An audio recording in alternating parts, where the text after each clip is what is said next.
Greetings and salutations. Welcome to Imagine Verse. We are thrilled to present today's story. What if Harry Potter reborn in Lucifer's world as the angel of magic and fell in love with Khloe Decker and Ella Lopez?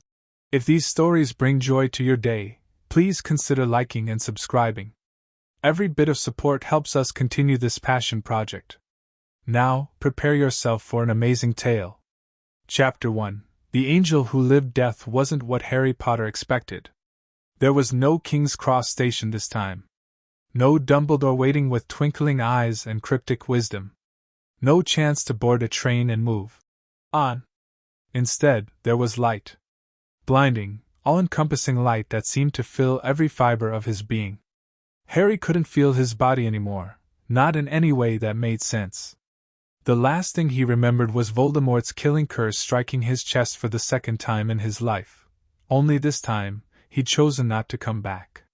He'd done his part. The wizarding world was safe. His friends would live on. Harry had been ready for peace. For rest. What he got instead was transformation. The light condensed, focused, and then, with a sensation like being turned inside out, Harry felt himself reform. Not as flesh and blood, but as something else. Something both more and less than human. When his vision cleared, Harry found himself standing in what appeared to be a vast, gleaming city. Buildings of impossible architecture stretched toward a sky that shimmered with colors no human eye was meant to perceive.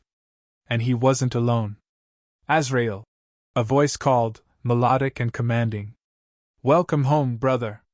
Harry turned to face a being of breathtaking beauty, tall and radiant, with wings of brilliant white that seemed to capture and reflect the impossible light surrounding them.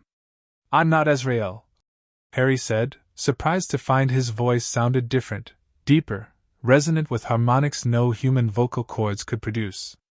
I'm Harry. Harry Potter. The angel, for what else could this being be, tilted his head. You were Harry Potter. A brave soul who sacrificed himself for love, again and again. But souls have many journeys, many purposes.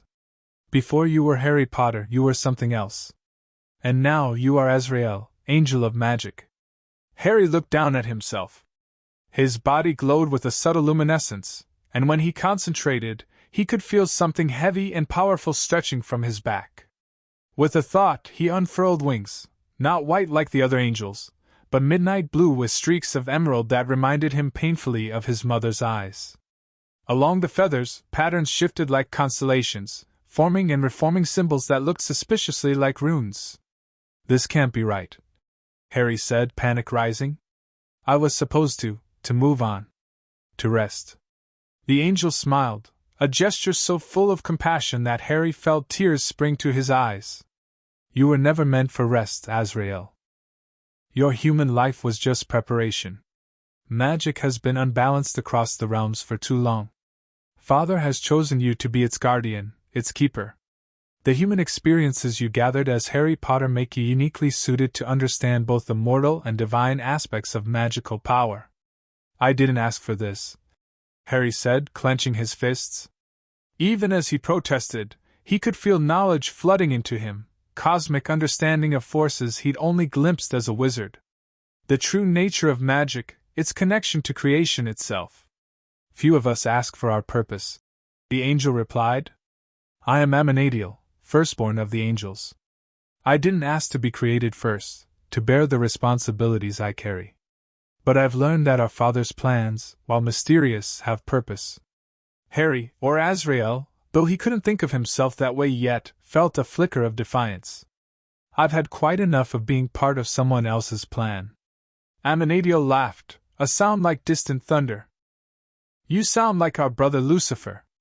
Perhaps that's why Father has chosen now for your awakening. Lucifer? As in the devil? The Lightbringer. The Morning Star. He abandoned his post in hell some years ago. He lives among humans now, in a city called Los Angeles. Harry felt a strange pull at the mention of the city, as though invisible threads were tugging at his very essence. Why does that matter to me? Amenadiel's expression grew serious. Because something is happening there. Something that bridges worlds. Magic is bleeding through in ways it shouldn't, not in that universe. That universe? Harry repeated. Are you saying, the world you knew as Harry Potter exists in its own reality, separate from the one where Lucifer now dwells? Each universe has its own rules, its own balance. But something, or someone, is breaking down those barriers. Harry felt a chill that had nothing to do with temperature. And you think I can help? You're the angel of magic, Azrael. Who better? Amenadiel spread his massive wings. Come. There's someone else you should meet before you go. The Silver City, as Amenadiel called it, was both beautiful and disorienting.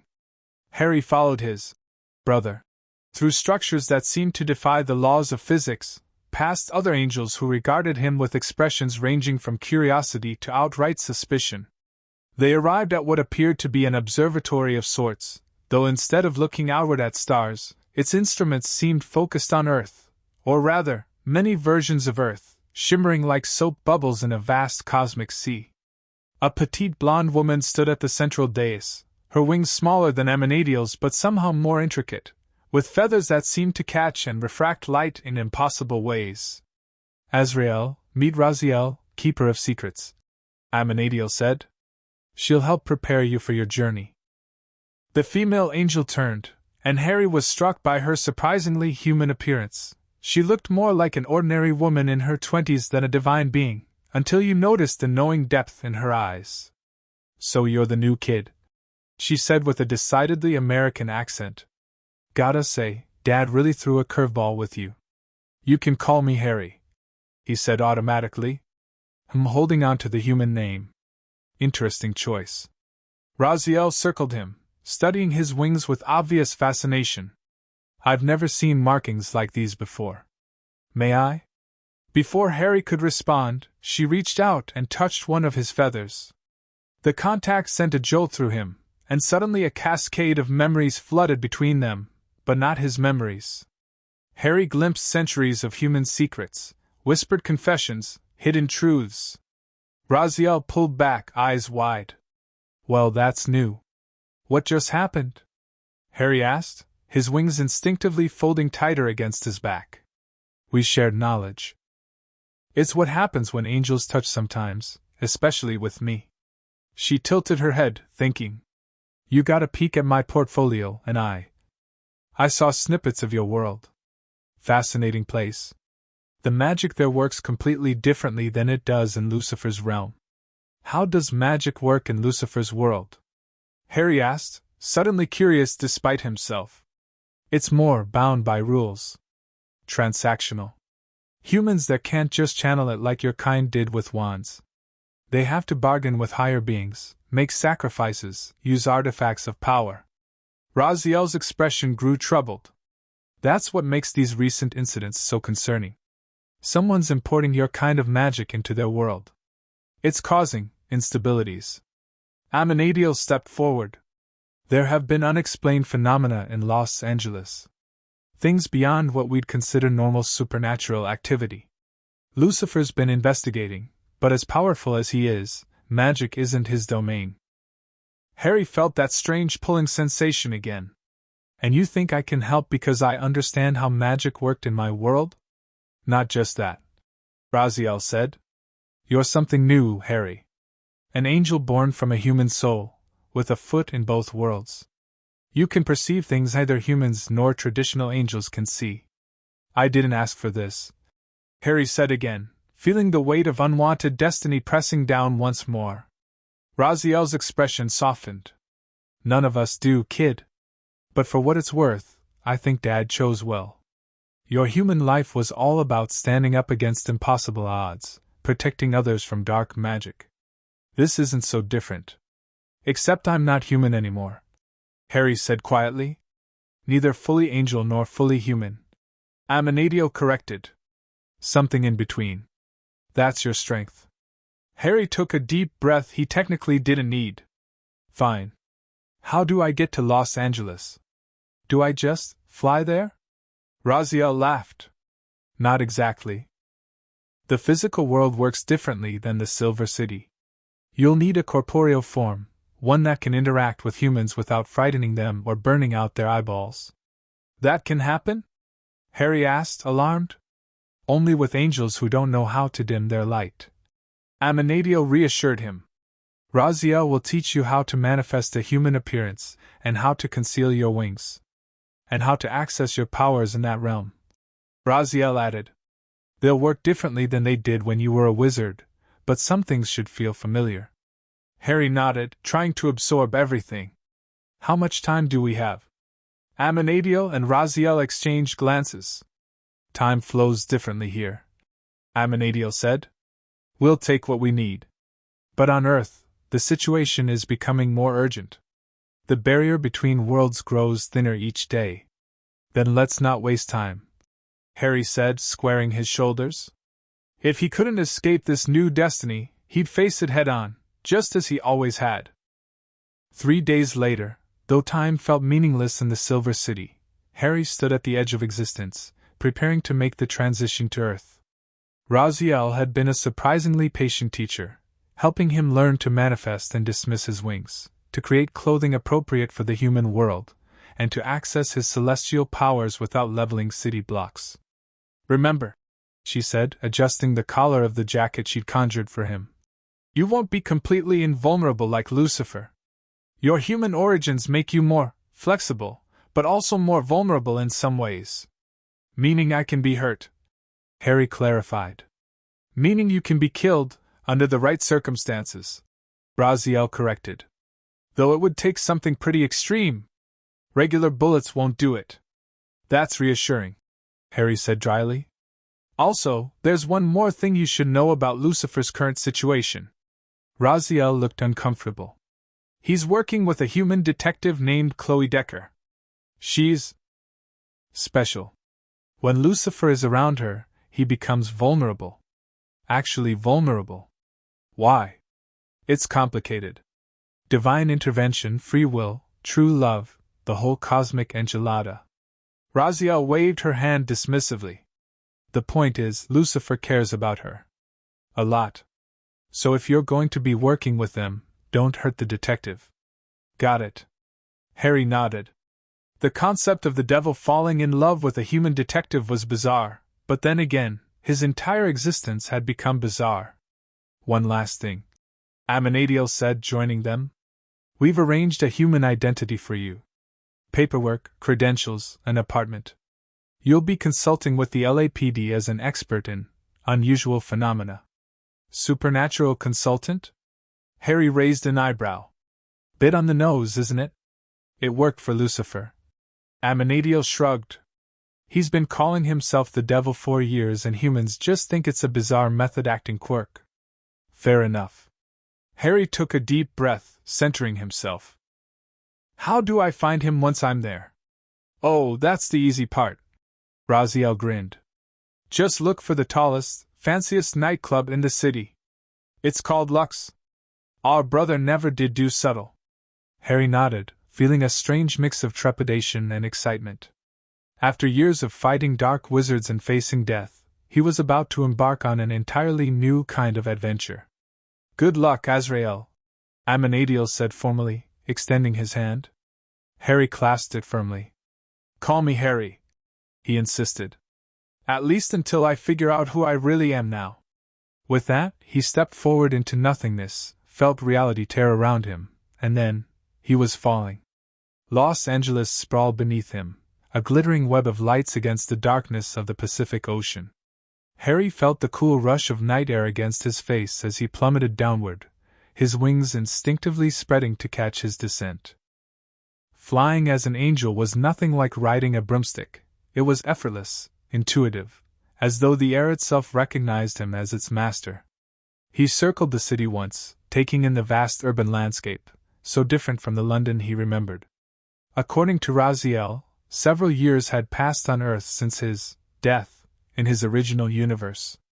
It was 2017 here, though time had apparently flowed differently in his absence. Following an instinct he didn't quite understand, Harry found himself drawn to a particular building downtown, a sleek, modern structure with a line of people waiting to enter the ground floor nightclub. Lux. He landed on the roof, dismissing his wings with a thought and adjusting his appearance. Raziel had helped him craft a human form that resembled his original body, but slightly older, perhaps in his late 20s rather than the 17-year-old who had faced Voldemort. His unruly black hair remained, though his lightning scar had vanished. His eyes still shone Avada Kedavra green, but now they held flecks of celestial light if you looked closely enough. Harry made his way down to the penthouse level, sensing a powerful presence within. The door was unlocked, either carelessness or supreme confidence, he wasn't sure which. The penthouse was opulent but tasteful, with floor-to-ceiling windows offering a spectacular view of the city.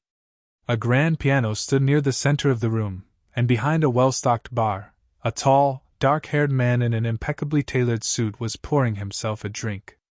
"Breaking and entering is still a crime, even for celestial beings," the man said without turning around. "Though I suppose family gets certain privileges." He turned then, revealing a handsome face with dark eyes that held both mischief and ancient wisdom.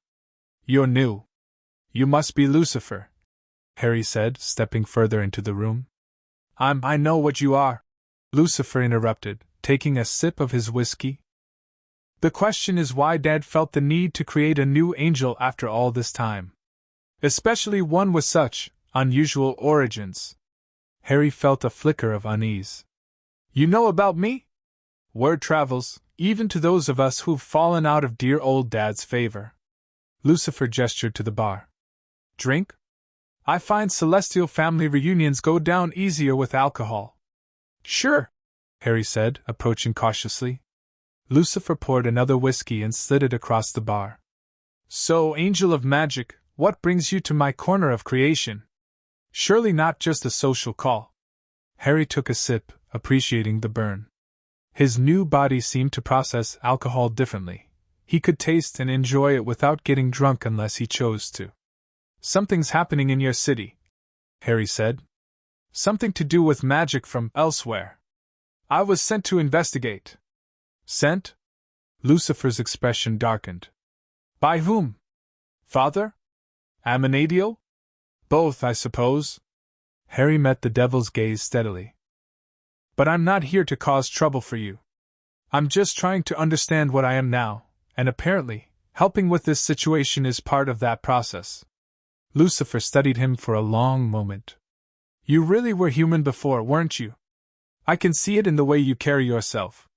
Angels born in the Silver City have a certain celestial stick up their arses." Despite himself, Harry laughed. "I was human. A wizard, actually, from a different reality than this one." "A wizard?" Lucifer's eyebrows rose. "How fascinating. Magic works quite differently here. More demonic contracts and ancient artifacts, less waving wands and shouting Latin." "So I've been told. That's apparently part of the problem." Harry explained what Amenadiel and Raziel had told him about the barriers between worlds weakening. Lucifer frowned, swirling his drink thoughtfully. "That would explain some of the stranger cases that have crossed the detective's desk lately." "Detective Decker?" Harry asked. Lucifer's eyes narrowed instantly. "What do you know about the detective?" "Just that you work with her, and that she's special to you," Harry said carefully, noting the protective edge in Lucifer's voice. "She is off limits," Lucifer said flatly. "Whatever celestial game is afoot, Khloe stays out of it." "I'm not here to involve her in anything," Harry said. "But if she's already working cases connected to this, it might be unavoidable." Lucifer didn't look pleased, but before he could respond, his phone rang. He checked the screen and his expression shifted to something softer. "Speaking of the detective," he murmured, then answered. "Detective? Missing me already? I only left the precinct an hour ago." Harry could hear both sides of the conversation with his enhanced senses. "Lucifer, we've got another one," a woman's voice said, all business. "Body found in an abandoned warehouse downtown. The same, unusual circumstances as the others." "You mean the impossible locked room with no signs of entry?" Lucifer asked, his eyes flicking to Harry. "Yes, and the same strange markings on the floor.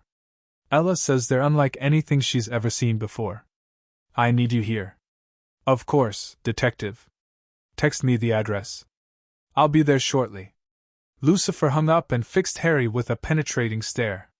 Well, isn't that convenient timing? I had nothing to do with it, Harry said honestly. Perhaps not directly. Lucifer finished his drink and straightened his cuffs. Well then, angel of magic, shall we go see if this is related to your interdimensional problem? You're taking me with you? Harry asked, surprised.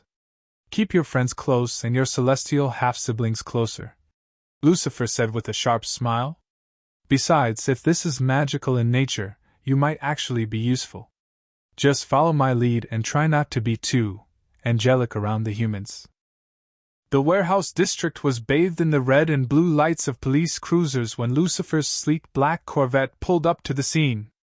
Harry had been quietly impressed by the car, though he'd refrained from commenting. Lucifer's ego seemed substantial enough without encouragement. Remember, Lucifer said as they approached the police tape, you're Harry Black, a consultant specializing in unusual phenomena. The detective is quite clever, so try not to be obviously divine. Harry Black? Harry repeated with a slight smile. It was oddly fitting, a nod to his godfather that he doubted Lucifer had intended. Problem with the name? Lucifer asked. No, it's appropriate actually. A uniformed officer lifted the tape for Lucifer with a nod of recognition. Evening, Mr. Morningstar. Detective Decker's inside. Thank you, officer. This is Harry Black, a specialist I brought in for consultation. The officer looked skeptical but waved them through without question. Lucifer's influence was apparently substantial. Inside the warehouse, the scene was a flurry of activity. Crime scene technicians photographed and catalogued evidence while detectives interviewed potential witnesses. In the center of it all, cordoned off by more tape, was a perfectly intact storage room with a single body inside. Harry felt it immediately, magic. Not the kind he was used to, but not entirely unfamiliar either. It hung in the air like a faint electrical charge, making the hairs on his arms stand up. Lucifer, finally, called a woman's voice. Harry turned to see a blonde woman in a leather jacket approaching them. She was striking, not in the supernatural way of angels, but with a natural beauty and an air of competence that commanded respect. This had to be Detective Khloe Decker. Detective! Lucifer greeted her with obvious pleasure. Sorry for the delay. I brought someone who might be helpful with our unusual case. He gestured to Harry. This is Harry Black, a specialist in unexplainable phenomena. Khloe Decker's eyes narrowed slightly as she assessed Harry. We don't usually bring in outside consultants without proper clearance, Lucifer. I have credentials, Harry said quickly, reaching into his jacket pocket where he found, as Amenadiel had promised, a leather wallet with identification and business cards. I've worked with Scotland Yard on similar cases in London. That much was almost true, if you counted his oral work as similar. Khloe examined his ID with a professional eye. Paranormal investigation? Seriously? I prefer unexplained phenomena analyst, Harry said with a slight smile. The paranormal label tends to attract the wrong kind of attention. Like Ghostbusters wannabes? Came another voice, bright and curious. A petite Latina woman in jeans and a graphic t-shirt ducked under the crime scene tape, her dark ponytail bouncing as she approached. She wore gloves covered in luminescent powder and carried an evidence bag. Ella Lopez, our forensic scientist, Lucifer introduced. Miss Lopez, this is Harry Black, a specialist from across the pond. Cool accent, Ella said with genuine enthusiasm. Are you really a paranormal investigator? Because this scene is totally X-Files material. Something about Ella's open, sincere energy immediately put Harry at ease. Something like that. What makes this scene unusual? Khloe and Ella exchanged glances. Then Khloe sighed and gestured for Harry to follow her toward the cordoned-off room. Victim is Richard Calloway, 42, security guard. He was found locked inside the storage room during a routine patrol by his replacement. Door was locked from the inside, no windows, ventilation shaft too small for entry. She pointed to a small grate near the ceiling. And yet, somehow, someone got in, killed him, and got out without leaving any trace. Except the symbols, Ella added, leading them inside the room. On the concrete floor surrounding the victim's body, faint markings glowed with a dull blue luminescence, markings Harry recognized immediately as runic symbols from his world. Not just any runes, but a specific configuration used for summoning. These weren't drawn on after the fact. Ella explained. They seem to be burned into the concrete, but there's no heat damage. And they glow brighter when the lights are off, which is just bizarre? Lucifer suggested. Amazing. Ella corrected with infectious enthusiasm. I mean, terrible for the victim, obviously, but from a scientific perspective, I've never seen anything like this. Harry knelt beside the markings, careful not to touch them. Up close, he could feel the residual magic more strongly. This was definitely wizarding magic, but altered somehow, adapted to work in this reality. Have there been other scenes like this? He asked, looking up at Khloe. 2 others in the past month, she confirmed. Different victims, different locations, but the same MO, impossible entry, similar markings. Any connection between the victims? Nothing obvious, Khloe said.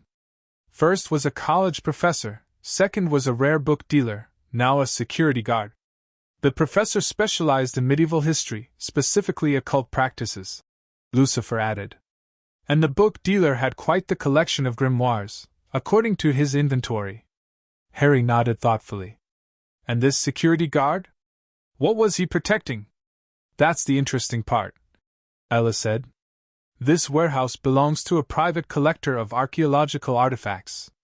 Mr. Calloway was guarding a recent shipment from an excavation in England, a stone-circled discovery near Glastonbury. Harry felt a chill.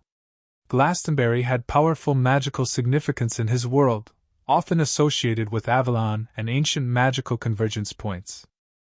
I need to see the inventory of what was being stored here, he said, standing. Khloe gave him a measuring look. You seem awfully certain this is related. Just a hunch, Harry said, trying to sound casual rather than celestially informed. In my experience, when impossible crimes happen around artifacts from certain locations, it's rarely coincidence. I like him, Ella declared. He talks like a real-life Doctor Who. Yes, our Mr. Black is quite the mysterious figure, Lucifer said with a knowing smile. Detective, perhaps we could get access to that inventory? Khloe still seemed skeptical, but nodded. I'll see what I can do. In the meantime, Ella, what can you tell us about cause of death? Ella's bright demeanor dimmed slightly as she became more professional. That's another weird thing. No external trauma, no obvious signs of struggle. Preliminary examination suggests heart failure, but the guy was in perfect health according to his records. It's like he just stopped. The killing curse? Harry murmured before he could stop himself. The what? Khloe asked sharply. Harry recovered quickly. Sorry, it's a term used in occult literature for certain types of poisons that leave no trace. I'd need to see the toxicology report to confirm, of course. Lucifer shot him a warning glance that clearly said, Be more careful. I'll let you know as soon as we have it. Ella promised. But I should get these samples back to the lab. She hesitated, then added with characteristic directness. Will you be sticking around LA for a while? Because I have so many questions about your paranormal work. Harry found himself smiling at her enthusiasm. I expect I'll be here until this case is resolved, at least. Awesome. Ella beamed, then hurried away with her evidence bags. Khloe turned to Harry with a more measured expression. Mr. Black, I appreciate Lucifer bringing in help, but I need to be clear, this is still my investigation. If you have insights, you share them with me first. No going off on your own. Understood, Detective, Harry said respectfully. He'd worked with enough auras to recognize authority when he saw it, and to respect a good investigator's boundaries. Excellent. Lucifer clapped his hands together. Now that we're all friends, perhaps we could continue this discussion over drinks? I find alcohol greatly enhances the investigative process. Khloe rolled her eyes. It's almost midnight, Lucifer. Some of us need sleep. A rain check then, Lucifer said undeterred. Mr. Black, shall I give you a lift back to your accommodations? Harry nodded, recognizing the not-so-subtle hint that Lucifer wanted to speak privately. As they left the warehouse, Harry felt Khloe's eyes following them, assessing, calculating. She was clearly not someone who took things at face value. Working with her while concealing his true nature would be challenging. But it was Ella Lopez who caught his attention as they departed. The forensic scientist was examining the runes with such focused curiosity that Harry could almost see her brilliant mind working. There was something about her that called to him, a recognition of kindred spirits despite their different backgrounds. This case was just beginning, but Harry already sensed that his existence as Azrael would be shaped by these humans as much as by his celestial nature. Killing curse? Lucifer demanded as soon as they were back in his Corvette. Really, Harry? Why not just announce you're a wizard from another dimension while you're at it? Sorry, Harry said, genuinely contrite. It slipped out. But that's exactly what it looked like. Avada Kedavra leaves no mark, just stops the heart instantly. Lucifer's expression grew more serious as he navigated through downtown Los Angeles. You're certain? A magical killing from your world? The runes are definitely from my reality, Harry confirmed. They're part of a summoning circle, but modified somehow.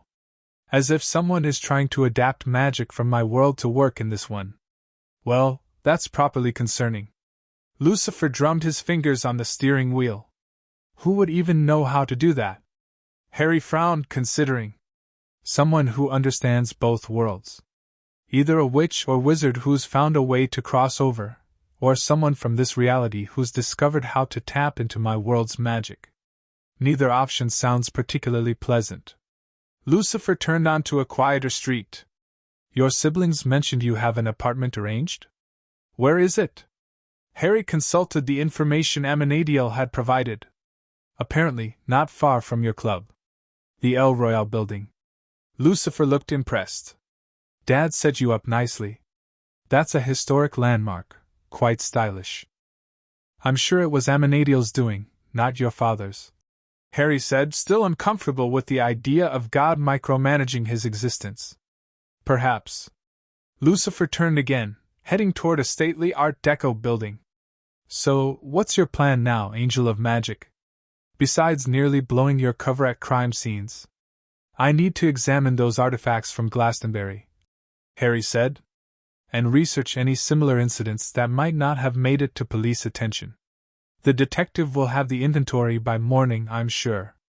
Lucifer pulled up in front of the El Royale. Until then, might I suggest you familiarize yourself with this reality? Our world may seem similar to yours on the surface, but I suspect there are significant differences. Harry nodded, appreciating the advice despite Lucifer's sardonic tone. Thanks for the lift. And for not immediately trying to send me back to the Silver City. Lucifer's expression softened marginally. Despite what my siblings might have told you, I'm not opposed to all of Heaven's agents. Just the sanctimonious ones. He studied Harry for a moment. You don't carry that holier-than-thou attitude. Must be the human in you. Or maybe I just never bought into the idea that having power makes you better than others, Harry said quietly. Something like respect flickered in Lucifer's eyes. Well, that's refreshing. Get some rest, Harry Black. I suspect tomorrow will be quite eventful. As Lucifer drove away, Harry stood looking up at his new temporary home. The El Royale was beautiful in a way that reminded him a bit of Hogwarts, not in appearance, but in the sense of history and purpose embedded in its walls. Inside, he found his apartment easily, the key waiting exactly where Amanadiel had said it would be.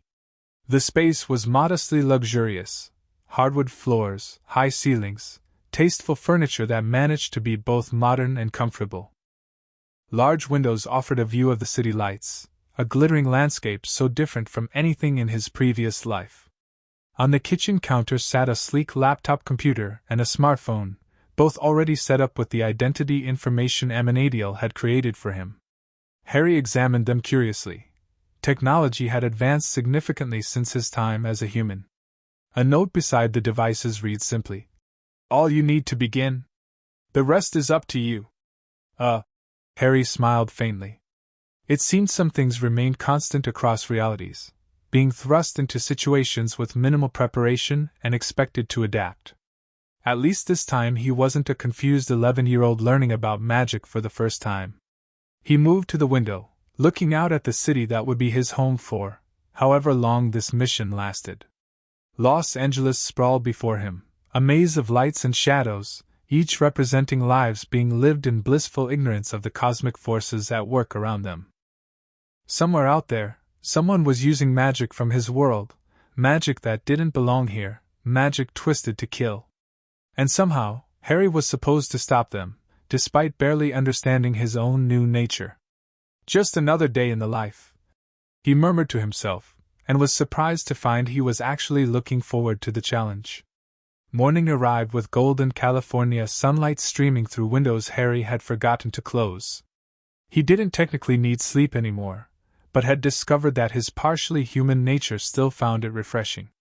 He'd spent several hours researching this world's version of Los Angeles and familiarizing himself with the technology Amenadiel had provided. This reality was fascinatingly similar yet different from his own. No wizarding world existed here, at least not in the organized, hidden society sense. Magic was rarer, more arcane, often connected to celestial or infernal forces rather than being an inherent ability humans could develop. Harry had just finished showering when his new phone buzzed with a text message from an unknown number. "Mr. Black, we have the inventory from the warehouse. Meeting at precinct at 9 a.m. Address below. Detective Decker." He smiled at her formality. Somehow, he'd expected nothing less from the woman who could make the devil himself behave professionally. Dressing in clothes he found in the apartment's closet, all perfectly his size and surprisingly stylish, Harry prepared to leave, then paused, considering. If he was going to investigate magical phenomena, he might need access to his own abilities more directly. Closing his eyes, Harry concentrated on his connection to magic, not as he'd known it as a wizard, but as the cosmic force he now embodied as an angel. He extended his hand, visualizing what he wanted. The air shimmered, molecules rearranging themselves according to his will, and suddenly a wand rested in his palm, not his phoenix feather wand, but something new. This wand was unlike any he'd seen before, pale wood that seemed to glow from within, with intricate runes spiraling along its length and a core that pulsed with celestial light. Harry gave it an experimental flick, and a shower of blue-white sparks cascaded from its tip. The magic felt different, more direct, more connected to his essence rather than channeled from an external source, but familiar enough to be useful. Tucking the wand into an inner pocket of his jacket, Harry left the apartment, deciding to walk to the precinct rather than fly or use public transportation. He wanted to get a feel for the city at street level, to understand the environment where these crimes were occurring. Los Angeles in morning light was vibrant and diverse, a stark contrast to London's often grey solemnity. People hurried past on their way to work, tourists ambled along taking photos, street vendors set up for the day. The ordinary human bustle was comforting in its normalcy. The precinct was a modern building humming with activity. Officers and detectives moved with purpose, phones rang constantly, and the air smelled of coffee and paper. Harry approached the front desk, identifying himself as a consultant meeting with Detective Decker. After being directed upstairs, he found Khloe at her desk, focused intently on her computer screen while Lucifer lounged in a chair beside her, playing with a Newton's cradle he'd apparently appropriated from another detective's desk. "Detective Decker?" Harry said, approaching. She looked up, her expression businesslike but not unfriendly. "Mr. Black. Thank you for coming in." She gestured to a chair. "Please, have a seat." "Harry!" "Excellent timing," Lucifer said cheerfully. "The detective was just explaining why my suggestion to interrogate our warehouse owner with mild threats is inappropriate police procedure." Khloe shot him an exasperated look. "I said threatening to dangle someone from the roof is inappropriate, period. It's remarkably effective, though," Lucifer argued with a charming smile. Harry bit back a smile, fascinated by their dynamic. You mentioned you have the inventory? Yes. Khloe handed him a folder. The warehouse contained artifacts from 3 different archaeological excavations. Most were pottery fragments, burial items, the usual finds, but these were in a special secured container. Harry opened the folder to find photographs of stone tablets and small carved objects. His breath caught as he recognized what he was seeing: genuine magical artifacts from his world, or at least this world's version of them. These are Celtic ritual objects, he said, examining the photos closely. This one, he pointed to a small stone disc etched with familiar symbols, is particularly significant. In certain traditions, it's believed to be a key of sorts. A key to what? Khloe asked. To doorways between worlds, Harry said carefully. At least, according to legend. Doorways between worlds, Lucifer repeated, giving Harry a meaningful look. How fascinatingly relevant to our current situation. You think someone stole this key? Khloe asked, ignoring Lucifer's comment. Harry flipped through the inventory list. Is there any record of what was taken? That's just it. Nothing was reported stolen. Khloe leaned forward. The security system showed no entry besides the victims, and the owner claims everything is accounted for. Perhaps they already got what they wanted before this incident, Lucifer suggested. The murder could have been covering tracks rather than facilitating theft. Or they took something that wasn't on the official inventory, Harry mused. Something the owner might not want to admit possessing. Khloe nodded thoughtfully. Black market artifacts. That would explain a lot. She studied Harry with renewed interest. You seem to know a lot about these objects. Part of my specialty, Harry said smoothly. Ancient cultures often attributed paranormal properties to ritual objects. Some of those beliefs had factual basis. Before Khloe could question him further, Ella Lopez bounded up to the desk, tablet in hand and excitement radiating from her. You guys! Toxicology came back on our Vic, she announced. And it's weird. Like super weird. Define weird, Miss Lopez, Lucifer prompted. No toxins, no drugs, no physical trauma, but his cellular structure shows signs of... I don't even know how to describe it. She turned her tablet around to show them microscope images. It's like every cell in his body just stopped. All at once. Like they forgot how to be alive. Harry fought to keep his expression neutral. That was exactly what the killing curse did. It severed the connection between body and soul instantly, at the cellular level. Is that even possible? Khloe asked, frowning at the images. Scientifically? No. Not without some kind of massive electrical shock or poison we can't detect. Ella looked at Harry curiously. But you mentioned something yesterday. A killing curse? Is this something you've seen before? Harry chose his words carefully. I've seen similar cases where victims appeared to die from sudden cessation of all biological functions with no apparent cause. Some ancient texts describe curses that could kill without leaving a mark. So we're dealing with, what, some kind of ritualistic murderer who believes they're casting death spells? Khloe asked skeptically. Or someone who knows exactly what they're doing and how to do it? Lucifer said, unusually serious. An uncomfortable silence fell over the group, broken when Khloe's phone rang. She answered, listened for a moment, then stood quickly.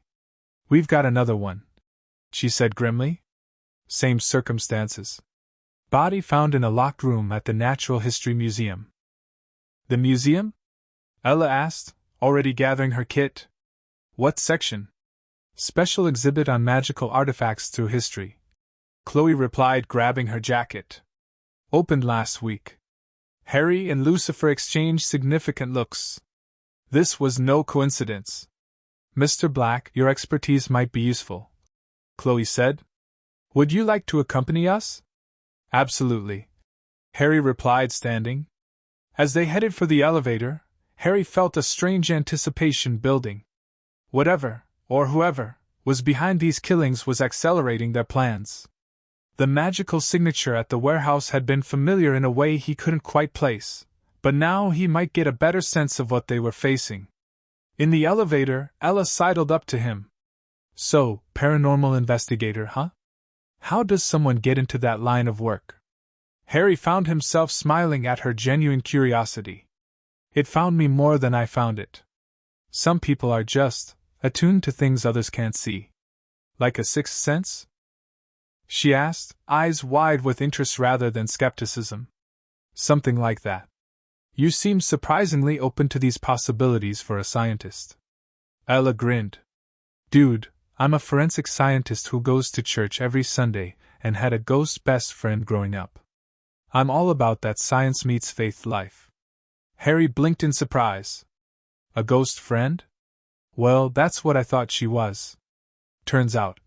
Ella caught herself, glancing at Khloe and Lucifer, who were discussing the case a few steps ahead. It's complicated. But let's just say I'm pretty flexible about what's possible in this crazy universe. The elevator doors opened, and as they headed toward the parking lot, Harry found himself genuinely intrigued by Ella Lopez. There was something about her, an awareness, a spiritual openness, that reminded him of Luna Lovegood, though with a decidedly more scientific approach. You'll ride with Lucifer and me, Khloe told Harry as they reached her unmarked police car. Ella's taking the forensic van. See you there, Ella called cheerfully, hurrying toward her vehicle. As they drove toward the museum, Harry sat in the back seat, listening to Khloe and Lucifer discuss the case. Their comfortable banter spoke of a deep partnership, though Harry sensed undercurrents of something more complex, especially from Lucifer, whose gaze lingered on the detective when she wasn't looking. So, Mr. Black? Khloe said, catching his eye in the rearview mirror. What exactly makes you qualified to consult on these cases? Lucifer was frustratingly vague. Harry specializes in the intersection of historical artifacts and unexplained phenomena, detective. Lucifer answered before Harry could speak. Very respected in certain circles. I'd rather hear it from him, Khloe said pointedly. Harry appreciated her directness. I have a background in both historical research and investigating unusual deaths that conventional forensics can't explain. I've worked with law enforcement in Europe on several similar cases. And how exactly did you and Lucifer meet? She pressed. Family connection. Lucifer interjected smoothly. Distant relation on my father's side. Khloe's eyes narrowed suspiciously. Your father has a lot of distant relations that conveniently show up when we need specialized help. Dear old dad gets around, Lucifer said with a sardonic smile. Harry decided to redirect the conversation. Detective, what can you tell me about this museum exhibit? What kind of artifacts are on display? Khloe seemed to accept the change of subject, at least temporarily. According to the preliminary report, it's a traveling exhibition called Magic Through the Ages. Historical items associated with witchcraft, alchemy, and occult practices from around the world. The victim is a visiting professor who was helping curate the collection. Another academic, Harry noted, like our first victim, connects our professor and security guard to the same theme. Lucifer agreed. Magic and artifacts. But what does a rare book dealer have to do with it? Khloe asked. Harry thought about it. Books containing magical knowledge would be just as valuable as physical artifacts to someone trying to reconstruct certain practices. They arrived at the museum, where police and emergency vehicles already crowded the entrance. Ella's forensic van pulled in behind them, and she joined them as they approached the building, kit in hand and enthusiasm undimmed despite the grim circumstances. Inside, they were directed to a small office behind the special exhibition hall. Like the warehouse storage room, it was locked from the inside with no signs of forced entry. And like before, luminescent symbols marked the floor around the victim, a middle-aged man in tweed who lay sprawled beside his desk as if he'd collapsed mid-movement. Harry felt the magical residue immediately stronger this time. He approached the markings carefully, aware of Khloe watching him closely. The runes were almost identical to those at the first scene, but with subtle differences, adaptations, refinements. Whoever was doing this was perfecting their technique. These are the same as before, Khloe observed, but more precise somehow. They're evolving their method. Harry said, kneeling for a closer look without touching the glowing marks. Learning from each attempt. Learning to do what, exactly? Khloe asked. Harry chose his words carefully. In traditional occult practices, symbols like these were used to channel energy, to focus intent. They're becoming more refined, which suggests the perpetrator is getting better at whatever they're trying to accomplish. Ella was examining the body, her usual cheer tempered by professional focus. Same presentation as our security guard. No obvious cause of death, but I bet we'll find the same cellular shutdown when we get him to the lab. Detective, called a uniformed officer from the doorway. Museum director says they need to speak with you about the exhibition inventory. Khloe nodded. Stay here, she instructed Lucifer and Harry. And don't touch anything. After she left, Lucifer immediately turned to Harry. Well? What are we really dealing with? Harry glanced at Ella, who was absorbed in collecting samples from the glowing markings, then lowered his voice. Someone from my world is here. These are wizard's runes, but they've been modified to work with this reality's magical framework. A wizard? Lucifer raised an eyebrow. Like you were? Yes, but more than that. Harry gestured to the runes. This configuration is specific to summoning and binding powerful magical entities. In my world, it would be used to contain something like a dragon or a demon. But in this world? Lucifer pressed. I think they're trying to create a permanent doorway between realities. Harry's expression was grim. The three victims all had connections to magical knowledge or artifacts. They're gathering what they need for a larger ritual. And killing anyone who gets in their way, Lucifer concluded. Or using the deaths themselves as part of the ritual, Harry suggested darkly. Death magic is powerful in any reality. Ella chose that moment to join their conversation, having finished her initial evidence collection. Did you say death magic? Because that's exactly what this feels like. Harry and Lucifer exchanged surprised glances. What makes you say that, Miss Lopez? Lucifer asked carefully. Ella shrugged. I grew up with my abuela telling stories about brujeria. Some types of dark magic supposedly use death to power spells. She gestured to the runes. These remind me of symbols from her stories, but way more complex. Harry was impressed by her intuition. Your grandmother was a wise woman. Many cultures have similar traditions about death being used to fuel powerful magic. So we're officially considering this some kind of occult serial killer? Ella asked, looking more intrigued than frightened. It appears so. Lucifer confirmed, watching Harry closely. Someone with very specific knowledge of ancient magical practices. Khloe returned before they could discuss it further, her expression troubled. The museum did a preliminary check of the exhibition. They think something might be missing, but they're not sure what. The catalog doesn't match the display cases. Let me guess, Harry said. They acquired items from multiple sources, and the documentation might be incomplete. Exactly, Khloe said. How did you know? It's common with private collectors, Harry explained. They don't always disclose everything they've acquired, especially if some items came through questionable channels. Black market artifacts again, Khloe muttered. Perfect. Perhaps a visual inventory would help, Lucifer suggested. Harry here has quite the eye for magical trinkets. Khloe considered this, then nodded. The exhibition's closed to the public due to the investigation. We can take a look now. They followed her from the office into the main exhibition hall, a dimly lit space filled with glass cases containing an impressive collection of objects. Crystals, wands, ceremonial daggers, ancient books, and various ritual implements from different cultures and time periods filled the displays. Harry moved through the space slowly, his celestial senses picking up faint traces of genuine magic among the mostly mundane items. Most held only the echo of belief invested in them by humans over centuries, not real power, but a few radiated authentic magical signatures. And then he felt it, a familiar pull, like a whisper calling his name. Harry turned toward a display case at the far end of the hall, drawn by an energy he recognized instinctively. Inside was a collection of divination tools, crystal balls, rune stones, a set of tarot cards, but it was a small silver object that caught his attention. A delicate chain supported what appeared to be a tiny hourglass surrounded by rotating silver rings.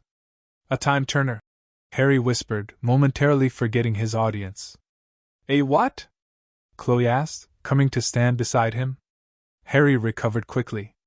A time-telling device, according to medieval texts. Supposedly allowed the user to see into possible futures.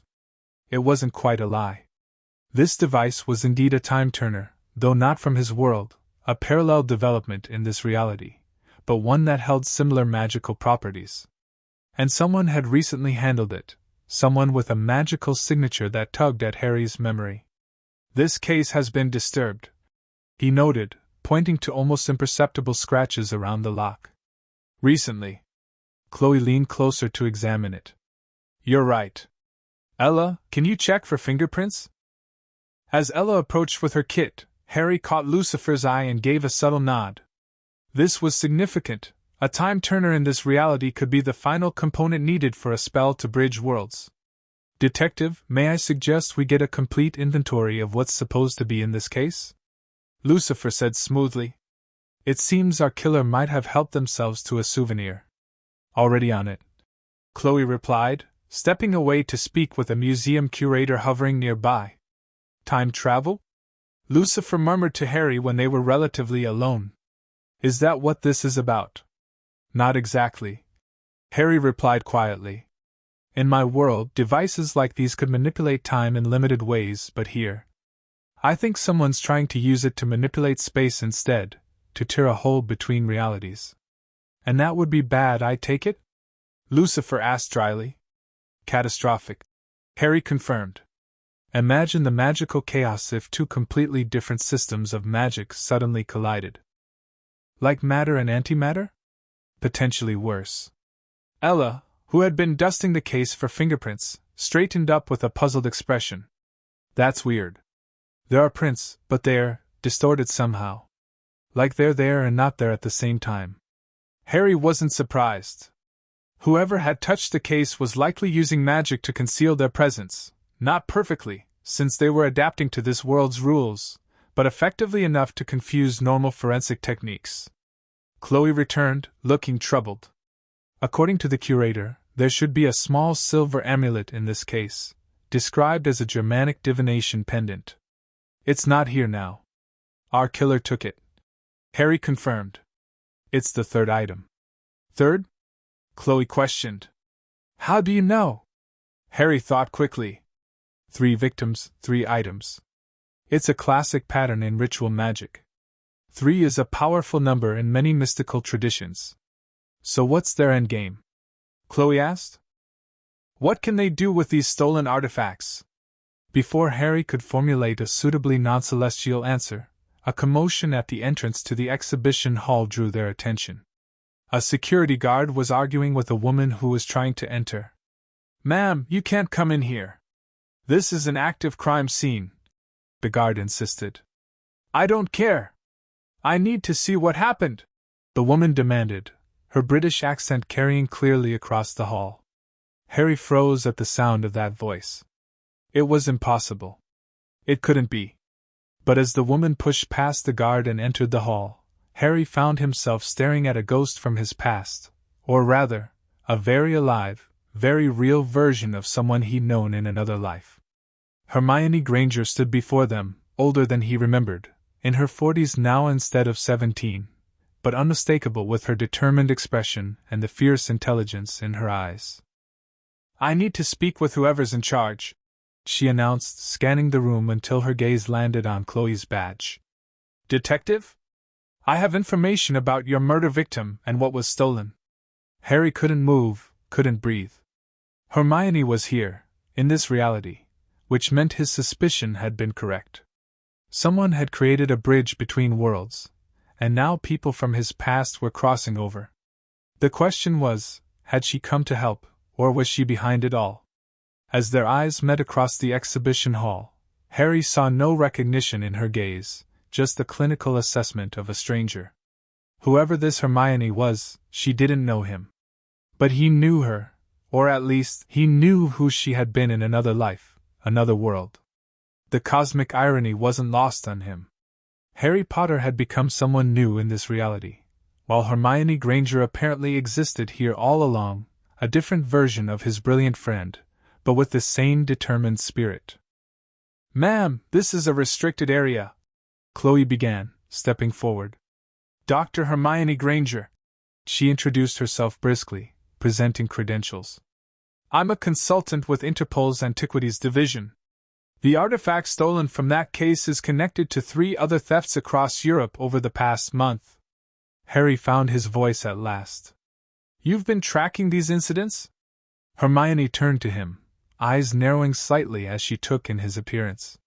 For a moment, Harry thought he saw a flicker of something, not recognition, but a sense of déjà vu, cross her face. Then it was gone, replaced by professional assessment. "Yes. And you are?" "Harry Black," he said, the alias feeling particularly strange in this moment. "I'm consulting with the LAPD on the case." "Another consultant?" She raised an eyebrow, looking between him and Lucifer. "What's your specialty, Mr. Black?" "Unexplained phenomena," Harry replied, maintaining his cover story while trying to process the shock of seeing her. "Interesting." Hermione turned back to Khloe. "Detective, I need to see your case files on this and any related incidents. I believe we're dealing with a highly organized group attempting to reconstruct an ancient ritual." Khloe, ever the professional, recovered quickly from the interruption. "We can discuss this at the precinct, Dr. Granger. This is still an active crime scene." "Of course," Hermione agreed, though Harry recognized the impatient set of her jaw. Some things hadn't changed across universes. "But I should warn you, if they've acquired the amulet from this exhibition, they now have all the components they need. Whatever they're planning will happen soon, likely within the next 48 hours. "How can you be so certain?" Lucifer asked, studying her with interest. "Because tomorrow night is the spring equinox," Hermione stated as if it were obvious. "Historically, it's when the veil between worlds is thinnest. Perfect timing for whatever they're attempting to achieve." Harry and Lucifer exchanged alarmed glances. The equinox would indeed be the ideal time to attempt bridging realities, when cosmic energies were in flux and magical boundaries more permeable. "Worlds?" Ella piped up, having joined them during the exchange. "Like metaphysical realms? Spiritual dimensions?" "Something like that," Hermione replied carefully, giving Ella a measuring look. "I'm speaking somewhat metaphorically, of course." But Harry knew she wasn't. Whatever version of Hermione this was, she understood exactly what was happening, perhaps even more than he did. "Dr. Granger, we should continue this conversation somewhere more private," Khloe decided, taking control of the situation. "Ella, finish processing the scene. Lucifer, Mr. Black, you're with us." As they prepared to leave, Harry found himself walking alongside Hermione, close enough to catch the faint scent of parchment and vanilla that had always surrounded her, another constant across realities. It took every ounce of his self-control not to react, not to call her by her first name as he longed to do. "You seem familiar," Hermione said suddenly, studying his face. "Have we met before? Perhaps at a conference?" Harry's heart raced. "I don't believe so. I would have remembered." She didn't seem convinced. "Well, Mr. Black, I hope your expertise in unexplained phenomena proves useful. We're dealing with something far beyond conventional understanding." "You have no idea," Harry murmured, too quietly for her to hear. As they left the museum, Harry felt the weight of this new complication settling on his shoulders. Finding the killer and stopping the ritual had just become exponentially more complex and personal. Because now it wasn't just about preventing magical chaos or fulfilling his role as the angel of magic. It was about facing a ghost from his past who looked at him with a stranger's eyes. Chapter 2. Between realms. Harry stared at the crime scene photographs spread across the conference room table, trying not to glance too often at Hermione Granger. She stood at the whiteboard, methodically arranging a timeline of the thefts and murders, her familiar mannerisms sending waves of nostalgia crashing through him. Same precise handwriting. Same habit of tucking hair behind her ear when concentrating. Same slight furrow between her brows when piecing together a puzzle. But this wasn't his Hermione. This Dr. Granger had never attended Hogwarts, never helped him hunt Horcruxes, never known him at all. So we have 3 murders connected to 3 artifact thefts, Khloe summarized, bringing Harry's focus back to the case. A stone disc from the Glastonbury excavation, a rare grimoire from the book dealer, and now this silver amulet from the museum. Each item represents a different aspect of the ritual they're attempting, Hermione explained. The stone disc is a focal point, what medieval texts called a world stone. The grimoire contains the necessary incantations and procedures. And the amulet is the activator. Like a key turning a lock, Lucifer suggested, lounging against the wall with deceptive casualness. Harry had noticed how the devil's eyes rarely left the detective, even while his posture suggested boredom. Precisely, Hermione confirmed. Together, they create a system for, well, this will sound strange, but for bending reality. Reality bending, Ella repeated, entering the room with a tablet in hand. Like creating portals to other dimensions? Because I've been analyzing those glowy symbols, and they're giving off energy readings that shouldn't be possible. Harry glanced at Lucifer, who subtly raised an eyebrow. Ella Lopez continued to demonstrate an almost uncanny intuition about the supernatural, remarkable for someone presumed to be an ordinary human. What kind of energy readings? Hermione asked sharply, her attention fully on Ella now. Multiple spectral wavelengths that seem to exist and not exist simultaneously. Ella explained, showing her tablet screen.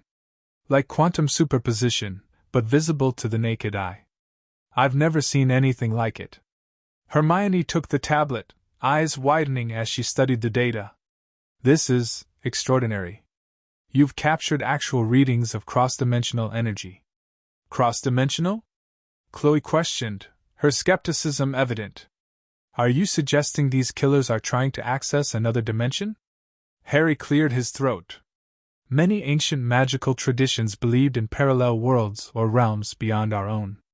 If someone truly believed they could access such places, they might kill to achieve it.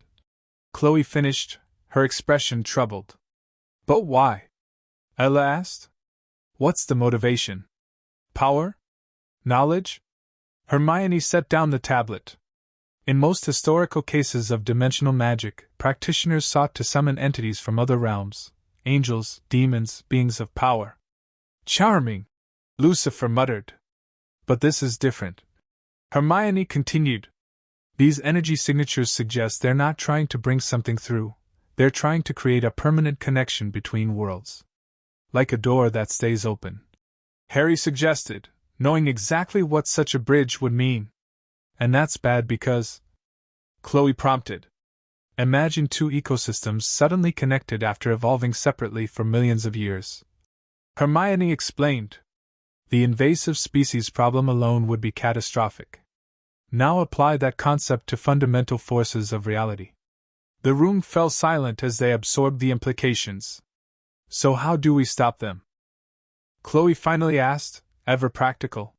First, we need to identify them, Hermione said. I've been tracking similar thefts across Europe for months. The pattern suggests a small group, perhaps just 2 or 3 individuals, with extensive knowledge of ancient magical practices. Do you have any suspects? Harry asked, curious if she had already identified the same threat he suspected. One main person of interest, a woman who calls herself Morwen. Hermione turned to the whiteboard and sketched a symbol, a triangle with a curved line bisecting it. This mark has appeared at several related scenes in Europe. According to medieval texts, it was the personal sigil of a witch who claimed to be immortal. Harry felt a chill. He recognized that symbol from his own world, the mark of Morgana Le Fay's most devoted apprentice, a witch who had disappeared from historical records after seeking forbidden knowledge about traversing between worlds. An immortal witch, Lucifer said dryly. How original. Obviously, immortality is impossible, Hermione stated firmly. But someone using this identity has been connected to occult artifact thefts for decades. The current theory is that the name and symbol are passed down through a secretive organization. Harry and Lucifer exchanged looks.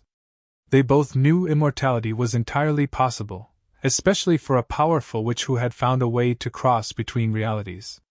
"Do we have any idea what this Morwen looks like?" Khloe asked. "Only glimpses from security footage." Hermione pulled out her phone and showed them an image, a slender woman with striking white blonde hair, her face partially obscured but her posture radiating confidence. "She never shows her full face to cameras." Harry studied the image, trying to place her. There was something vaguely familiar about the woman's bearing, but he couldn't connect it to anyone he'd known. "We need to determine where this ritual will take place," he said. "The equinox is tomorrow night. It would need to be somewhere with the right magical properties," Hermione mused. "A place where the boundary between worlds is naturally thin. A ley line convergence point," Ella suggested, earning surprised looks. "What?" "I read a lot." "Exactly," Hermione said, looking impressed. "Ms. Lopez, do you happen to know if there's a map of ley line activity in Los Angeles?" "Actually." Ella pulled out her phone, scrolling quickly. "There's this app some paranormal enthusiasts created. It maps reported supernatural occurrences and theorized energy points." She projected the screen onto the conference room display. "See these intersections? They represent places where multiple ley lines supposedly meet." Harry examined the map with growing concern. One intersection in particular stood out, a convergence of 5 lines at the ruins of an old Spanish mission on the outskirts of the city. "That location," he said, pointing. "It's perfect for ritual work. Isolated, historically significant, and sitting on a powerful convergence." "How can you be so sure?" Khloe asked. "It fits the pattern of sites used in similar historical cases," Harry replied smoothly, though in truth, he could feel the location's magical potential even from this distance, a benefit of his angelic senses. "The old San Angeles mission," Ella read from her screen. "Partially destroyed in an earthquake in 1812. Local legend says the missionaries built it there because they experienced visions of other worlds." "That's our location," Hermione declared with certainty. "We should set up surveillance immediately." Khloe nodded. "I'll organize a team, but we'll need to keep this low profile. If we go in talking about dimensional magic and immortal witches, the lieutenant will shut us down faster than Lucifer can make an inappropriate comment." "Challenge accepted." Lucifer grinned. "We'll call it a potential terrorist threat," Khloe decided. "Suspected bomb-making materials and occult connections. That should give us the resources without too many questions." "Excellent thinking, detective," Lucifer approved. "Telling the truth while lying, my favorite approach." "I'd like to go to the mission now," Harry suggested. "To survey the site before dark." "I'll come with you," Hermione said immediately. "I need to assess the magical properties of the location." Harry's heart skipped. Hours alone with Hermione, even this different version of her, would be both wonderful and torturous. "I'll join you," Ella volunteered enthusiastically. "I can take readings and help identify the best places for surveillance." "And I need to stay and coordinate with tactical," Khloe said. "Lucifer, you should remain with you, detective," Lucifer finished smoothly. "These magical affairs are fascinating, but someone needs to ensure the human authorities don't bumble into something beyond their comprehension." Khloe gave him a look that suggested she wasn't fooled by his excuse to stay with her, but didn't object. "We'll take my car," Ella offered. "It's packed with all my equipment anyway." As they prepared to leave, Lucifer pulled Harry aside. "A word of advice about our Dr. Granger," he murmured. "She's remarkably perceptive for a human. Be careful what you reveal." "I've noticed," Harry replied. "She seems to understand what's happening better than she should." "Perhaps your worlds aren't as separate as you thought," Lucifer suggested. "Or perhaps this Hermione has her own secrets."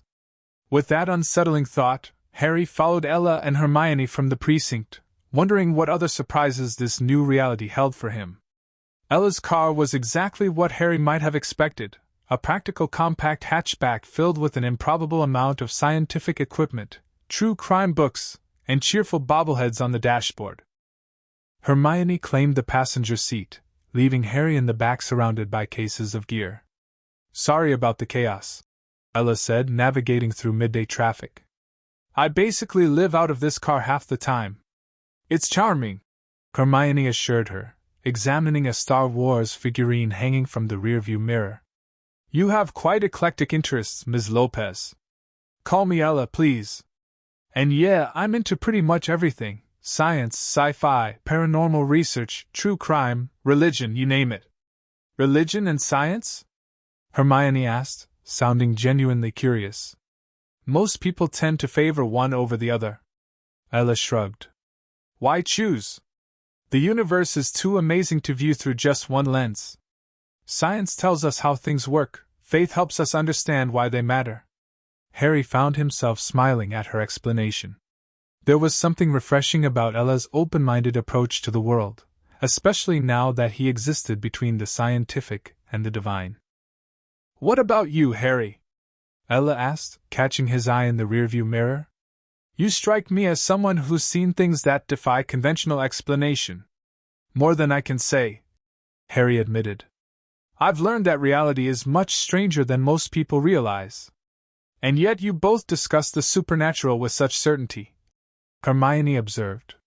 "Most paranormal investigators and scientists I've met are more tentative in their assertions." Harry realized he'd need to be more careful. This Hermione was just as sharp as the one he'd known. "Experience teaches confidence," he said simply. "After you've witnessed enough inexplicable events, you learn to trust what you've seen rather than what conventional wisdom claims is possible." "Fair point," Hermione conceded. "My colleagues at Interpol think I'm chasing fantasies with this investigation.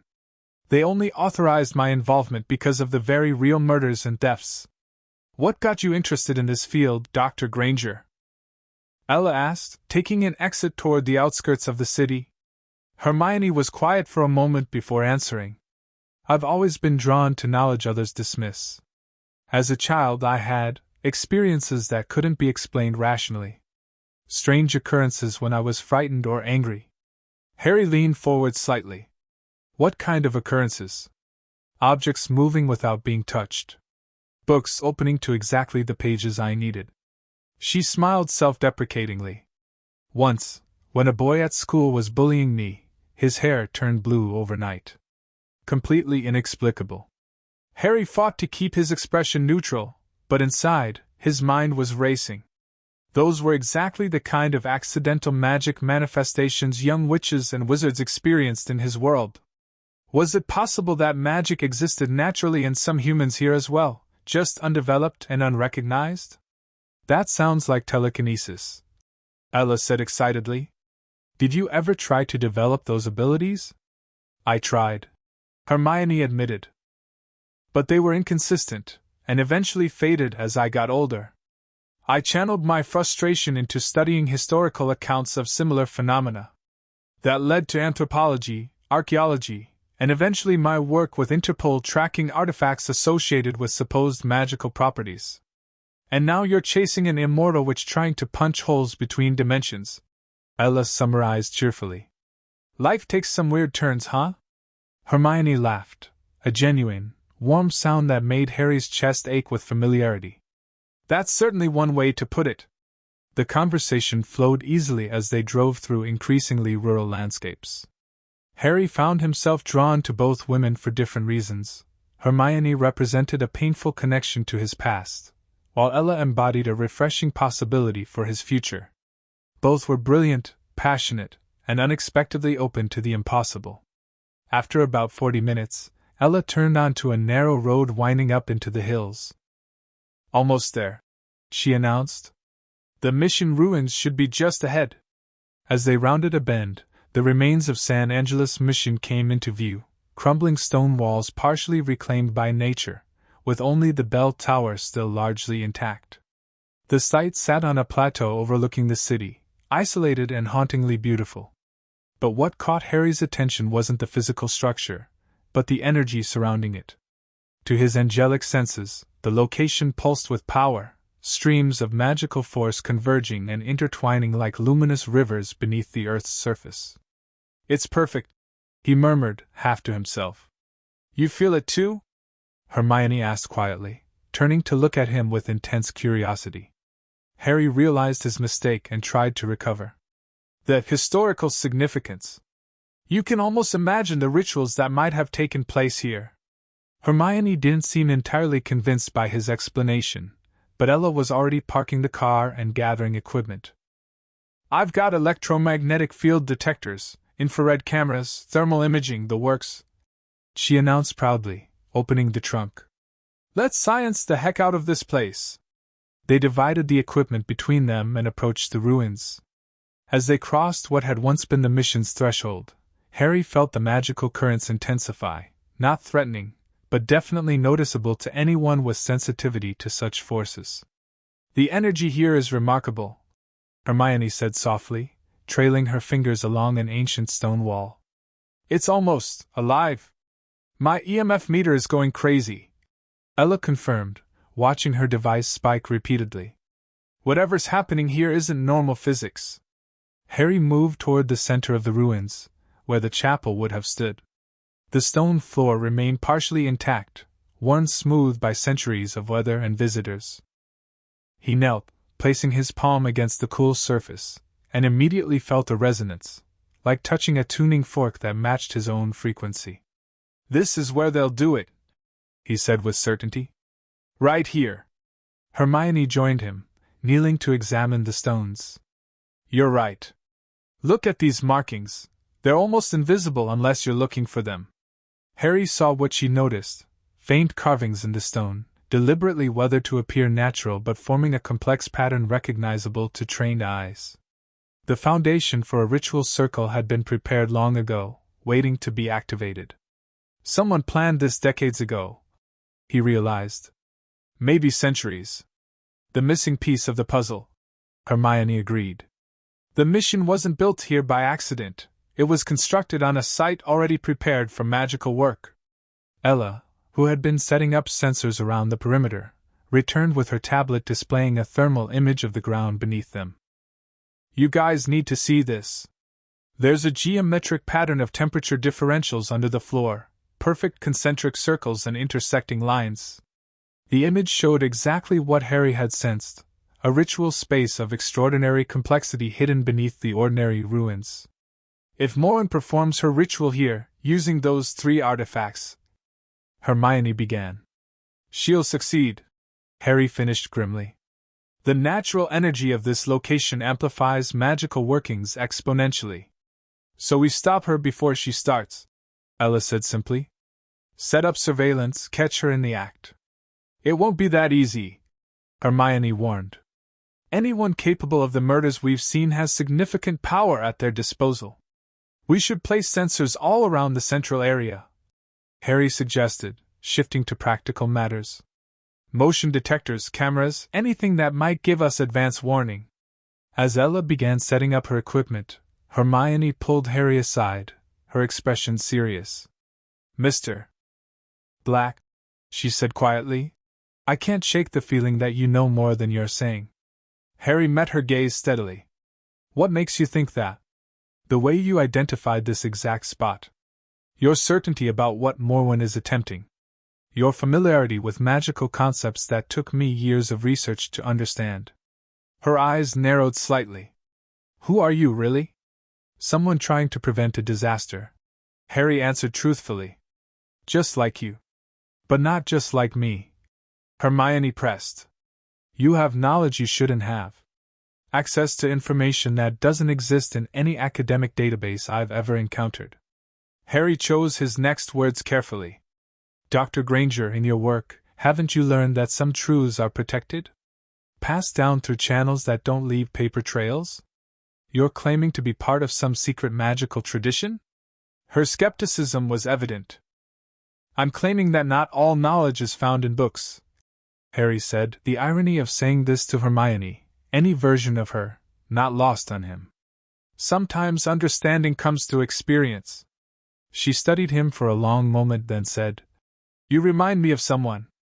I can't place who, but there's something familiar about you that I can't explain." Harry's heart raced. "Perhaps we've crossed paths before, in another life." "I don't believe in past lives, Mr. Black." "What do you believe in, Dr. Granger?" The question seemed to catch her off guard. "Evidence. Logic. The observable universe." She paused, then added reluctantly, "And the possibility that the observable universe is much stranger than most people are willing to admit." Their conversation was interrupted by Ella's excited call from across the ruins. "Guys! I'm picking up some kind of energy fluctuation by the bell tower." They hurried to join her, finding her staring at her tablet with wide eyes. "It's like a heartbeat," she explained, showing them a pulsing pattern on her screen. "The energy signature builds up, releases, and then starts again. On a 30-minute cycle. The thinning has already begun," Hermione said grimly. "The boundary between worlds is becoming unstable ahead of the equinox." "Can you tell where the energy is strongest?" Harry asked. Ella pointed toward the partially intact bell tower. "It seems to be centered there." The three of them approached the tower cautiously. Unlike the rest of the mission, the bell tower remained largely standing, a testament to the quality of its construction or perhaps to other, less natural factors. Harry felt the disturbance immediately upon entering the tower's shadow, a subtle wrongness in the fabric of reality, like a loose thread ready to be pulled. To his celestial senses, it appeared as a hairline fracture in the air itself, barely visible but definitely present. "There's something here," Hermione said, extending her hand cautiously without quite touching the anomaly. "I can almost feel it." "Be careful," Harry warned, resisting the urge to pull her back. "We don't know how stable it is." Ella's equipment began to emit a high-pitched whine. "Whatever it is, it's giving off radiation in wavelengths I can't even classify." As they watched, the invisible disturbance pulsed, momentarily becoming visible as a shimmer in the air, like heat rising from pavement, but with a bluish tinge. For a split second, Harry thought he glimpsed something through the shimmer, a landscape that wasn't the California hills, but something greener, mistier. "Did you see that?" Hermione gasped. "Another place," Ella whispered. "It looked like Scotland," Harry said automatically, recognizing the glimpse of Highland landscape. Hermione turned to him sharply. "How could you possibly know that?" Before Harry could formulate a response, the shimmer pulsed again, stronger this time, and the air seemed to tear open for the briefest moment. A gust of cold, damp air rushed through, carrying the unmistakable scent of pine forests and peat bogs. Then it was gone, the tear sealing itself as quickly as it had appeared. "That was definitely not Southern California air," Ella said, checking her instruments. "Temperature dropped 15 degrees during that, whatever it was. A momentary connection between worlds," Hermione said, her scientific skepticism warring with what she just experienced. "It's actually happening. The theories were right. We need to contact Detective Decker immediately," Harry insisted. "If the boundary is already this thin, Morwen might not wait for the equinox. She could attempt the ritual tonight." Hermione nodded, already pulling out her phone, but paused when she saw the screen. "No signal up here." "Mine's dead too," Ella confirmed. "And it was fully charged when we arrived." Harry wasn't surprised. The growing magical disturbance would naturally interfere with electronic devices. "We should head back to the car call from there." As they gathered their equipment and prepared to leave, Harry took one last look at the bell tower. The fracture was still there, nearly invisible now but definitely growing. By tomorrow night, it would be large enough for Morwen to tear it wide open with the right tools and knowledge. The thought of his world and this one violently colliding filled him with dread. Not just for the catastrophic magical consequences, but for what it would mean personally. How many other people from his past might exist here as alternates? What would happen if they encountered each other? "Harry?" Ella's voice broke through his thoughts. She stood nearby, equipment bag slung over her shoulder, watching him with gentle concern. "You okay?" You look like you've seen a ghost. In a way, he had, the ghost of a life he'd left behind, of a world he'd saved at the cost of his own life, now threatening to crash back into his new existence. Just worried about what we're facing, he said, managing a small smile. Hey. Ella stepped closer, her natural warmth radiating even in this tense moment. We've got this. Between your magical expertise, Hermione's brain, my science, Lucifer's, whatever Lucifer has, and Khloe's detective skills, we're a supernatural Scooby gang. The forces of darkness don't stand a chance. Her optimism was so genuine that Harry couldn't help but respond to it. You're remarkably calm about all this. Most people would be running away screaming by now. Ella shrugged. Life's more interesting when you embrace the weird. Besides, I've always suspected there was more to the universe than what we can measure in a lab. Her smile turned thoughtful. My abuela used to say that miracles happen every day, we just call them coincidences because we're afraid of what it means if they're not. Your grandmother sounds wise, Harry said, touched by her perspective. She was. She also would have loved meeting you. Ella tilted her head, studying him with unexpected perception. There's something special about you, Harry Black. Something not quite of this world. Before Harry could respond, Hermione called from ahead. If you two are done chatting, we need to get back to the city. They rejoined Hermione at the car, loading the equipment in silence. As they drove back toward Los Angeles, Harry found himself seated in the front this time, with Hermione in the back reviewing data on Ella's tablet. These readings are extraordinary, she murmured. They suggest a quantum entanglement between two distinct spatial locations that shouldn't be connected. Like two places occupying the same space but in different dimensions? Ella suggested, keeping her eyes on the winding road. Exactly. The math is, well, it shouldn't be possible, but the evidence is right here. Hermione sounded both frustrated and excited, a combination Harry remembered well from school days when she encountered problems that challenged her understanding of magical theory. If you could see another world, Ella asked suddenly, what do you think it would be like? Theoretically, an alternate dimension might be nearly identical to our own, with only small variations. Hermione replied. The multiverse theory suggests infinite possibilities, worlds where history took different turns, where natural laws evolved differently. Or worlds where magic works differently. Harry suggested quietly. Yes. Hermione agreed, looking up from the tablet. In some theoretical models, what we call supernatural phenomena could simply be natural processes we don't understand yet. In another reality, those same processes might be well documented, even commonplace. A world where magic is normal. Ella mused. That would be amazing. Or dangerous. Hermione countered. Different natural laws interacting could have catastrophic consequences, like introducing invasive species to an ecosystem. So that's what Morwen wants? Ella asked. To create chaos by connecting worlds with different rules? Or she wants access to power that doesn't exist in our world? Harry suggested, thinking of what might motivate someone to pursue such dangerous magic. Imagine discovering that abilities you've only dreamed of are common in another reality. Power is always a compelling motivation. Hermione agreed. Though I wonder if there's something more personal driving her. These ritual preparations have been developing for decades, possibly centuries. That suggests a very long-term goal. They lapsed into thoughtful silence as the car wound its way down from the hills.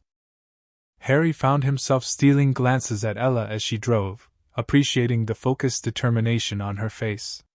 For someone encountering evidence of parallel worlds for the first time, she was handling it with remarkable poise. When they reached an area with cell reception, Hermione immediately called Khloe to update her on their findings. The conversation was brief and focused, ending with a plan to meet back at the precinct. Detective Decker is coordinating with tactical units now, Hermione reported after hanging up. They'll set up surveillance at the mission tonight, with a full team ready for tomorrow. Do you think that's soon enough? Harry asked, concerned about the thinning barrier they'd witnessed. The equinox is the optimal time for the ritual, Hermione reasoned. Even if the boundary is weakening already, Morwen will want the maximum advantage of the alignment. Unless she knows we're onto her," Ella pointed out. "Then she might rush it. That's why we're putting surveillance in place immediately," Hermione assured her. "If there's any activity at the site, we'll know." But Harry wasn't convinced. Something about the situation felt wrong, too easy, too predictable. If Morwen had been planning this for as long as they suspected, she wouldn't leave herself vulnerable to such simple countermeasures. By the time they returned to the precinct, evening was falling over Los Angeles. The bullpen was quieter, with most of the day's shift having departed. Khloe had commandeered a larger conference room, now transformed into a tactical center with maps, surveillance feeds, and case information covering every available surface. Lucifer lounged in a chair near Khloe's improvised command post, watching her work with obvious admiration. He straightened when he saw Harry, Hermione, and Ella enter. "Ah, the expedition returns. Did you commune with the spirits, solve all the mysteries of the universe?" "Not quite," Harry replied dryly. "But we did confirm that the barrier between worlds is already thinning at the mission site." Khloe looked up from her work. "You actually saw evidence of another dimension?" "We experienced a momentary connection," Hermione confirmed, setting up Ella's tablet to display their findings. Cold air came through, and we glimpsed what appeared to be a Scottish landscape. "Scotland?" Lucifer asked sharply, giving Harry a significant look. "That's what it looked like," Harry said carefully. "Highlands, misty. Fascinating coincidence," Lucifer murmured, too quietly for the humans to hear.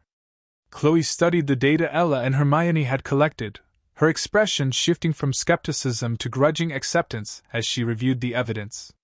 Whatever her personal beliefs, she was too good a detective to ignore compelling information.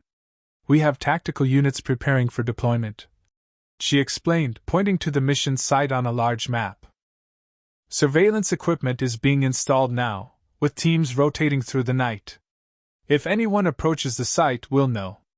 "What about magical detection?" Harry asked. "Someone with Morwen's abilities might be able to approach unnoticed by conventional means. That's why you three are going to be our special consultants on site," Khloe said. "Along with Lucifer. I've arranged a small observation post near the mission that will give you a view of the area without exposing you to danger." "How delightfully cozy," Lucifer commented. "A night of stargazing with my celestial brother and two brilliant ladies." Hermione raised an eyebrow at Lucifer's phrasing but didn't comment. Instead, she focused on the mission layout. "We should position ourselves near the bell tower. That's where the dimensional thinning is strongest." "Already arranged," Khloe assured her. "The observation post is in an abandoned ranger station with a clear view of the tower." As they discussed logistics, Harry found himself impressed with Khloe's efficiency and adaptation to the bizarre circumstances. Despite clearly struggling with the more esoteric aspects of the case, she approached it with the same methodical professionalism she would any investigation. "You'll deploy at 2,100 hours," Khloe concluded. "That gives you time to rest and prepare. I suggest you all get something to eat and gather whatever equipment you'll need for overnight surveillance." "What about you, Detective?" Lucifer asked. "Surely you're not planning to miss all the interdimensional fun?" "I'll be coordinating from the mobile command center," Khloe explained. "Someone needs to manage the tactical response if Morwen shows up. Always the responsible one." Lucifer sighed dramatically. "Very well. Shall we reconvene at Lux beforehand? I find good scotch makes surveillance much more palatable." "That's actually not a bad idea," Ella agreed enthusiastically. "I need to swing by my place for some specialized equipment anyway. We could meet at Lux in, say, 2 hours?" "Perfect," Lucifer beamed. "I'll have food arranged as well. Can't save the world on an empty stomach." As they dispersed to prepare, Harry found himself walking with Hermione toward the elevator. An awkward silence stretched between them until she finally spoke. "You never answered my question earlier, Mr. Black. About how you knew it was Scotland we glimpsed through that tear." Harry chose honesty, or at least a version of it. I recognized it because I grew up there, in the Highlands. That landscape is imprinted on my memory. I see. Hermione studied him thoughtfully. That explains your expertise in Celtic magical traditions as well, I suppose? Among other things. Harry acknowledged. Well, whatever your background, I'm glad you're involved in this case, she said with unexpected warmth. Few people would understand the significance of what we're facing. The same could be said of you, Dr. Granger, Harry replied. Most academics would run from evidence that contradicted their worldview this dramatically. I've never been most academics, she said with a small smile that reminded him so painfully of his Hermione. My colleagues call me stubborn. I prefer committed to the truth, whatever form it takes. They reached the lobby, and Hermione checked her watch. I should get back to my hotel to gather my research materials. I'll see you at Lux in 2 hours? I'll be there, Harry promised. As she walked away, Harry felt a familiar presence behind him. Quite the pickle you've found yourself in, Lucifer observed, materializing at his shoulder. Caught between worlds in more ways than one, it seems. You could say that, Harry agreed, watching Hermione disappear through the precinct doors. She reminds you of someone from your world, Lucifer deduced. Someone important. Harry nodded, not trusting himself to elaborate. And yet MS. Lopez also catches your attention, Lucifer continued with a knowing smile. I've noticed the way you look at her, fascinated, drawn to her light. Is this conversation going somewhere? Harry asked, uncomfortable with Lucifer's perception. Merely an observation from someone who understands complicated feelings. Lucifer's gaze drifted to where Khloe could be seen through the conference room window, still focused on her work. Humans have a remarkable capacity to entangle themselves in our celestial lives, often without realizing the complications they create. Hermione isn't. Harry began, then stopped, unsure how to explain. She looks like someone I knew, but she's not the same person. And yet she's brilliant, determined, and increasingly involved in matters beyond mortal understanding, much like her counterpart was, I imagine. Lucifer's expression grew more serious. While MS. Lopez radiates a pure light all her own, faith and science in harmony, accepting the impossible with open arms. Why are you telling me this? Harry asked. Because tonight we face a witch attempting to tear open reality, and tomorrow, who knows? Lucifer straightened his cuffs with practiced elegance. In my experience, it's best not to leave things unsaid when apocalyptic events are on the horizon. With that cryptic advice, he sauntered toward the exit, leaving Harry to consider his words. As frustrating as Lucifer could be, Harry recognized the truth in what he'd said. He was caught between his past and his potential future, between the familiarity of what Hermione represented and the new possibility that Ella embodied. But first, they had to prevent Morwen from destroying both worlds. Lux was quiet when Harry arrived, the nightclub not yet open to the public. Lucifer had reserved the VIP area for their impromptu strategy session, with a spread of food and drinks awaiting them. Ella was already there, surrounded by cases of equipment, and chatting animatedly with the bartender. She waved when she saw Harry, her smile bright despite the gravity of their situation. Harry! I brought every sensor I own, plus some prototype stuff I've been developing. She gestured to the cases proudly. If anything weird happens tonight, we'll have empirical data on it. Impressive, Harry said, genuinely admiring her enthusiasm. Most people would be packing protection, not scientific instruments. Oh, I've got protection too, Ella assured him, patting her bag. Holy water, blessed salt, silver cross, my abuela taught me well. But knowledge is the best weapon against the unknown. Harry couldn't help but smile. I couldn't agree more. Help yourself to food, she encouraged, gesturing to the spread. Lucifer went all out. Indeed, the table was laden with an impressive array of gourmet options that would have impressed even Hogwarts house elves. Harry realized he was actually hungry, another reminder that his partially human nature still required sustenance, even if he could technically survive without it. As they filled plates, Lucifer emerged from the elevator with Hermione, deep in conversation about historical accounts of dimensional travel. Hermione carried a weathered leather satchel that bulged with books and papers. "Harry!" Lucifer called. "Dr. Granger has been enlightening me about medieval accounts of angels transporting humans between realms. Fascinating parallels to our current situation." "Angels?" Harry questioned, wondering what path their conversation had taken. "Metaphorically speaking," Hermione clarified. "Many cultures described powerful beings as angels or demons when they exhibited abilities beyond human understanding. The consistency of these accounts across civilizations suggests a common experience being interpreted through different cultural lenses." "Or actual angels?" Lucifer suggested with a mischievous smile. "Perhaps the universe is stranger than academic consensus allows, Dr. Granger." "Ideal in evidence, Mr. Morningstar," Hermione replied primly, though Harry detected a hint of amusement in her tone. "When you show me an angel, I'll reconsider my terminology."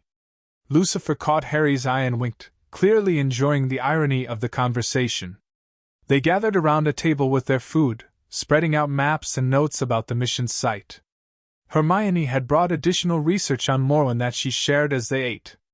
"The earliest reference I can find is from 12th century Wales," she explained, showing them a reproduction of an ancient manuscript.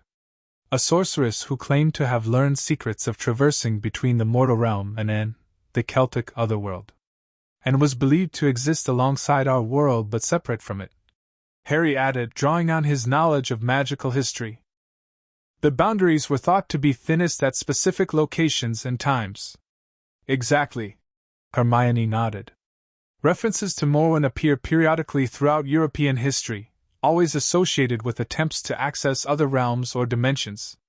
The consistent description across centuries suggests either a mantle passed down through generations or someone who found a way to extend their lifespan significantly," Ella finished. "Like supernatural longevity. If we accept the possibility of other dimensions, we must consider that time might flow differently between them," Hermione said carefully. "Theoretically, someone moving between worlds might experience temporal discrepancies that would appear as extended youth or longevity to observers." Harry was impressed with her reasoning. She was finding scientific frameworks to understand magical realities without abandoning her rational approach. "So we could be dealing with the original Morwen," Lucifer concluded, "who has been hopping between worlds for centuries, pursuing some agenda we don't yet understand." "It's a possibility we should consider," Hermione agreed reluctantly. "Though it seems far-fetched." "Far-fetched is our specialty," Ella said cheerfully. "So what's her endgame? Why try to permanently connect worlds now, after centuries of preparation?" "That's the question," Hermione frowned. "Most mythological accounts of otherworld journeys involve seeking knowledge, power, or retrieving something, or someone, from the other side." Harry felt a chill at her words. What if Morwen wasn't trying to bring something from his world to this one, but rather the opposite? What if she was trying to access his world to retrieve something she believed belonged there? "Whatever her motivation," he said, "we need to stop her before she completes the ritual. Once the doorway is fully opened, the consequences could be catastrophic for both realities." "Agreed," Hermione said. "Which is why I brought these." She reached into her satchel and produced several small cloth bags. "Countermeasures, based on historical methods for disrupting magical workings." "Which bags?" Ella asked, examining one curiously. "Essentially," Hermione confirmed. "Combinations of herbs, minerals, and other substances documented to counteract specific magical frequencies. If placed at the cardinal points around Morwen's ritual site, they should disrupt the energy flow enough to prevent the doorway from stabilizing." "You came prepared," Harry said, impressed and slightly amused by how much this Hermione resembled his friend, always 3 steps ahead with practical solutions. "I've been tracking this case for months," Hermione reminded him. "One doesn't confront an immortal witch without contingency plans." Lucifer checked his watch. "Speaking of plans, we should depart soon. The detective will be expecting us at the command center by 8. They gathered their equipment, and Lucifer's driver brought his vehicle around, a spacious SUV rather than his usual Corvette, accommodating both passengers and Ella's extensive gear. As they loaded everything, Harry found himself helping Ella with a particularly heavy case. "What's in here?" he asked. "It weighs as much as a small dragon." Ella grinned at his comparison. "Ground-penetrating radar. If there's anything hidden under that mission floor, this baby will find it." Their hands brushed as they maneuvered the case into the vehicle, and Harry felt an unexpected jolt, not unpleasant, but startling. Ella seemed to feel it too, her eyes widening slightly as she met his gaze. "Static electricity," she said with a nervous laugh. "All this equipment." But Harry knew it wasn't static. His angelic essence had responded to her touch, recognizing something in Ella that resonated with his celestial nature. He wondered if Lucifer had experienced similar reactions with her. The drive to the mobile command center was filled with practical discussion of tactics and positioning. Hermione and Ella debated the best placement for sensors and countermeasures, while Lucifer occasionally offered sardonic commentary that somehow managed to be both unhelpful and insightful simultaneously. Harry found himself watching the Los Angeles landscape pass by, considering how quickly his new existence had become complicated. Barely days into his role as Azrael, he was already confronting threats that spanned multiple realities and involved people connected to his human past. The mobile command center turned out to be a series of tactical vehicles parked at a staging area a mile from the mission site. Khloe met them as they arrived, professional in a tactical vest over her usual attire. "Surveillance is in place," she reported. "No activity at the site yet, but we're monitoring all approaches. Your observation post is ready. It's that old ranger station up the hill with the clear view of the mission." She handed them communication devices. "These will keep you connected to the command center. If you see anything suspicious, report it immediately. Do not engage on your own." "Understood, Detective," Lucifer assured her with unusual seriousness. "We shall be the very model of observational restraint." Khloe looked skeptical but continued. "Tactical teams are positioned here, here, and here." She indicated points on a map. "Response time to the mission is under 3 minutes from all positions." "What about magical detection?" Harry asked. "Conventional surveillance might miss someone using unconventional approaches. That's why you four are our eyes on site," Khloe explained. "Between Dr. Granger's expertise, Ms. Lopez's equipment, and whatever unusual insights you and Lucifer might provide, we're hoping to cover all possibilities." The unspoken acknowledgement that Lucifer and Harry brought something beyond normal human capabilities to the table was interesting. Khloe clearly suspected there was more to them than met the eye, even if she didn't fully understand what. "We should get in position before full dark," Hermione suggested, checking the setting sun. "If Morwen is going to attempt anything tonight, twilight would be the traditional time." They transferred their equipment to a rugged utility vehicle and made their way up the narrow track to the ranger station. The simple wooden structure was positioned perfectly, offering an unobstructed view of the mission ruins below while remaining partly concealed by surrounding vegetation. Inside, the station had been prepared with basic amenities: chairs, a table, battery-powered lamps, and a small generator to power Ella's equipment. Large windows faced the mission, and a door opened onto a small deck with an even better vantage point. "Cozy," Lucifer remarked, surveying the rustic accommodations with a grimace. "At least I brought refreshments." He produced a flask from inside his jacket. They set up quickly, with Ella establishing her monitoring station near the windows and Hermione arranging her research materials on the table. Harry and Lucifer took initial positions on the deck, watching the mission ruins as darkness began to fall. "Your Dr. Granger is remarkably intuitive for a human with no formal magical training," Lucifer observed quietly. "One might almost think she has some natural affinity." "I've been thinking the same thing," Harry admitted. "In my world, she was a brilliant witch. Perhaps some version of that potential exists here as well. And Ms. Lopez," Lucifer continued, "continues to surprise with her openness to the divine and arcane. Did you know she once had regular conversations with my sister Azrael?" The previous angel of death, that is. Harry turned to him in surprise. Ella knows angels? Not consciously. Lucifer clarified. She thought Ray Ray, as she called her, was a ghost friend. My sister took a special interest in her, said Ella had a rare soul.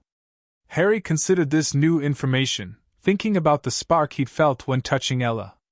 There's definitely something unique about her. A receptiveness to the celestial that most humans lack. Indeed. Lucifer agreed. Which makes your apparent interest in both women all the more intriguing. Drawn to the familiar echo of your past, yet also to a new possibility uniquely suited to your celestial nature. I'm not. Harry began to protest, then stopped himself. Denying his growing feelings for both women seemed pointless when speaking to someone who could sense desire. It's complicated. The heart always is, Lucifer said with surprising gentleness. Particularly when trapped between worlds. Their conversation was interrupted by Ella calling from inside. Guys! I'm getting readings from the bell tower, similar to what we detected earlier, but stronger. They hurried back inside to find Ella staring at her equipment with excited concern. Hermione was already gathering her countermeasure bags, preparing to move. The energy signature is growing, Ella explained, showing them the fluctuating readings on her monitor. Pulses are coming faster now, every 15 minutes instead of 30. Can you tell if anyone's at the site? Harry asked, peering through binoculars toward the mission. Thermal imaging shows nothing, Ella replied, switching displays. But these energy readings suggest something's happening. Harry focused his angelic senses toward the mission, extending his perception beyond human limits. He immediately felt the disturbance, stronger now, pulsing with increasing urgency. But more concerning was the faint trace of magical signature he detected, a presence that felt both familiar and wrong, like a twisted version of something he should recognize. Someone's there, he said with certainty. They're concealing themselves, but they're definitely there. How can you possibly know that? Hermione demanded. Experience, Harry replied simply, already moving toward the door.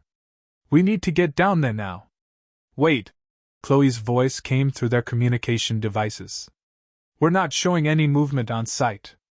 What are you detecting? Energy fluctuations consistent with preliminary ritual activity, Hermione answered smoothly, covering for Harry's unexplainable certainty. We should investigate before it progresses further. Hold position, Khloe ordered. I'm sending a tactical team to sweep the area. With all due respect, Detective, Lucifer interjected. Your tactical team won't know what to look for. We do. Lucifer, Khloe began, frustration evident in her voice. We'll stay in communication, Harry promised.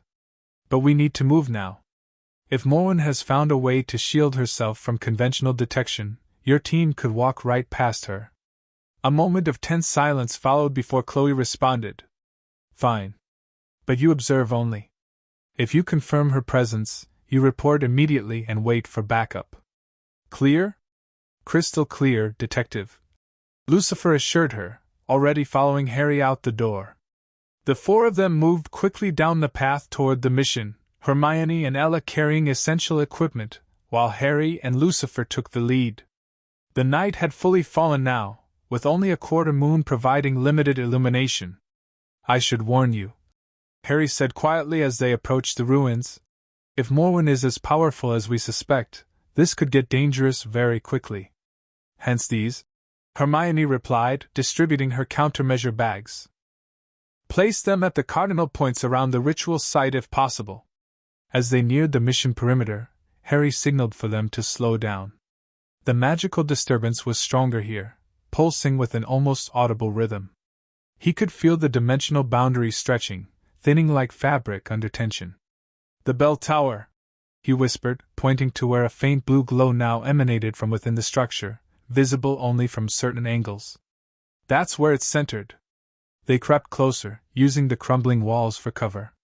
The blue glow pulsed in time with the energy fluctuations Ella had detected, growing marginally brighter with each cycle. I still don't see anyone, Ella whispered, checking her handheld thermal scanner.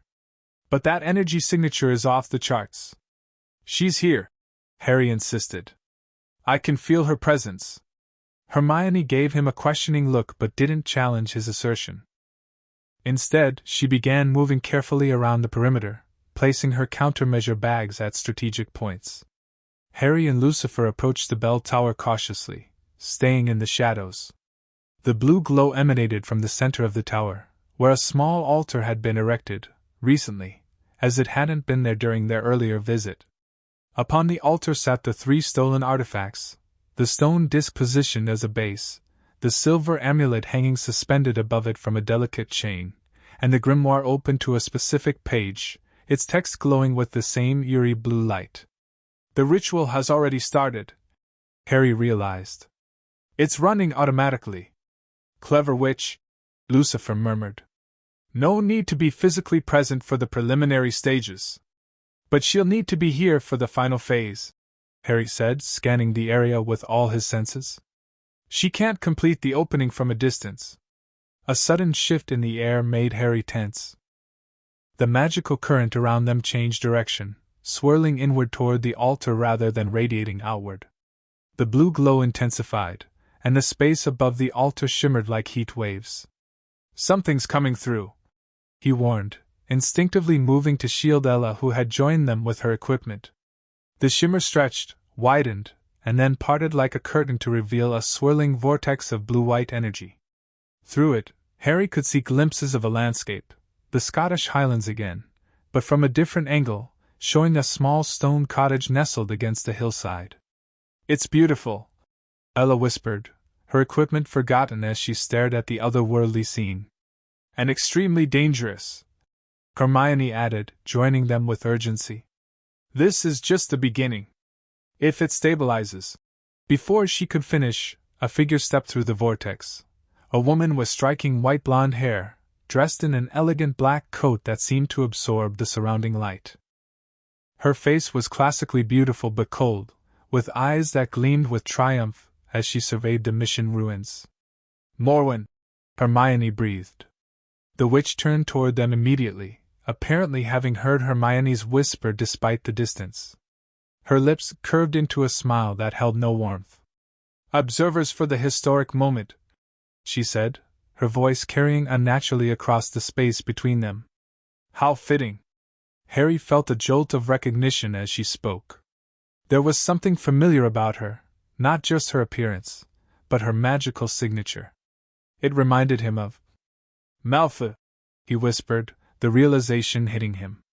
Not Draco, but the same bloodline, the same distinctive magical signature that all Malfoys carried in his world.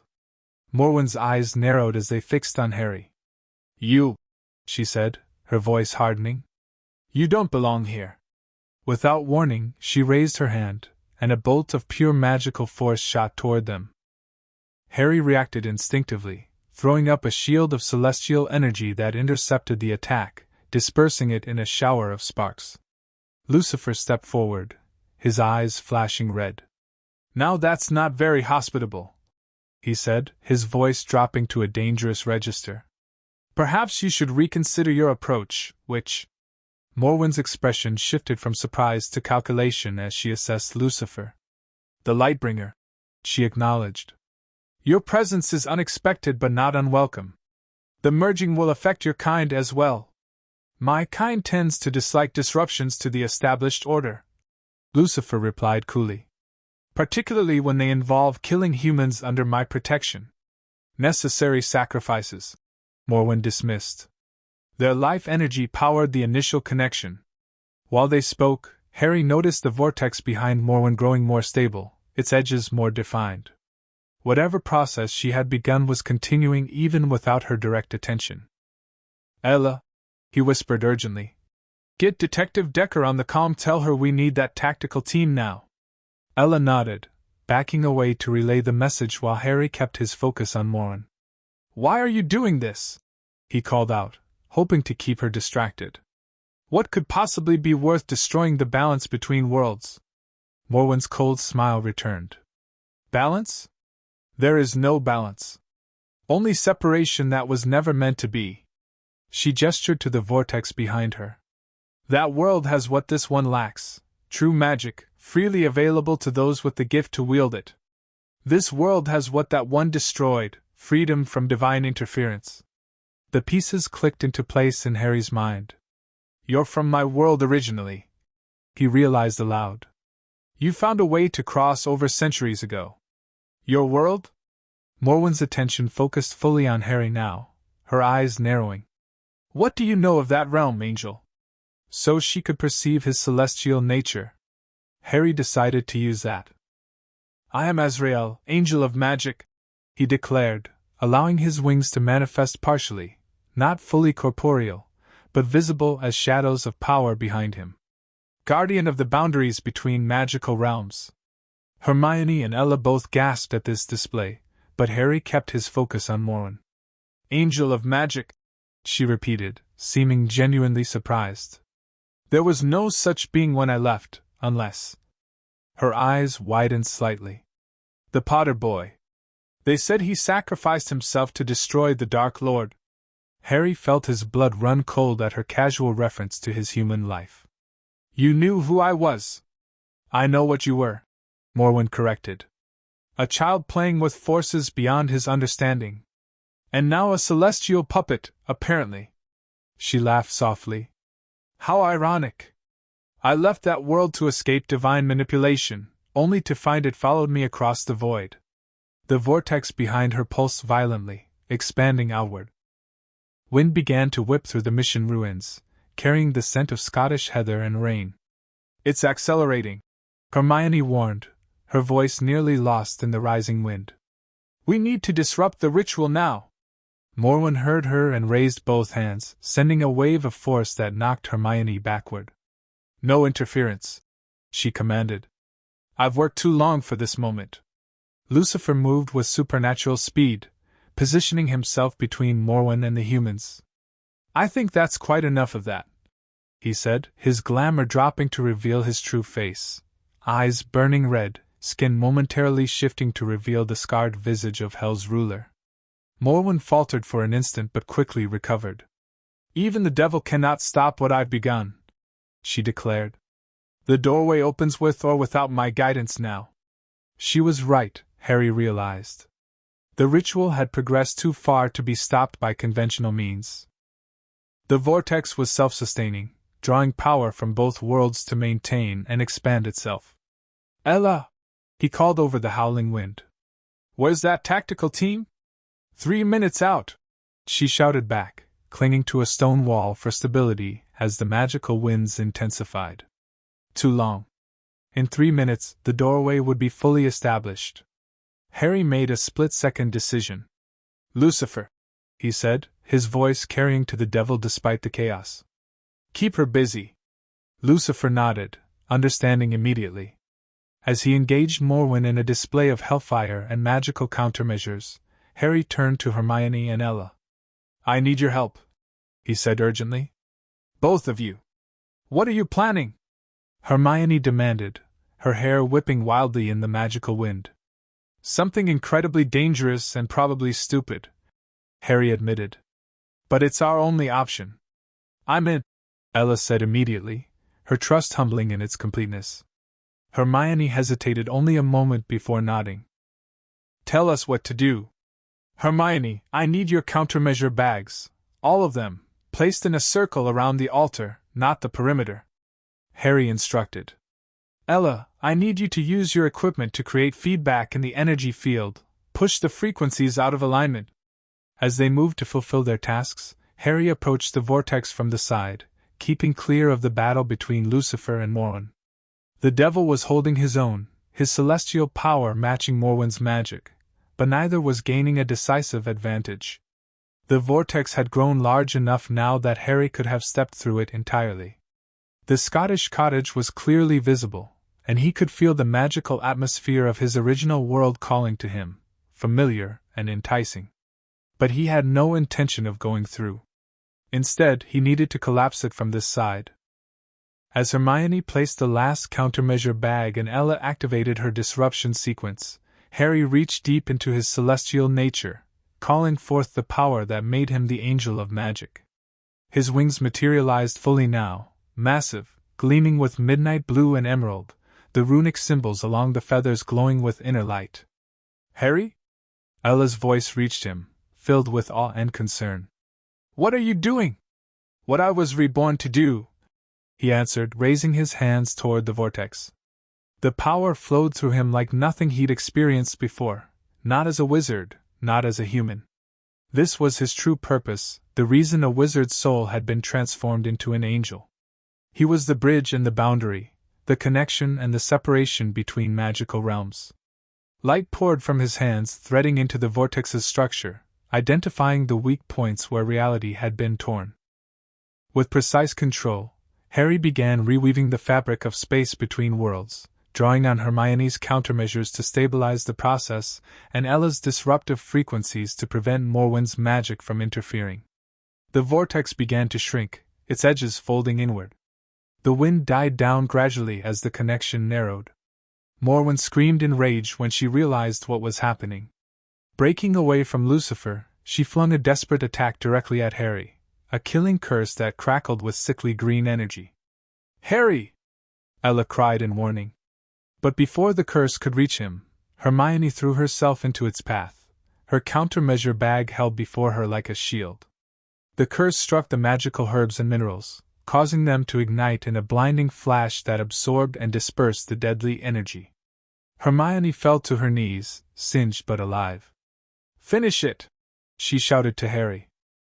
With a final surge of celestial power, Harry closed the vortex, sealing the boundary between worlds with a resonant boom that shook the very foundations of the mission ruins. Morwen howled in despair as her centuries of work collapsed before her eyes. "No! You've ruined everything!" "On the contrary," Lucifer said, appearing behind her with supernatural speed. "He's preserved everything." Before she could react, Lucifer touched Morwen's forehead, and her eyes rolled back as she collapsed unconscious to the ground. "Devil's touch," he explained with a grim smile. "Quite useful for subduing troublesome immortals." Harry lowered his hands slowly, his wings gradually fading from view as he reined in his celestial power.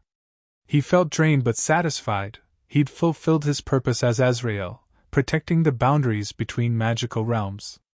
But his satisfaction was short-lived as he turned to find both Ella and Hermione staring at him with expressions of shock, awe, and dawning comprehension. "You're an angel," Ella whispered. "A real angel." "And you're Harry Potter," Hermione added, her voice shaking slightly. "Aren't you? Not just named Harry, you're actually him." Before Harry could formulate a response, the sound of approaching vehicles and shouting voices announced the arrival of the tactical team. Reality, the mundane kind, was crashing back in. Lucifer stepped forward smoothly. "Ladies, I believe we have some explaining to do. But perhaps it could wait until after we've handled the unconscious immortal witch and the rather excited police force about to join us." Ella nodded, still wide-eyed, while Hermione simply stared at Harry with an expression he couldn't quite interpret, somewhere between scientific fascination and personal betrayal. As Khloe and the tactical team swarmed the site, Harry realized that stopping Morwen had been the easy part. Explaining to Ella and Hermione who, and what, he really was would be far more challenging. And somewhere beneath that concern lay an even more complicated truth. In the process of saving both worlds, he'd forged connections to both women that transcended his angelic duties. Connections that felt dangerously close to love. Dawn broke over Los Angeles, painting the sky in hues of gold and rose as Harry stood on the balcony of Lucifer's penthouse. Below, the city was beginning to stir, oblivious to how close it had come to catastrophic dimensional collapse. Behind him, voices murmured as Lucifer explained the celestial reality to Ella and Hermione. After the chaos at the mission had been contained, Morwen secured in a specially prepared cell and the artifacts safely confiscated, they had retreated to Lux for privacy and much-needed explanations. Khloe had joined them briefly, but having already processed Lucifer's true nature months earlier, she'd focused on the practical aspects of containing Morwen and securing the scene. Now she was at the precinct, creating a plausible official narrative that wouldn't involve interdimensional portals or angels. "How are you holding up?" Ella's voice came from behind Harry, gentle and concerned. He turned to find her watching him with those warm, perceptive eyes that seemed to see right through his celestial disguise to the person beneath. "Shouldn't I be asking you that?" Harry countered with a small smile. "You just discovered angels and parallel universes are real." "Yeah, but I always suspected something like that," Ella said, joining him at the balcony railing. "Finding out Lucifer is actually the devil was a bigger shock, honestly. You being an angel seems fitting somehow." Harry studied her, marveling at her resilience. "You're taking this remarkably well." Ella shrugged. "I've been talking to ghosts since I was 8. Or well, I thought she was a ghost. Turns out my friend Ray Ray was actually an angel named Azrael." She paused, her eyes widening. "Wait, Lucifer said that's your title now, Angel of Death?" "Angel of Magic," Harry corrected. "Azrael was reassigned, apparently. I inherited the name but not the same responsibilities." "Angel of Magic," Ella repeated thoughtfully. "So in your previous life, you were really Harry Potter? Like the character from the books?" Harry blinked in confusion. "Books? Oh man, this is wild." Ella laughed softly. "In our world, your life story is a famous series of fantasy novels. Kids growing up with wands, magical schools, dark lords, the works." "You're joking," Harry said, genuinely stunned. "Nope. Lucifer says it's a dimensional echo. Sometimes stories from one reality bleed into another as fiction." She tilted her head curiously. "So you really did all that stuff?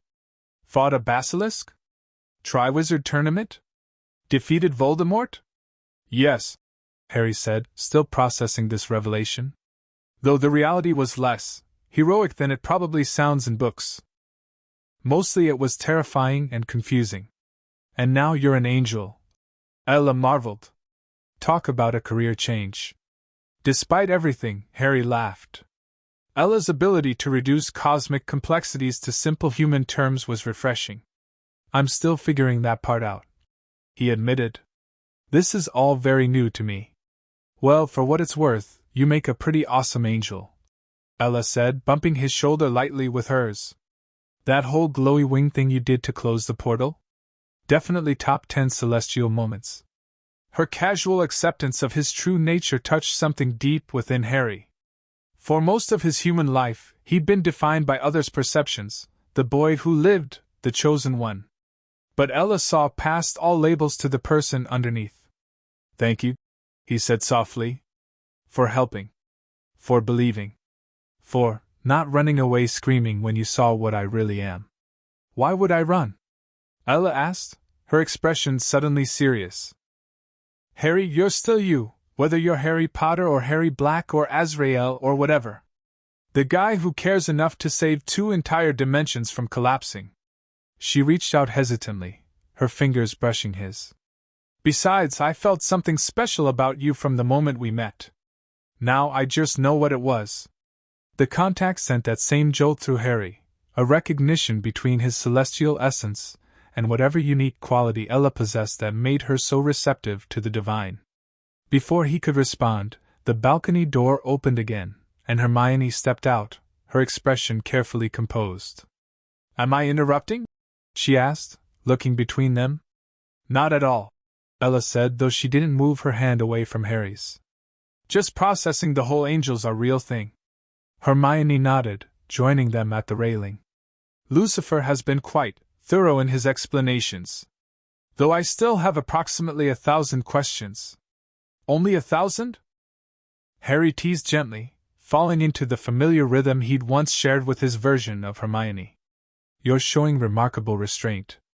A smile tugged at her lips. "I'm pacing myself." Her expression grew more serious. "You knew me, didn't you? In your world. That's why you looked at me so strangely when we met." Harry nodded, not trusting himself to elaborate. "Were we friends?" Hermione pressed. "The best of friends," Harry confirmed softly. "You saved my life more times than I can count. You were the smartest, most loyal person I knew. But I'm not her," Hermione said, a statement rather than a question. "No," Harry acknowledged. You're yourself, brilliant and determined in your own way, but with a different life, different experiences. Hermione seemed to consider this. It must be strange for you, seeing someone who looks like your friend but isn't her. A bit, Harry admitted. But I'm learning that different doesn't mean lesser. Just new possibilities. Ella, who had been listening quietly, spoke up. So what happens now? Morwen's in custody, the portal's closed. Is your angel mission complete? It was a question Harry had been pondering himself. I don't think so, he said slowly. The barrier between worlds is stable for now, but what happened once could happen again. Someone else could discover what Morwen knew. Plus, Hermione added, her analytical mind already working on the problem. We still don't fully understand her motivation. Why was creating a permanent connection between worlds so important to her? What was she hoping to achieve beyond access to magic? A question worth exploring. Lucifer said, joining them on the balcony with drinks in hand. Our witch hasn't been particularly forthcoming in custody, but she did say one rather intriguing thing. What's that? Harry asked, accepting the glass Lucifer offered. She said, he'll find another way through. Lucifer quoted, his expression troubled, suggesting she wasn't working alone, or at least, not entirely for herself. A chill ran through Harry. She could mean anyone. My world had no shortage of dark wizards who might want access to a reality without established magical defenses. Something to investigate, Hermione said firmly.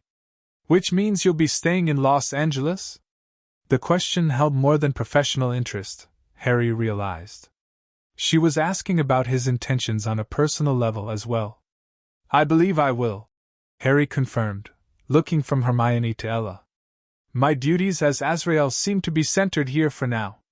And I've found connections worth exploring. Ella smiled at this, while Hermione's expression remained more guarded, intrigued but cautious. Well then, Lucifer raised his glass. To new beginnings, interdimensional friendships, and the continuing adventures of the Celestial Scooby Gang. They clinked glasses, the four of them standing together as the Los Angeles sun rose higher, illuminating the city below, a city where magic and science, faith and reason, past and future were all colliding in ways Harry could never have imagined when he'd walked willingly to his death in another world. Whatever came next, he wouldn't face it alone. And for the first time since awakening as Azrael, Harry felt truly grateful for his second chance at existence, not just as the angel of magic, but as someone capable of forming new bonds in this strange new reality. The boundaries between worlds had been preserved, but the boundaries around his heart were just beginning to fall. Chapter 3: The Magic of Choice. 3 weeks after closing Morwen's portal, Harry stood in the observation room of a specially designed containment facility, watching the witch through one-way glass as she sat motionless in her cell. The room had been constructed according to specifications Harry had provided, runes carved into the walls, ceiling, and floor to suppress magical abilities, materials carefully selected to block dimensional energies. Morwen hadn't spoken a word since her cryptic statement about someone finding another way through. She simply sat in perfect stillness, her white blonde hair cascading over her shoulders, her eyes fixed on a point in space only she could see. Occasionally, her lips would move in silent communication with some unseen presence. Still nothing? Khloe asked, entering the observation room with 2 cups of coffee. She handed one to Harry, who accepted it gratefully. Not a word, he confirmed. I'm starting to think she's communicating across dimensions somehow, despite our precautions. Khloe leaned against the glass, studying the prisoner. Lucifer tried his thing. She wiggled her fingers to indicate his desire mojo. She just looked at him and said, "My desire transcends your understanding, Lightbringer." Charming, Harry murmured, sipping his coffee. Where is Lucifer now? Meeting with Amenadiel about strengthening the celestial security around her, Khloe replied. Apparently they're concerned about her connection to your world. In the weeks since the confrontation at the mission, Khloe had adapted to Harry's true nature with remarkable pragmatism. Learning that Harry was both an angel and originally from a parallel dimension where magic was commonplace had been, in her words. Just another Tuesday in Lucifer-adjacent life. We should be concerned, Harry agreed, watching Morwen's still form. If she was working with someone from my original reality, someone powerful enough to help her create that portal, they won't simply give up because we stopped their first attempt. Any theories about who he might be? Khloe asked, referencing Morwen's cryptic statement. Harry had been pondering this question since that night. Too many possibilities, unfortunately. My world had no shortage of dark wizards who would love access to a reality without established magical defenses. Before Khloe could respond, the door opened again, and Ella bounced in with her characteristic energy, carrying a tablet and a box of donuts. "Morning, Team Dimensional Defense Squad," she announced cheerfully. "I come bearing sugar and science." Harry couldn't help smiling. Ella had embraced the supernatural revelations with enthusiasm rather than fear, immediately designating herself the group's scientific liaison. Her lab had become a nexus of research into the physical properties of interdimensional energy, with equipment modified to detect magical signatures. "Please tell me you brought the ones with sprinkles," Khloe said, eyeing the donut box. "Would I forget the detective's favorite?" Ella set the box on a nearby table. "Harry, I got you those jelly-filled ones you liked last time." "You're a lifesaver," Harry said, helping himself to a donut. His partial human nature still appreciated simple pleasures like food, especially sweet things. "So, how's our creepy immortal witch today?" Ella asked, peering through the glass at Morwen. "Still doing her best statue impression?" "Unfortunately," Khloe confirmed. "Not a single useful statement since capture." "Well, I might have something that will get her talking." Ella tapped her tablet, bringing up a series of complex readings. "I've been analyzing the energy signatures from the portal site, and I found something interesting. There's a residual connection still active, tiny, like a pinhole rather than a doorway, but definitely there." Harry straightened immediately. "A connection to my world? Still open?" "More like a scar that didn't heal completely," Ella explained. "It's not functional as a portal, but it's leaking tiny amounts of energy between dimensions. I was able to use it to gather some data about the other side." "What kind of data?" Khloe asked, her detective instincts immediately engaged. Ella's expression grew more serious. "News, mostly. I modified one of my receivers to pick up magical frequencies, based on Harry's descriptions of how wizarding radio worked in his world, and I've been getting fragments of broadcasts." She looked at Harry apologetically. "There's been a series of disappearances in the magical community there. Prominent figures vanishing without explanation." Harry felt a chill run through him. "When did these disappearances start?" "From what I could piece together, about 2 months ago," Ella said. "Right around when Morwen began escalating her activities here." "That can't be coincidence," Khloe stated, her detective mind making connections. "If someone is helping Morwen from the other side, they might be gathering." "What magical energy? Knowledge? People? Or creating diversions?" Harry suggested grimly, causing chaos to distract from their real purpose. They all turned to look at Morwen, who remained eerily still in her cell. For the first time, Harry noticed a subtle smile playing at the corners of her mouth, as if she could hear their conversation and found it amusing. "I need to speak with her," he decided. "Are you sure that's wise?" Khloe asked. "She seems to have a personal interest in you, given your connection to her original world." "Precisely why she might actually talk to me," Harry pointed out. "She's ignored everyone else." Khloe hesitated, then nodded. "We'll be watching. If she tries anything." "I'm an angel, remember?" Harry said with a reassuring smile. "Considerably harder to harm than I look." "Still," Ella interjected, reaching into her bag to produce a small stone pendant. "Wear this. It's made from materials from the mission site. It should help anchor you if she tries any dimensional weirdness."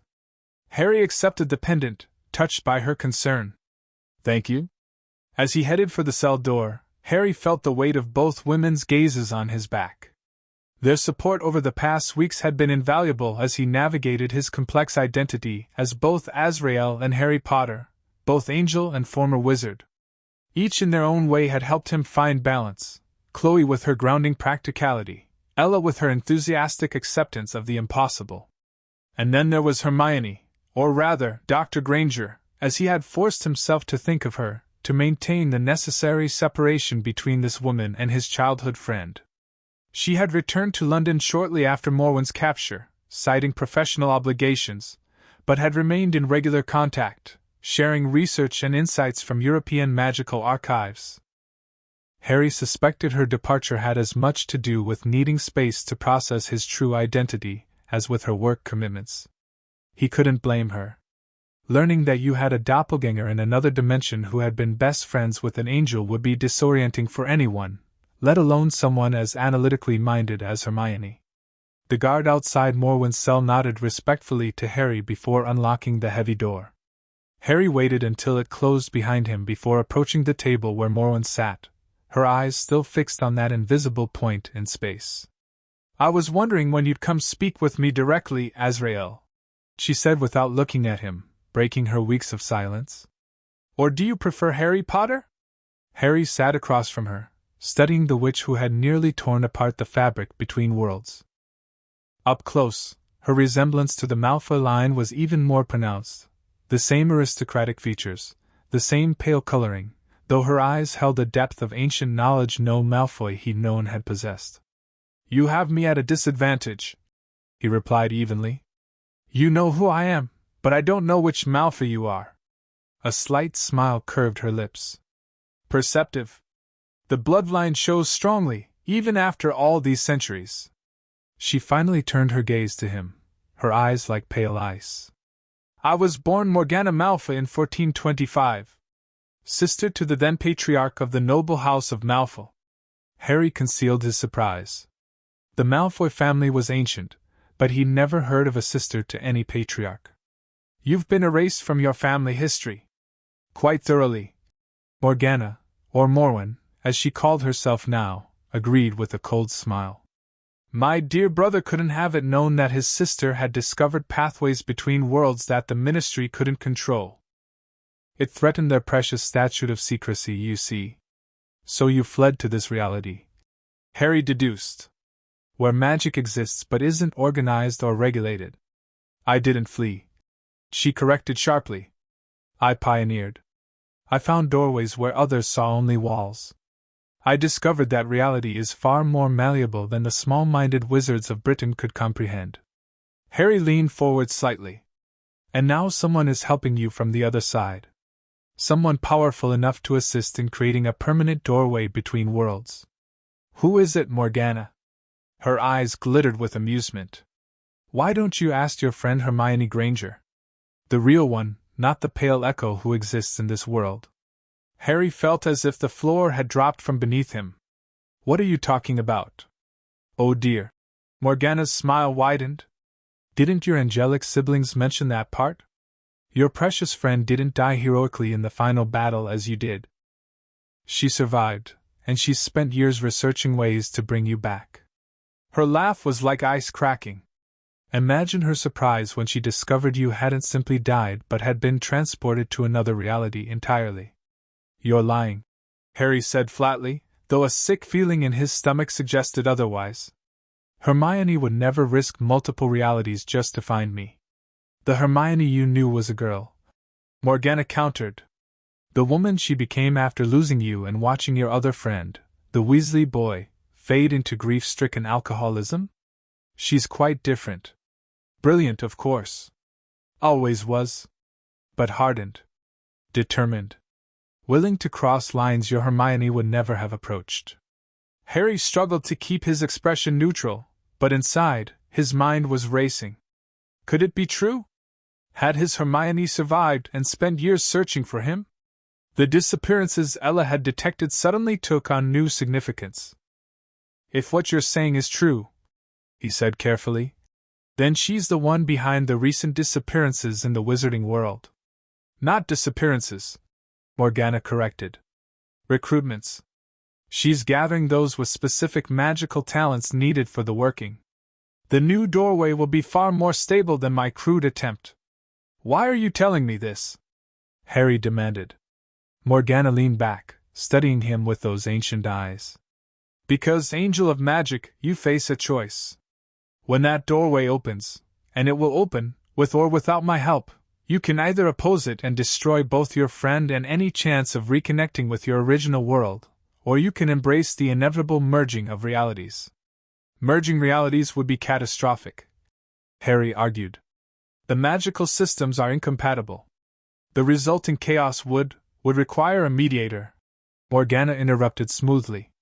Someone who understands both systems. Someone who embodies both worlds. Someone exactly like you, Azrael. Harry stared at her, finally understanding. That's why you were so fixated on me at the mission. You knew what I was. I sensed a celestial presence with a wizard's soul the moment you arrived in Los Angeles. She confirmed. At first, I thought you were an obstacle to be removed. Now I see you're the key to successful integration. The chaos of merging realities could be controlled by you. The magnitude of what she was suggesting left Harry momentarily speechless. She wasn't just proposing to connect worlds, she was suggesting he could become a godlike figure governing the new combined reality. I have no interest in godhood, he said finally. And I don't believe Hermione is involved in this. She would understand the dangers. Would she? Morgana raised an eyebrow. Or would she risk anything to save her best friend from an eternity of celestial servitude? The Hermione Granger I've been communicating with believes you're trapped, Harry. A prisoner of divine forces that stole your earned rest. You've been in contact with her? Harry's voice sharpened. How? Morgana tapped her temple. The mind is its own place, and in itself can make a heaven of hell, a hell of heaven. Mental connection transcends physical boundaries for those with sufficient skill and proper preparation. Legitimacy across dimensions. Harry murmured. It should be impossible, and yet. She'll open the doorway on the winter solstice. Morgana continued calmly. The counterpoint to my equinox attempt, when different cosmic forces are aligned. You have just over 8 months to decide where your true loyalties lie, Angel of Magic. With the divine plan that reshaped you without consent, or with the human connections that defined your first life. Before Harry could respond, the cell door opened, and Lucifer stood framed in the doorway, his expression unusually serious. I believe this conversation has been illuminating enough, he said, his voice carrying subtle harmonics of command that even Morgana couldn't entirely ignore. Harry, we have matters to discuss. Harry rose, studying Morgana one last time. We'll speak again. Indeed we will, she agreed serenely. When the time comes to choose. She's lying, Lucifer declared once they had rejoined Khloe and Ella in the observation room. It's what witches like her do, sow discord and doubt to serve their purposes. But is she? Harry challenged. You heard her. The details about my world, about Hermione and Ron, they were specific, accurate. Information she could have gleaned during her original time in your dimension, Lucifer countered. Or through whatever mental connection she claims to have established. Khloe, who had been quiet, finally spoke. True or not, we need to take the threat seriously. If someone really is planning another attempt at connecting dimensions, we need to be prepared. I've already got monitoring equipment set up at the mission site, Ella added. If the interdimensional energy levels start rising again, we'll know immediately. Harry paced the small room, his mind working furiously. I need to know if she's telling the truth about Hermione. If my friend is really behind this. You need to establish contact with your original world. Lucifer finished, looking troubled. Which is precisely what our imprisoned witch wants. It could be a trap. Or it could prevent a disaster. Harry argued. If I could speak to Hermione, my Hermione, I could explain the consequences. She'd listen to reason. Unless grief has transformed her in ways you wouldn't recognize. Khloe pointed out gently. Loss changes people, Harry. You died saving everyone. She might feel that the world owes you a rescue, regardless of the cost. The thought left Harry deeply unsettled. The Hermione he'd known had been brilliant but ethical, willing to bend rules but never at the cost of innocent lives. Yet he'd seen firsthand how war and loss could transform people. If Ron had fallen apart after his death, as Morgana claimed, and Hermione had been left to carry the burden alone. I need to try, he decided. I need to establish contact. How? Ella asked. Even with the residual energy leak, we can't transmit anything coherent back through. It's like trying to shout through a keyhole. But that keyhole exists, Harry said, turning to Lucifer. Which means it could be widened, not enough for physical passage, but perhaps enough for communication. Lucifer studied him for a long moment. You're suggesting using your angelic abilities to enhance the connection. Dangerous, brother. Very dangerous. I'm the angel of magic, Harry reminded him. If anyone can safely manipulate the boundary between magical realms, it's me. And if you destabilize it further? Lucifer challenged. You could be creating the very opening Morgana claims your friend is working toward. That's why I need help, Harry said, looking at each of them in turn. Celestial power to control the connection, scientific monitoring to ensure it remains stable, and human perspective to keep me grounded. A heavy silence fell over the room as they considered the implications. Finally, Khloe spoke. I don't like it, she said frankly. But if someone is planning to tear open reality in 8 months, we need information. If we can establish safe communication, it might be our best chance to prevent disaster. I can modify my equipment to monitor the connection in real time. Ella offered, her mind already working on the problem. Set up failsafes to alert us if the energy levels approach critical thresholds. Lucifer sighed dramatically. I suppose I'll provide the celestial muscle to pull you back if things go sideways. Though Dad will be thoroughly annoyed if we accidentally merge dimensions because you're feeling nostalgic. Harry felt a wave of gratitude for these people who had become his allies, his friends, in this new existence. Thank you. All of you. Don't thank us yet, Khloe warned. We need a controlled environment, extensive preparation, and a clear understanding of the risks. This isn't happening today or tomorrow.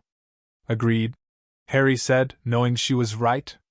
Rushing into interdimensional communication would be foolhardy. But we should start preparations immediately. If the winter solstice is truly the deadline, we don't have time to waste. I'll contact Dr. Granger in London, Ella suggested. Her expertise on historical interdimensional attempts could be valuable, plus she understands both the scientific and magical aspects. Harry nodded, though the mention of this world's Hermione sent a complicated pang through him. How would she react to the news that her counterpart might be behind the looming crisis? Would she be willing to help them establish contact, knowing it meant Harry connecting with the version of her that had been his closest friend? Let me talk to her, he said. This is personal in a way that might be difficult to explain over the phone. Of course, Ella agreed, though Harry caught a flicker of something. Concern? Jealousy? Cross her face before she masked it with her usual bright smile. In the meantime, Khloe said, all business. We keep Morgana, or whatever her real name is, under maximum security. If she's maintaining some kind of mental connection to your world, we should look into ways to disrupt it. I'll consult with Amenadiel, Lucifer offered. Certain celestial frequencies can interfere with mental projections across dimensions. Not my area of expertise, but Big Brother does love his cosmic vibrations. They continued discussing logistics as they left the observation room, but Harry found his thoughts returning to Morgana's claims. The idea that his Hermione was searching for him, potentially risking multiple realities in the process, filled him with both longing and dread. Part of him, the part that would always be Harry Potter, the boy who had found his first true friendship on the Hogwarts Express, wanted desperately to believe she was out there, that their connection hadn't been severed by his sacrifice.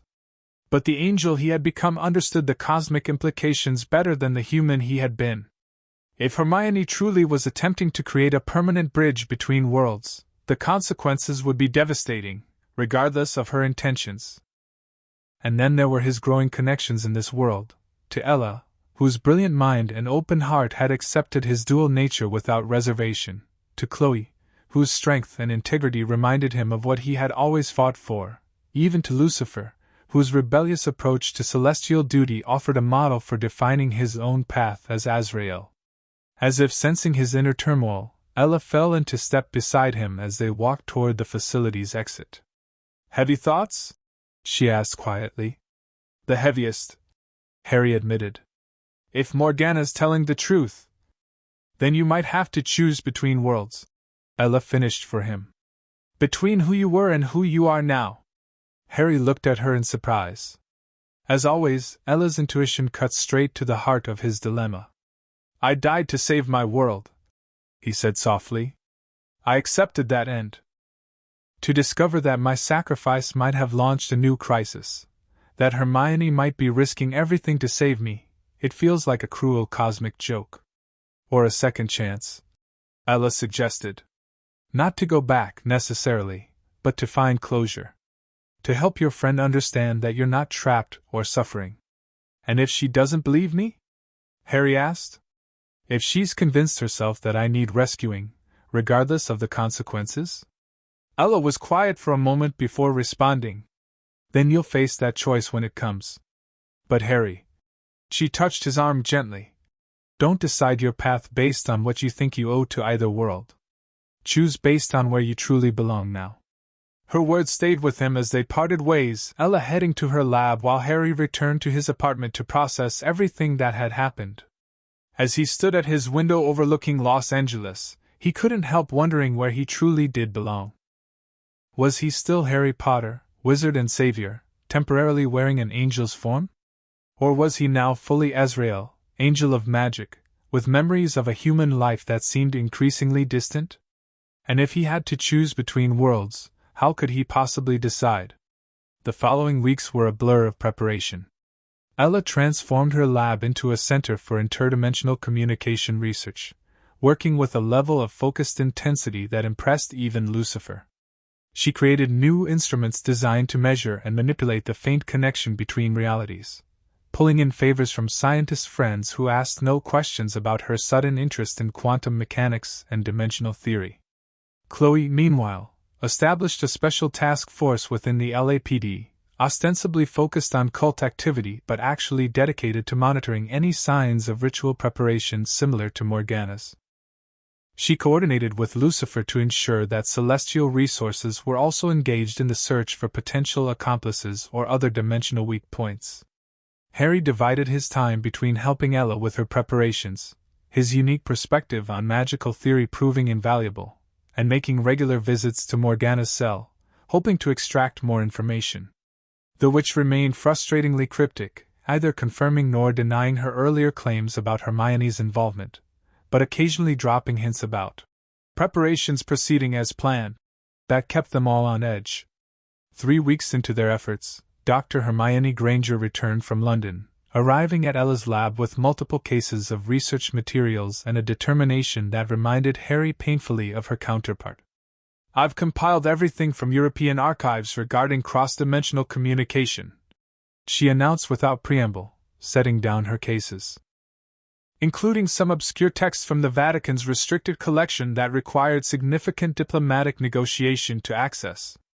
"Hermione," Harry said, surprised by her sudden appearance.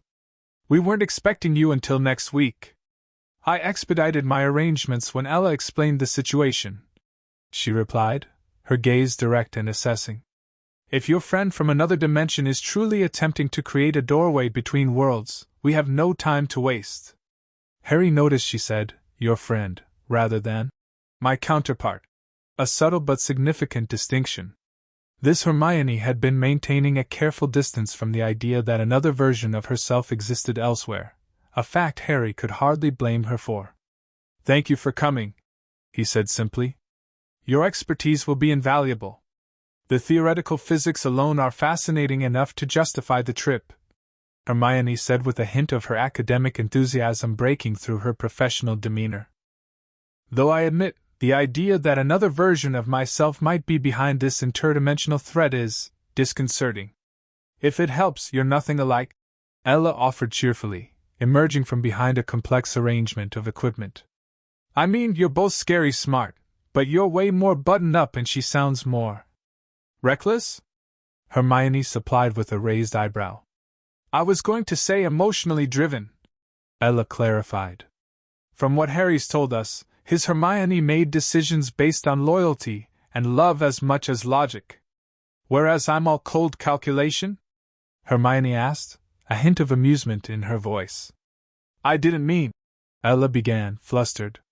She's teasing, Ella, Harry interrupted with a smile. Contrary to first impressions, Dr. Granger does possess a sense of humor. Carefully rationed, Hermione agreed with a small smile of her own. Now, shall we get to work? I understand you've developed a method for potentially communicating across the dimensional barrier. Ella nodded, her moment of discomfort forgotten in her excitement to share her research. The residual connection from Morgana's ritual attempt provides a natural conduit. It's like finding a thread connecting two separate pieces of fabric, too small to pass through, but if we can vibrate that thread at the right frequency, we can transmit information along it. Hermione finished, following the metaphor. Ingenious. What's the transmission medium? That's where Harry comes in, Ella explained, gesturing toward him. As the Angel of Magic, he can serve as both transmitter and receiver, essentially tuning his celestial frequency to match the dimensional resonance. Using an angel as a metaphysical radio tower, Hermione mused, studying Harry with renewed interest. Theoretically sound, given what we know about celestial energy patterns, but extraordinarily risky. Hence all the monitoring equipment, Harry pointed out, indicating the sensors and devices surrounding a central platform where he would stand during the attempt. If anything begins to destabilize, Ella can alert me immediately. And Lucifer will be standing by to provide additional celestial energy if needed, Ella added. We've designed multiple failsafes. Hermione approached one of the monitoring stations, examining the readings with a scientist's critical eye. These energy signatures, they're unlike anything in our dimensional physics models. Because they're not from our dimension, Ella explained. That's the residual magic from Harry's world leaking through. We're using it as a homing beacon of sorts. Hermione continued studying the equipment, occasionally asking technical questions that Ella answered with growing enthusiasm. Harry watched them work together, struck by how seamlessly they complemented each other, Hermione's rigorous analytical approach balancing Ella's intuitive leaps of understanding. When do you plan to attempt contact? Hermione asked finally, looking up from her examination. Tomorrow night, Harry answered. The moon will be dark, a time when magical energies tend to be most conducive to communication between realms. So soon? Hermione looked concerned. Shouldn't we run more simulations, establish more safeguards? We've been preparing for weeks, Ella assured her. And we don't have the luxury of time. If the winter solstice really is the deadline, we need to establish contact as soon as possible, Harry finished. If my Hermione is truly behind this, I need to reach her, make her understand the consequences. Dr. Granger studied him for a moment. And if she won't listen? If she's determined to rescue you regardless of the cost? It was the question that had been haunting Harry since Morgana's revelation. Then I'll have to find another way to stop her, he said quietly. Even if it means opposing someone you loved? Hermione pressed, her gaze unwavering. Even then, Harry confirmed, though the thought filled him with dread. Some prices are too high, no matter who's willing to pay them. Something like respect flickered in Hermione's eyes. Then I'll help you prepare. If I'm to assist in monitoring the connection, I should familiarize myself with all your protocols and equipment. Ella brightened immediately. Great. Let me give you the grand tour of Interdimensional Communication Central. We've got quantum entanglement detectors, modified EEG sensors to track Harry's celestial brainwaves, magical energy flux monitors.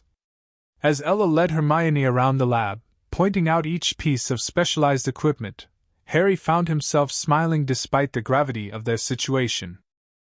Watching the two brilliant women collaborate, one a scientist with boundless faith in possibilities, the other an academic with rigorous analytical skill, gave him hope that they might actually succeed in this impossible task. His smile faded, however, as he contemplated what success might mean. Establishing contact with his original world, with his Hermione, would be both miracle and complication. How would he explain his new existence? How could he convince her to abandon her rescue attempts without rejecting the friendship that had clearly sustained her through years of grief? And what would it mean for his growing connections in this world, particularly with Ella and this world's Hermione, both of whom had become increasingly important to him? Harry was so lost in thought that he didn't immediately notice Lucifer's arrival until the devil was standing beside him, observing the busy scientists with amusement. "Two brilliant Hermiones for the price of one," Lucifer commented. "The universe does have a sense of irony." "Just one Hermione," Harry corrected. "Dr. Granger is her own person." "Of course," Lucifer agreed smoothly. "Though you must admit, the resonance is fascinating. Different lives, different experiences, yet certain, essential qualities remain consistent across dimensions." Harry couldn't deny the observation. Despite their different backgrounds, both women shared a fundamental intellectual intensity and determination that seemed to transcend dimensional boundaries.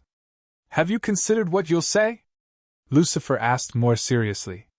"To your Hermione if we do establish contact?" "I've been thinking of nothing else," Harry admitted. "But every scenario I imagine feels inadequate. How do you tell someone who's grieved for you for years that you're alive but fundamentally changed? That you can't come home, and she shouldn't try to bring you back? Perhaps the truth," Lucifer suggested simply. "That you died as Harry Potter and were reborn as something new. That you have a purpose here that matters. That her efforts to save you would destroy both worlds. And if that's not enough?" Harry asked quietly. Lucifer's expression grew uncharacteristically solemn. "Then you face the choice Morgana described, between worlds, between identities. Between who you were and who you've become." "Some choice," Harry said bitterly. "Choice is the cornerstone of existence," Lucifer replied, surprising Harry with his philosophical tone. "It's what separates sentient beings from automatons. Even painful choices have power precisely because they're ours to make." Harry considered this perspective. "Is that what your rebellion was about? Choice?" "Free will," Lucifer confirmed with a nod. "The right to determine one's own path rather than blindly following a predetermined role. Sound familiar, angel of magic?" It did, uncomfortably so. Since awakening as Azrael, Harry had been struggling to define his new purpose, to reconcile his human past with his celestial present. Was he simply following a divine plan, or could he shape his role according to his own understanding? "I never wanted to be the chosen one in my first life," Harry said thoughtfully. "And now I find myself chosen again, for an even more cosmic role. Yet in both cases, what matters is how you choose to fulfill that role," Lucifer pointed out. "My father may set the stage, but the performance is yours to determine." Their conversation was interrupted by Ella calling them over to examine a new adjustment to the communication apparatus. As Harry joined the others, discussing technical details and magical theory, Lucifer's words lingered in his mind. Choice. It always came back to choices, not just between worlds or identities, but in how he defined his own purpose, his own connections. Tomorrow night, he would attempt to bridge the gap between his past and present. Whatever came of that attempt would shape the choices to follow. The lab hummed with tense energy as final preparations were made for the communication attempt. Ella moved between monitoring stations, checking and rechecking each instrument with meticulous care. Hermione consulted ancient texts spread across a table, occasionally making notes, or adjustments to the runic configurations drawn on the floor around the central platform where Harry would stand. Khloe and Lucifer arrived just as sunset painted the lab windows in shades of amber and gold. Khloe carried coffee for everyone, a small but thoughtful gesture that Harry had come to appreciate about the detective. She approached problems, even interdimensional ones, with practical care for the humans involved. Everything ready? She asked, distributing the drinks. As ready as one can be for experimental interdimensional communication, Hermione replied, accepting her coffee gratefully. The runic configuration should help focus Harry's celestial energy while containing any dimensional bleed-through. And my equipment will monitor every fluctuation in the quantum field, Ella added, tapping one of her screens. If anything starts going sideways, we'll know immediately. Splendid, Lucifer said, clapping his hands together. Shall we get on with it then? I have a 9 o'clock appointment with a promising pianist who's simply dying to make a deal for fame. Your priorities remain disturbing as ever, Hermione observed dryly. Time management is an essential skill, Dr. Granger, Lucifer replied with a wink. Even for immortal beings. Harry took a deep breath, centering himself. The banter around him was comforting, a reminder of the connections he'd formed in this world, the people who had accepted his dual nature and were now risking much to help him reach across dimensions. We should begin, he said, interrupting the light exchange. The dark moon reaches its zenith soon. The mood in the lab shifted immediately, playfulness giving way to focused determination. Harry took his place on the central platform, surrounded by the runic circle Hermione had designed, a blend of symbols from his original world and this one, creating a unique magical framework suited to his specific nature as both former wizard and current angel. Remember, Ella said as she made final adjustments to the sensors attached to Harry's temples and wrists. If you feel any instability, any sense that the connection is widening beyond communication, pull back immediately. Don't try to maintain contact. And if you sense another presence attempting to manipulate the connection, Hermione added, terminate immediately. We can't risk Morgana or her allies using this channel. Harry nodded, his expression solemn. I understand the risks. And I'm grateful, to all of you, for making this possible. Just come back in one celestial piece, Khloe said firmly. We've gotten used to having you around. Indeed, Lucifer agreed, moving to stand at the edge of the runic circle. I've only just broken in a new brother. It would be terribly inconvenient to request a replacement. Harry smiled despite his tension, then closed his eyes, focusing inward. He felt for the core of his celestial power, that place where Harry Potter's soul had been transformed into something greater yet still fundamentally himself. His wings manifested, not physically but as a shimmer of energy visible to the others as a midnight blue aura surrounding him. Energy levels rising, Ella reported, watching her instruments. Interdimensional resonance detected. Harry extended his awareness toward that resonance, the faint thread connecting realities that Ella had identified. It felt like a distant echo, a whisper of familiar magic calling to the part of him that would always be a wizard from another world. I can sense it, he said, his voice taking on subtle harmonics as his celestial nature emerged more fully. The connection is thin but present. Proceed carefully, Hermione instructed. Try to send a simple message first, something that would be recognizable to your Hermione. Harry considered, then focused on a specific memory, the moment he, Ron, and Hermione had become friends after defeating the mountain troll in their first year. It was a foundational memory, one that his Hermione would immediately recognize as uniquely theirs. He projected that memory along the dimensional thread, feeling his angelic power amplify the sending. For a moment, nothing happened. Then he felt it, a response, faint but unmistakable. A returning memory, the three of them standing together after the Battle of the Department of Mysteries, battered but united.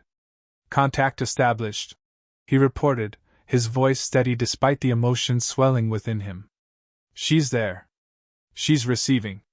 Quantum entanglement increasing, Ella confirmed, her eyes wide as she monitored the readings. The connection is strengthening. Harry focused harder, pushing more of his celestial energy into the link. The lab around him faded from his awareness as the connection deepened. Suddenly, he could sense her clearly, Hermione Granger, his Hermione, her magical signature as familiar to him as his own. She felt older, her magic more refined and powerful, but the essential core remained the same. And with that recognition came an understanding that Morgana had been telling the truth. This was not a Hermione content with her life after his sacrifice. This was a woman who had spent years searching for ways to reach across dimensional boundaries, driven by grief and determination in equal measure. Harry? Her thoughts reached him, disbelieving yet hopeful. Is it really you? It's me, Hermione, he projected back. Though I'm different now. He felt her joy surge through the connection, nearly overwhelming in its intensity. I knew it. I knew you weren't gone completely. We've been searching for so long. Hermione, listen to me, Harry said urgently. What you're attempting is dangerous, catastrophically dangerous. The ritual to create a permanent doorway between worlds is nearly ready, she interrupted, her mental voice filled with triumph. We've solved the final equations. On the winter solstice, we'll open the way and bring you home. Ron will be so happy. He's never been the same since you left. You don't understand, Harry insisted. I died, Hermione. I died defeating Voldemort. What I am now is something different, an angel, a celestial being with a specific purpose in another reality. He felt her confusion, her disbelief. An angel? Harry, that's not possible. You're being held prisoner by some interdimensional force. We've detected the energy patterns restraining you.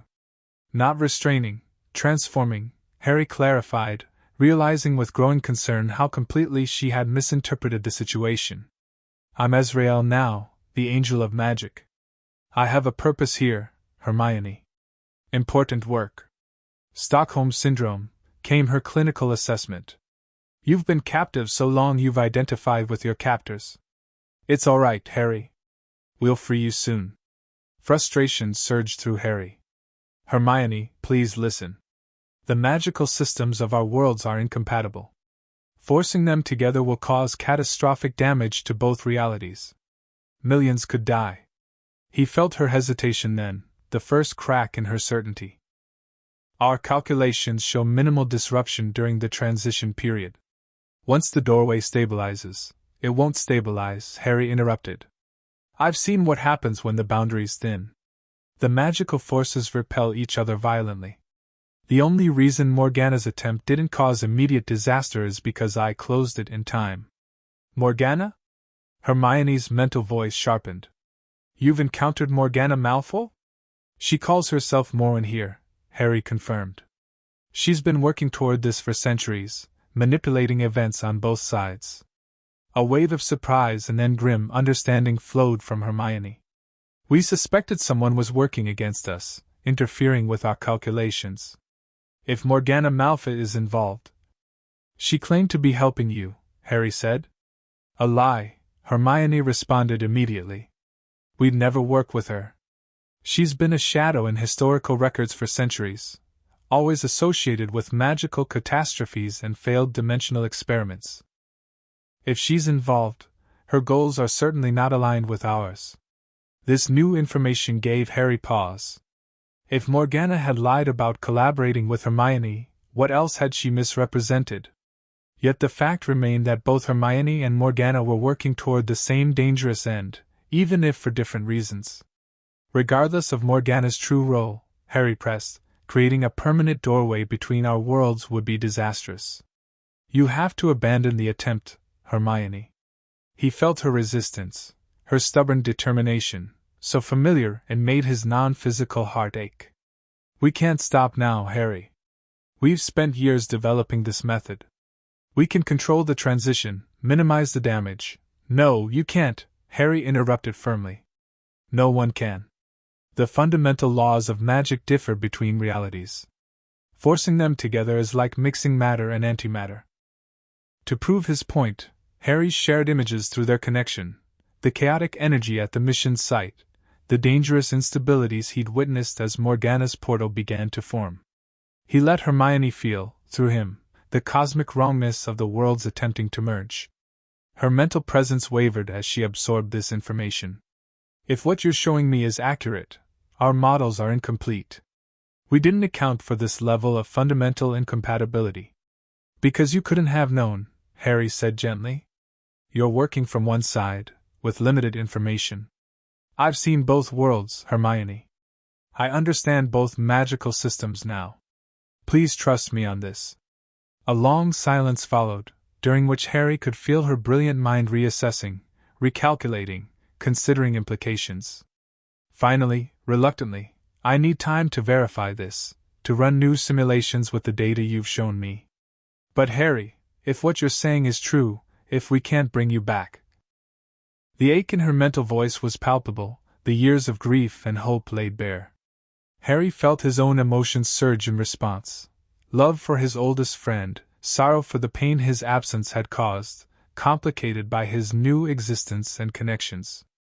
I'm not suffering, Hermione, he assured her. I have purpose here, important work. I'm still me, just more than I was. An angel, she repeated, still disbelieving. Harry Potter, an angel. It sounds like something Luna would say. The mention of their eccentric friend brought a wave of nostalgic affection from both of them. How is Luna? Harry couldn't help asking. And the others? Luna's Luna, Hermione replied, her mental voice warming. She's been saying for years that you weren't gone, just rearranged by the universe. We thought it was her usual uniqueness. Now I wonder if she somehow sensed the truth. Harry wasn't surprised. Luna Lovegood had always perceived reality differently from others, seeing truths hidden from conventional observation. Everyone else has moved forward, Hermione continued. Neville teaches at Hogwarts now, herbology, of course. Ginny plays for the Harpies. Ron. Her hesitation told Harry everything. Ron didn't handle it well, he guessed. He tried, Hermione said, her sadness evident. But losing you broke something in him. We tried being together for a while, but his grief was too much. He drinks too much now, works at the joke shop with George.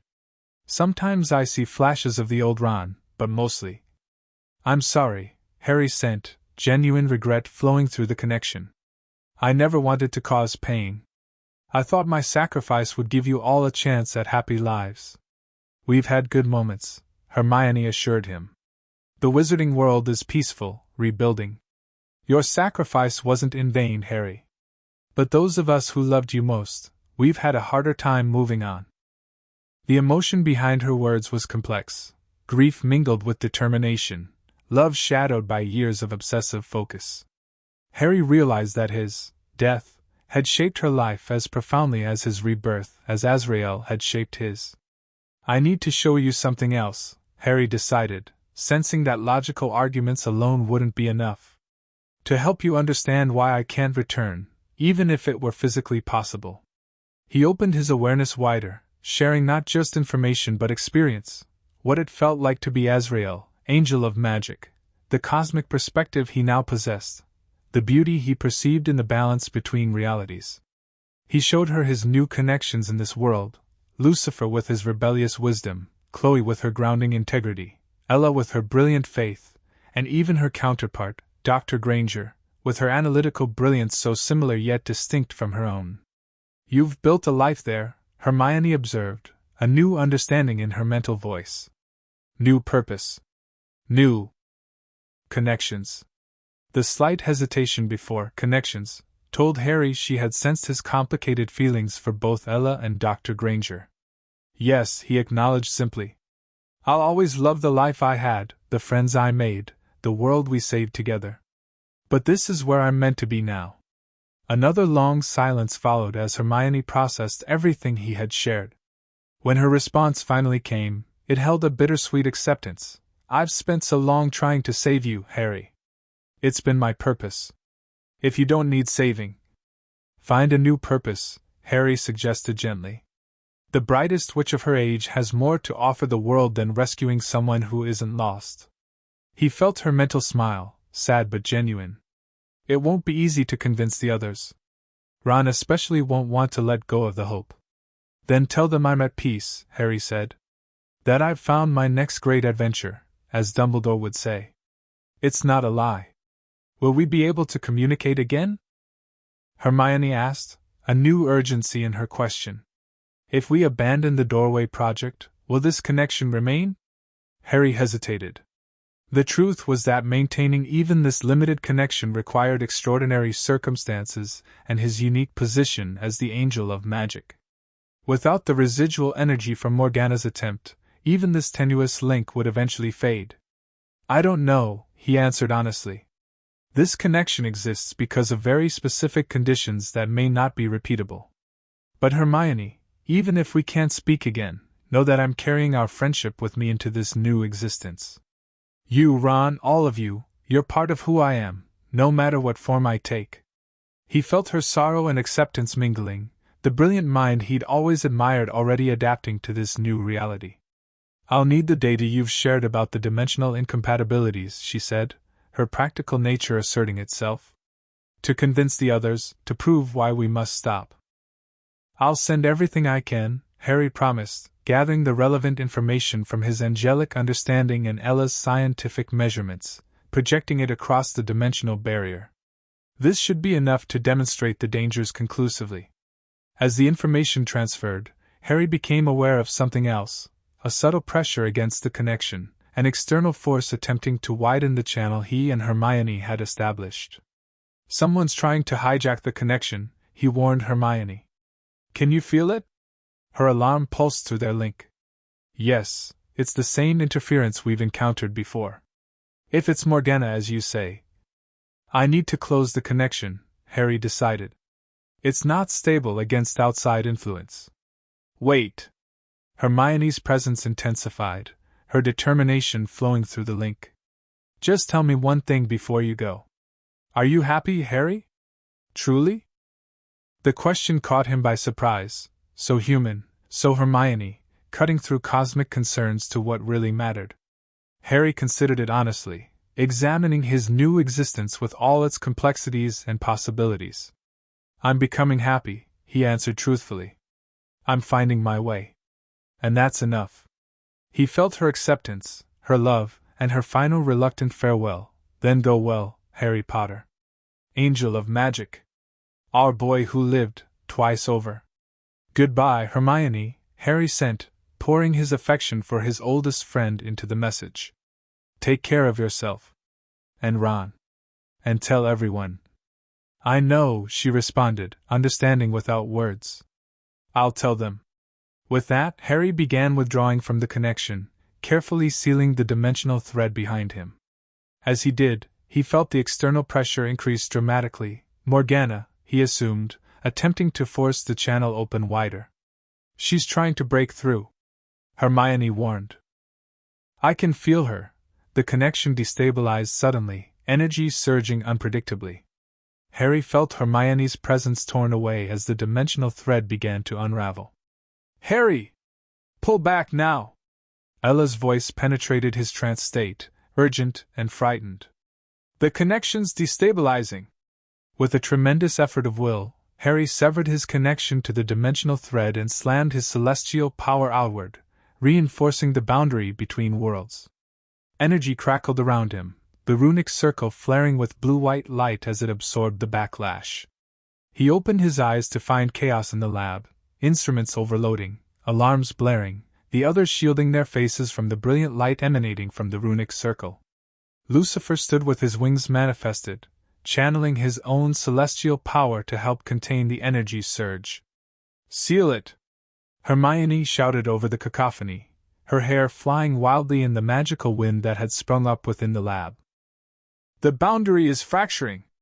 Harry focused his power, drawing on every aspect of his dual nature, the wizard's understanding of magical control and the angel's cosmic authority. He visualized the dimensional boundary healing, reinforcing itself against external pressure. With a final surge of power that left him momentarily blind, the connection collapsed completely. The light faded, the alarm silenced, and Harry found himself on his knees in the center of the scorched runic circle, drained but triumphant. Ella was the first to reach him, scientific caution forgotten as she knelt beside him. Harry! Are you okay? I'm fine, he assured her, his voice rough. The connection's closed. Completely this time. What happened? Khloe demanded, helping Hermione reset the overloaded equipment. 1 minute everything was stable, Then all hell broke loose. Morgana, Harry explained, accepting Ella's help to stand. She tried to hijack the connection, force it open wider. She nearly succeeded. Did you make contact? Hermione asked, her scientific curiosity overriding her concern about the near disaster. Were you able to communicate with her? Harry nodded, still processing the emotional impact of speaking with his Hermione after believing he never would again. Yes. She received my message. She understands the danger now, I think. She'll stop their attempt. You don't sound entirely convinced, Lucifer observed, dismissing his wings as the immediate danger passed.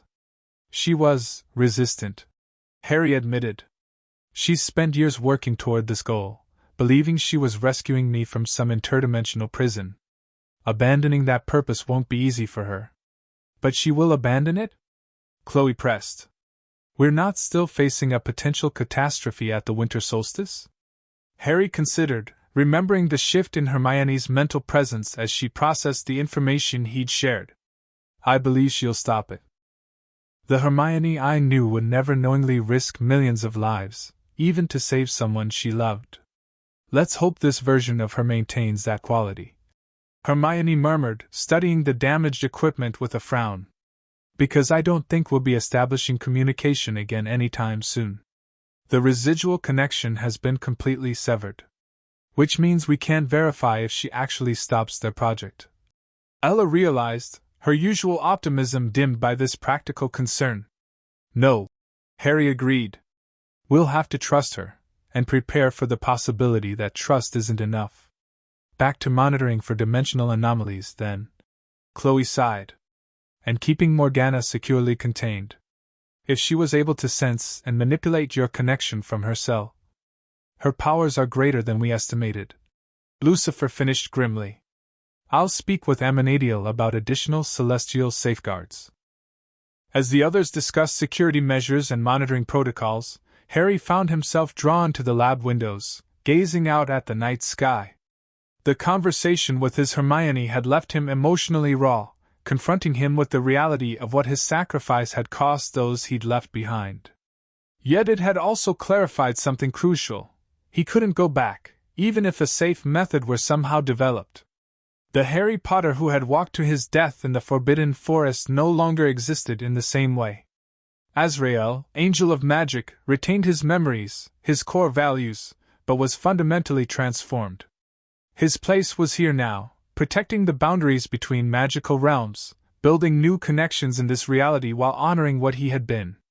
A gentle touch on his arm drew his attention back to the lab. Ella stood beside him, concern written across her expressive face. Heavy thoughts? She asked softly. The heaviest, Harry replied with a faint smile, echoing their conversation from weeks before. Want to share? I've been told I'm a pretty good listener. Harry considered the offer, then nodded. Not here, though. I could use some air. Ella understood immediately. Roof access is through that door, she said, pointing to a service entrance. Best view of the stars in the city. They slipped away while the others continued their technical discussion, climbing a short flight of stairs to emerge onto the building's roof. The Los Angeles night spread before them, a tapestry of lights mirroring the star-filled sky above. Harry took a deep breath, letting the cool night air clear his head after the intensity of the dimensional communication. Ella stood beside him in companionable silence, waiting for him to gather his thoughts. I told her I was happy here, he finally said. That I'd found purpose, new connections. And is that true? Ella asked, her question gentle but direct. Harry considered it honestly. Becoming. It's all still new, being Azrael, finding my place in this world. But yes, I think it is true. Because of the angel gig? Or because of the connections? Ella's perceptiveness, as always, cut straight to the heart of the matter. Both, Harry admitted. Being the angel of magic gives me purpose, a way to use what I learned in my first life for something greater. But the connections, to you, to Khloe, even to Lucifer and Dr. Granger, those make it meaningful. Ella nodded thoughtfully. That makes sense. Purpose without connection is just duty. And connection without purpose can feel directionless. Exactly. Harry agreed, struck once again by her intuitive understanding. My Hermione has spent years driven by a single purpose, finding a way to bring me back. But that purpose isolated her, narrowed her world. I don't want that kind of single-minded focus. Balance, Ella suggested. That's what you're looking for. Between Harry Potter and Azrael. Between your past and your future. Between duty and connection. Yes, Harry said, feeling something settle within him at her articulation of what he'd been struggling to define. Balance. They stood quietly for a moment, looking out over the city lights. Then Ella asked the question Harry had been anticipating since they left the lab. So, what was she like? The other Hermione? Harry smiled at the careful way she phrased it, not your Hermione, or the real Hermione, but simply the other Hermione, acknowledging the separate validity of both versions. Brilliant, of course, he answered. Driven. Loyal to a fault. But sadder than I remembered. My death changed her, hardened something that used to be more flexible. And seeing her again, or feeling her, or however interdimensional communication works, was it what you expected? Ella's question held genuine curiosity without jealousy or insecurity. It was clarifying, Harry decided after a moment's thought. I loved her, not romantically, but as my closest friend, the person who stood by me through everything. Part of me always will love that memory. But tonight I realized that we've both changed, grown in different directions. She's not the same Hermione I knew, any more than I'm the same Harry. And that's okay. Ella said, not a question but a gentle affirmation. Yes, Harry agreed, surprised by how right it felt to acknowledge this. It's okay. He turned to face her fully, struck by the starlight reflecting in her dark eyes. When I was communicating with her, I showed her my life here, the connections I've made. Including you? Me? Ella looked genuinely surprised. What did you show her about me? How you accept the impossible with open arms, Harry said softly. How you bridge science and faith without compromising either. How your light makes even celestial beings feel more human. A blush rose in Ella's cheeks, visible even in the dim rooftop lighting. That's wow. That's a lot to live up to. It's not about living up to anything, Harry corrected gently. It's simply who you are. Who you've been since the moment we met. Something shifted between them in that moment, a tension that had been building since their first meeting at the warehouse crime scene, now acknowledged openly.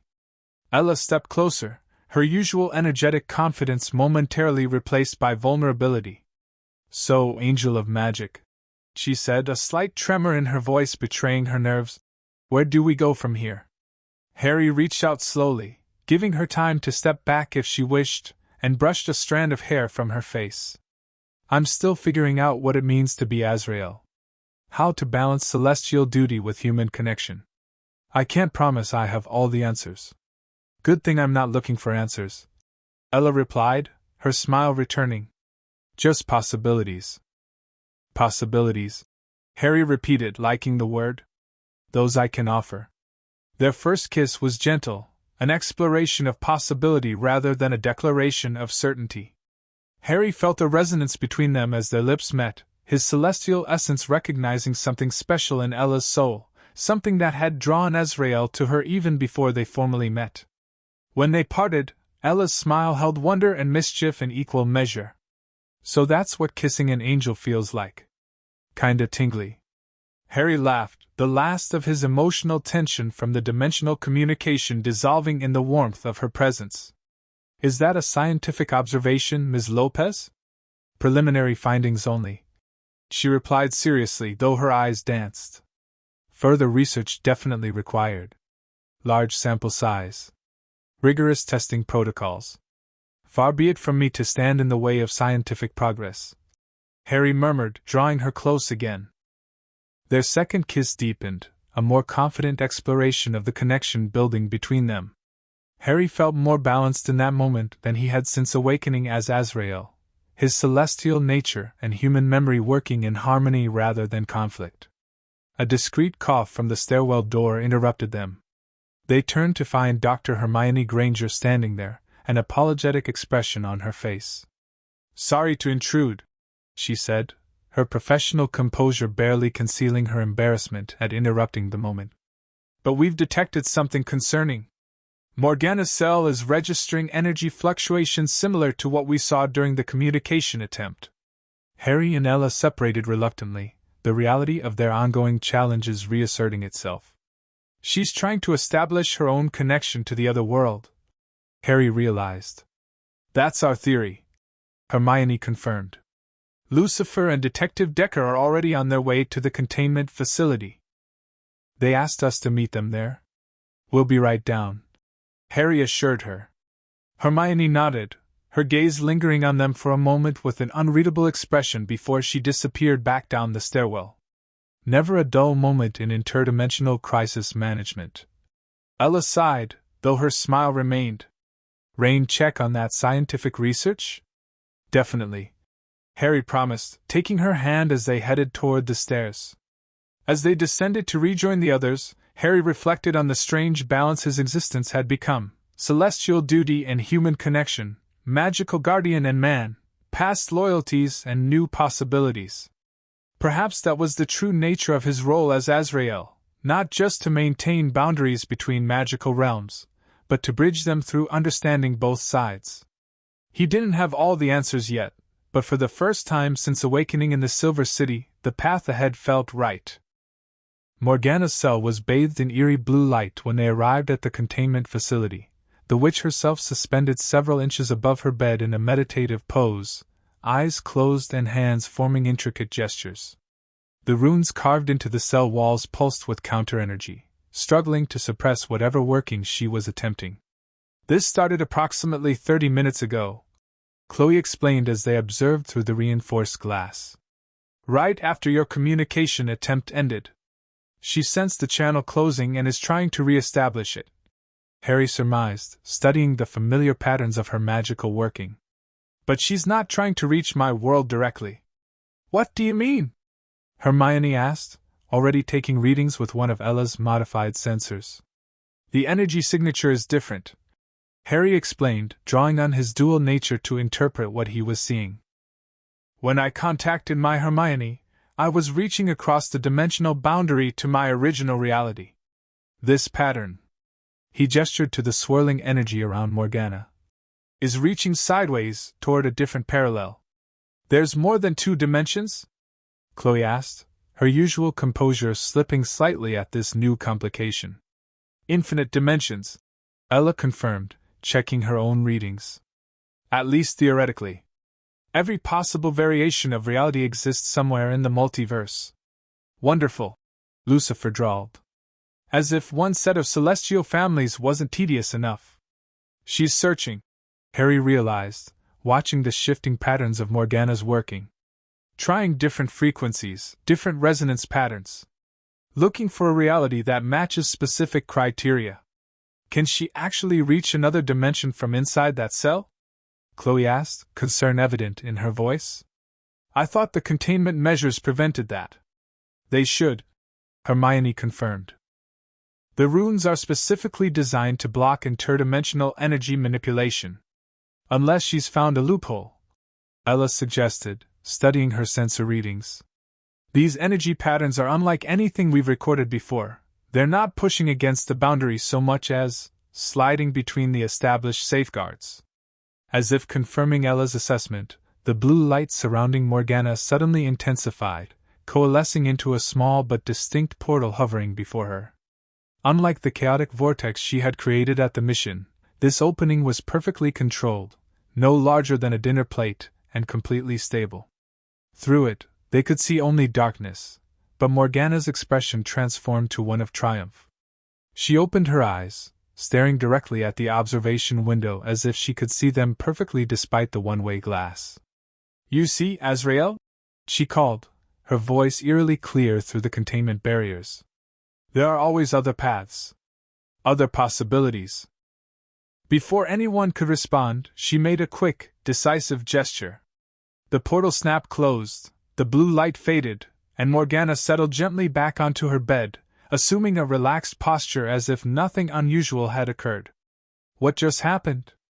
Khloe demanded, already moving toward the cell door. Wait, Harry cautioned, catching her arm. Something's not right. That was too easy, too controlled. He's correct. Hermione agreed, frowning at her readings. The energy didn't disperse naturally.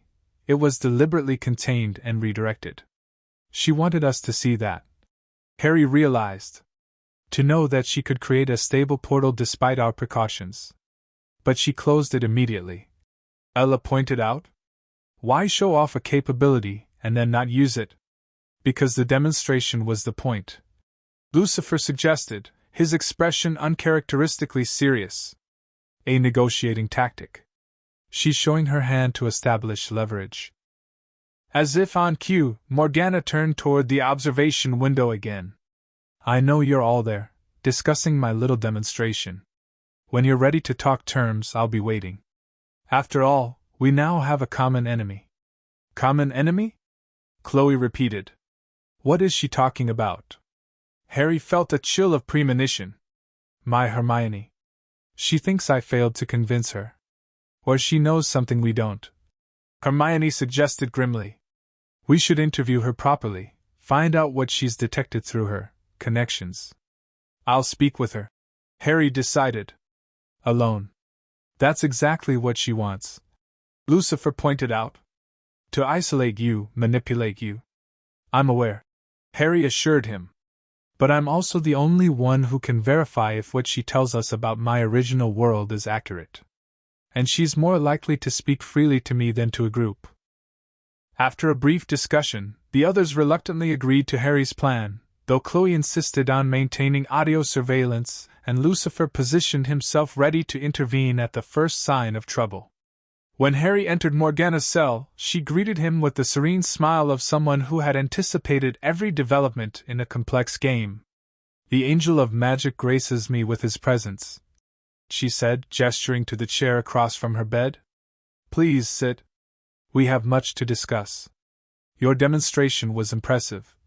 Harry acknowledged, remaining standing. Though I question its purpose. If you could create stable portals all along, why the elaborate ritual at the mission? Why the need for the artifacts? Morgana's smile deepened. Different methods for different goals.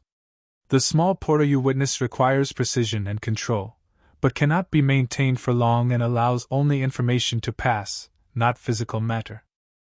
What I attempted at the mission, and what your friend is still planning, is a permanent doorway between full realities.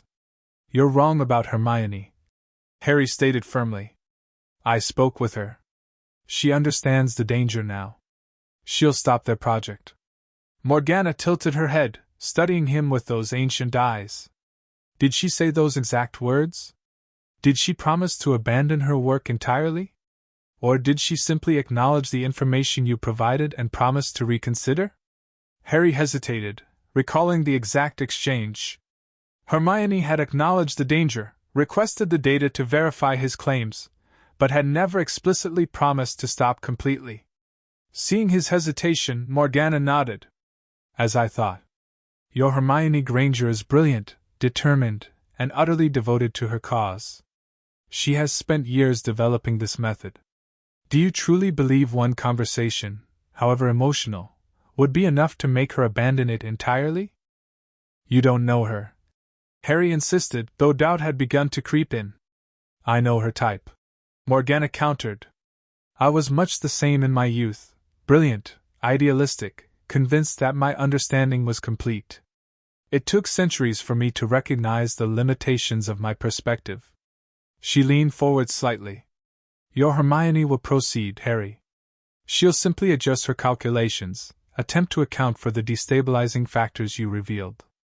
She'll convince herself she can control the process. The worst part was that Harry could imagine exactly that scenario. Hermione had always believed in her ability to solve any problem through sufficient research and careful planning. If she thought she could find a way to safely create the doorway. Even if you're right, Harry said, pushing aside his doubt. It doesn't explain why you're telling me this. What do you want, Morgana? An alliance, she replied simply. Against a common threat. You expect me to believe you want to prevent the doorway now? Harry asked skeptically. After centuries of working toward exactly that goal? I want to prevent her doorway, Morgana clarified. An uncontrolled merging would indeed be catastrophic, as you've realized. But a properly managed integration, conducted over decades rather than moments, with the angel of magic guiding the process. She spread her hands as if the benefits were self-evident. So this is about control. Harry concluded. You want to be the one directing the merging of realities, not Hermione. I want to survive. Morgana corrected sharply. As do you, as do all the humans you've grown attached to in this reality. If your Hermione succeeds, the magical backlash will destroy both worlds. If we work together, we can either prevent her attempt entirely or channel it into a controlled, gradual process. Harry considered her words carefully. While he distrusted Morgana's motivations, he couldn't dismiss the possibility that she was right about Hermione proceeding with her plans. And if that was the case, having Morgana's knowledge might prove essential. What exactly are you proposing? He asked, deciding to hear her out without committing. Freedom, initially, she said without hesitation. This cell restricts my abilities unnecessarily. I can help you monitor for signs of your Hermione's continued work and help prepare countermeasures if needed. That's not going to happen, Harry stated flatly. Your containment remains non-negotiable. Morgana looked disappointed but not surprised. Then at minimum, I require regular access to you and your scientific friends. I've spent centuries studying interdimensional boundaries. My knowledge could prove invaluable in the coming months. And in exchange, I help you save both worlds, she said simply. And when the crisis has passed, you reconsider my containment situation. I've lived peacefully in this reality for centuries, Azrael. My quarrel was never with this world, only with the artificial separation between magical realms. Harry studied her, trying to determine if there was any sincerity in her offer. Despite her centuries of deception, he sensed a genuine concern about Hermione's approach to creating the doorway. Whatever Morgana's ultimate goals, she clearly believed an uncontrolled merging would be disastrous. I'll discuss your offer with the others, he said finally. But know this, any cooperation will be on our terms, with full security measures in place. And at the first sign of deception, any arrangement ends immediately. Morgana nodded, seemingly satisfied with this response. Fair enough. Time grows short, Azrael. The winter solstice approaches, and your Hermione has resources and determination in equal measure. We would be wise to prepare for all possibilities. As Harry turned to leave, Morgana added one final comment. You face a choice, Angel of Magic. Between worlds, between identities, between loyalties. When the moment comes, and it will come, I wonder which path you'll choose. Harry left without responding, but her words followed him as he rejoined the others in the observation room. The same choice kept presenting itself, from different angles but with the same fundamental question. Who was he now, truly? Harry Potter or Azrael? Human or angel? Bound to his past or free to embrace a new future? The others looked at him expectantly as he entered, waiting for his assessment of Morgana's claims. She might be right about Hermione, he admitted reluctantly. I can't dismiss the possibility that she'll proceed with modified plans rather than abandoning the project entirely. So we prepare for the worst while hoping for the best. Khloe summarized pragmatically. Standard procedure. What about her offer of cooperation? Ella asked. Do we trust her expertise? About as far as I could throw her without celestial strength, Lucifer commented dryly. Which is to say, not at all. And yet, Hermione said thoughtfully, her knowledge of interdimensional boundaries is undeniably valuable. If she's been studying this for centuries, as she claims, we use her knowledge without trusting her intentions, Harry decided. Carefully controlled interviews, verification of everything she tells us, no direct access to our research or equipment. The others nodded in agreement, though Harry could see the concern in their expressions. The stakes had just risen significantly, and their timetable for preparing countermeasures had potentially shortened from months to weeks or even days. As they discussed security protocols and research priorities, Harry found himself glancing back at Morgana in her cell. She sat perfectly still, a slight smile on her face, as if she could hear their conversation and found it amusing. Her final words echoed in his mind. "When the moment comes, which path will you choose?" The troubling part wasn't the question itself, but the fact that Harry genuinely didn't know the answer. If forced to choose between worlds, between his past and his present, what would he decide?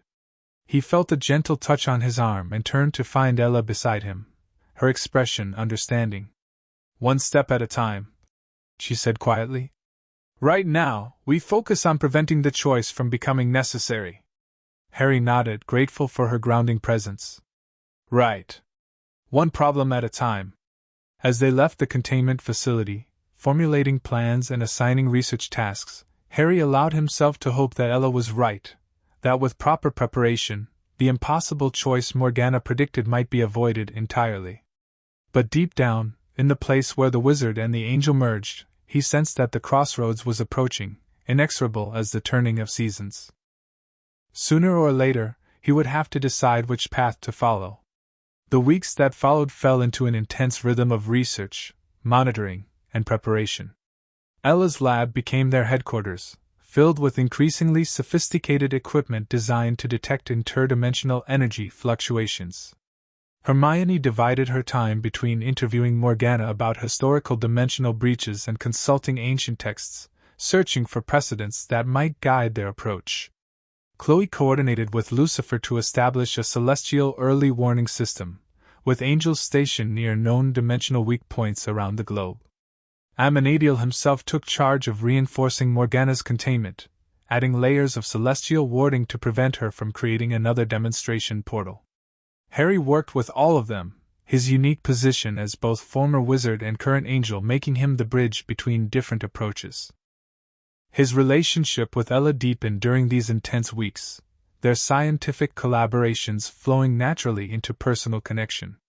Late nights in the lab led to shared meals, quiet conversations, and increasingly comfortable familiarity. Dr. Granger maintained a more professional distance, though Harry occasionally caught her watching his interactions with Ella with an expression he couldn't quite interpret, not jealousy exactly, but something more complex, as if she were studying a phenomenon she didn't fully understand. 1 month after the communication attempt, they gathered in Ella's lab to review their progress. The winter solstice was still months away, but Morgana's warnings about Hermione potentially accelerating her timeline had created a sense of urgency. "The monitoring network is fully operational," Ella reported, displaying a global map dotted with sensor locations. "If interdimensional energy builds up anywhere on Earth, we'll detect it immediately. Celestial observers are in position at major convergence points," Lucifer added. "Amenadiel has been tireless in organizing our siblings. Who knew the old boy had such administrative talents?" "What about countermeasures?" Khloe asked, focused as always on practical response options. "If we detect an attempt in progress, how do we stop it?" "That's where it gets complicated," Hermione admitted, gesturing to her research notes. "Based on our interviews with Morgana and historical precedents, interdimensional portals become increasingly difficult to close once they reach critical mass. Prevention is significantly more effective than reaction. But we have developed some options," Harry added, not wanting the assessment to seem entirely negative. "Combining celestial power with specific runic configurations could potentially disrupt a forming doorway, similar to how we closed Morgana's portal but with more precision. And I've been working on a device that could generate a counter-frequency to destabilize the energy pattern," Ella explained, showing them a prototype that looked like a complex satellite dish attached to a modified computer. "Still theoretical, but promising in simulations. So we're making progress," Khloe summarized. "But we're not fully prepared for an imminent attempt." "Precisely," Hermione confirmed. "Which makes early detection absolutely critical." As if on cue, one of Ella's monitoring stations emitted a sharp alert tone. They all turned toward the screen, where a pulsing red indicator had appeared over a location in Scotland. That's the Scottish Highlands, Harry said, moving closer to examine the reading. Near where I saw my Hermione working through the portal. Energy signature is consistent with preliminary dimensional thinning. Ella confirmed, checking the data streams. Similar to what we detected at the mission site before Morgana's attempt, but more controlled, more precise. She's testing, Harry realized. Experimenting with controlled thinning to refine her approach. The location is significant as well, Hermione noted, pulling up geographical data. That area sits on a natural convergence of ley lines, a place where the boundary between worlds would naturally be thinner. How long until it becomes critical? Khloe asked. Ella studied the readings. Hard to say with certainty. The energy buildup is gradual, carefully controlled. Based on these patterns, they're not attempting a full opening yet, just testing the boundary's response to specific stimuli. Research, Harry said, recognizing the methodical approach that was so characteristic of Hermione. She's gathering data to refine her model based on what I showed her. Which confirms Morgana's assessment, Lucifer pointed out. Your conversation didn't convince her to abandon the project entirely. Harry nodded grimly. She's trying to find a safer method, but she's still proceeding. What's our response? Khloe asked, ever practical. Do we attempt intervention at this stage, or continue monitoring? A heavy silence fell as they considered the options.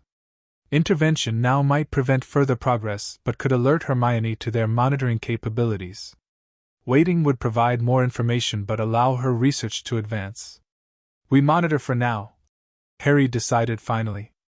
This activity confirms she's still working toward the doorway, but also shows she's proceeding more cautiously based on what I shared. That buys us time to perfect our countermeasures. I agree, Hermione said. Premature intervention might simply drive her to more secure locations, making detection more difficult. Then we double our efforts on countermeasure development, Khloe concluded. And maintain continuous monitoring of the Highland site. As they dispersed to their respective tasks, Harry remained at the monitoring station, watching the pulsing energy signature with mixed emotions. Part of him, the part that would always be Harry Potter, felt a painful nostalgia at the sight of magical energy from his original world. Another part, Azrael, guardian of magical boundaries, recognized the danger inherent in even these careful experiments. You're thinking about going there, Ella said quietly, joining him at the monitor. It wasn't a question. Is it that obvious? Harry asked, not denying it. To me it is, she replied. I'm getting pretty good at reading your angel-wizard thought process. Her light tone softened the observation, but her eyes remained serious.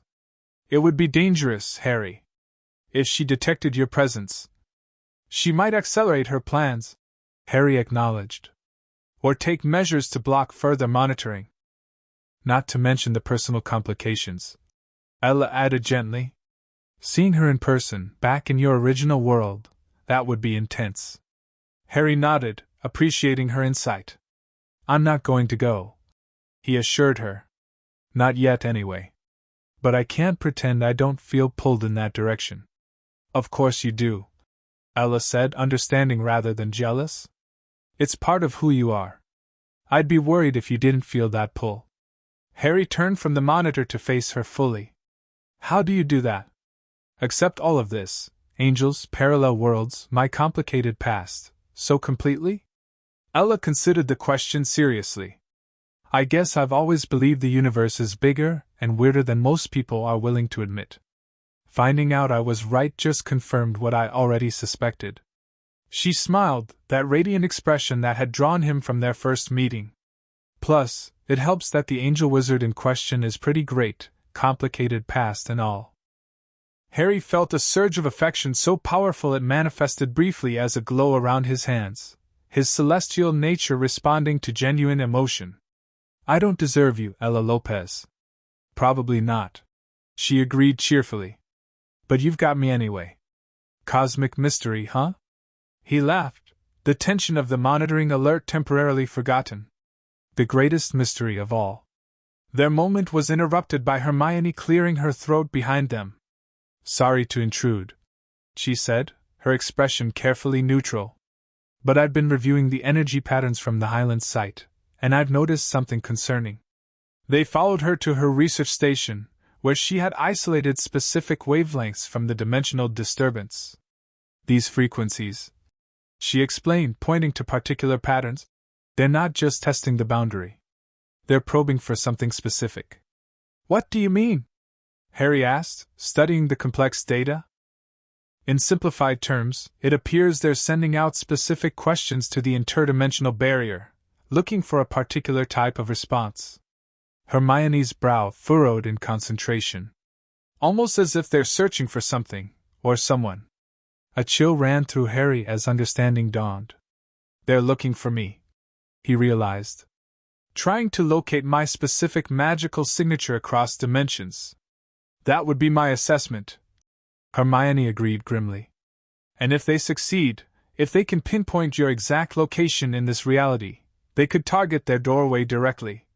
Ella finished, her usual optimism dimmed by the implications. "Creating an opening specifically designed to reach you." Harry's mind raced with possibilities, none of them reassuring.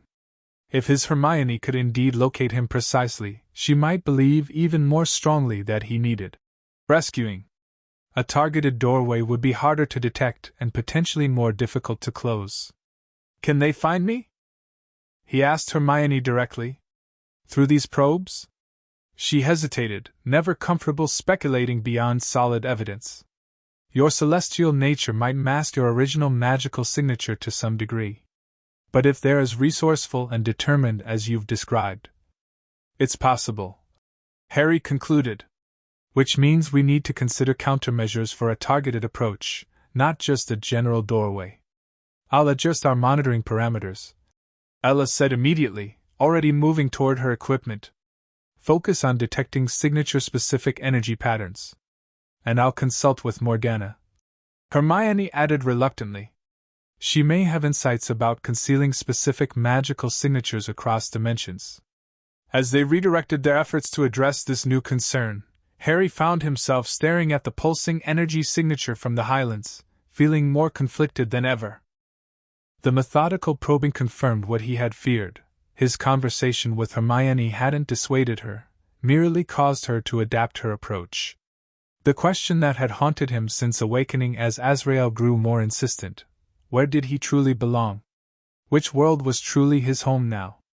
And what would he do if forced to choose between them? The autumn equinox arrived with an unseasonable storm that lashed Los Angeles with driving rain and howling winds. Harry stood at the window of his apartment, watching lightning split the sky as he contemplated the cosmic symmetry. 6 months ago, on the spring equinox, he had closed Morgana's portal and prevented the first attempt at merging realities. Now, as day and night balanced once again, he felt a similar convergence approaching, a moment when choices would be made that couldn't be undone. The monitoring network had detected increasingly sophisticated probing from the Highlands site over the past weeks. The energy signatures had grown more focused, more precise, suggesting that Hermione's team was refining their targeting capabilities. Though there had been no direct attempt to create a doorway yet, all signs pointed toward a major working approaching. A knock at his door pulled Harry from his thoughts. He opened it to find Ella, rain-soaked despite her umbrella, carrying what appeared to be equipment cases. "Storm knocked out power at the lab," she explained, shaking water from her jacket as she entered. "Backup generators are running the monitoring equipment, but I figured I could work on the countermeasure device here. Your place has that fancy angel-proof wiring Aminadial installed."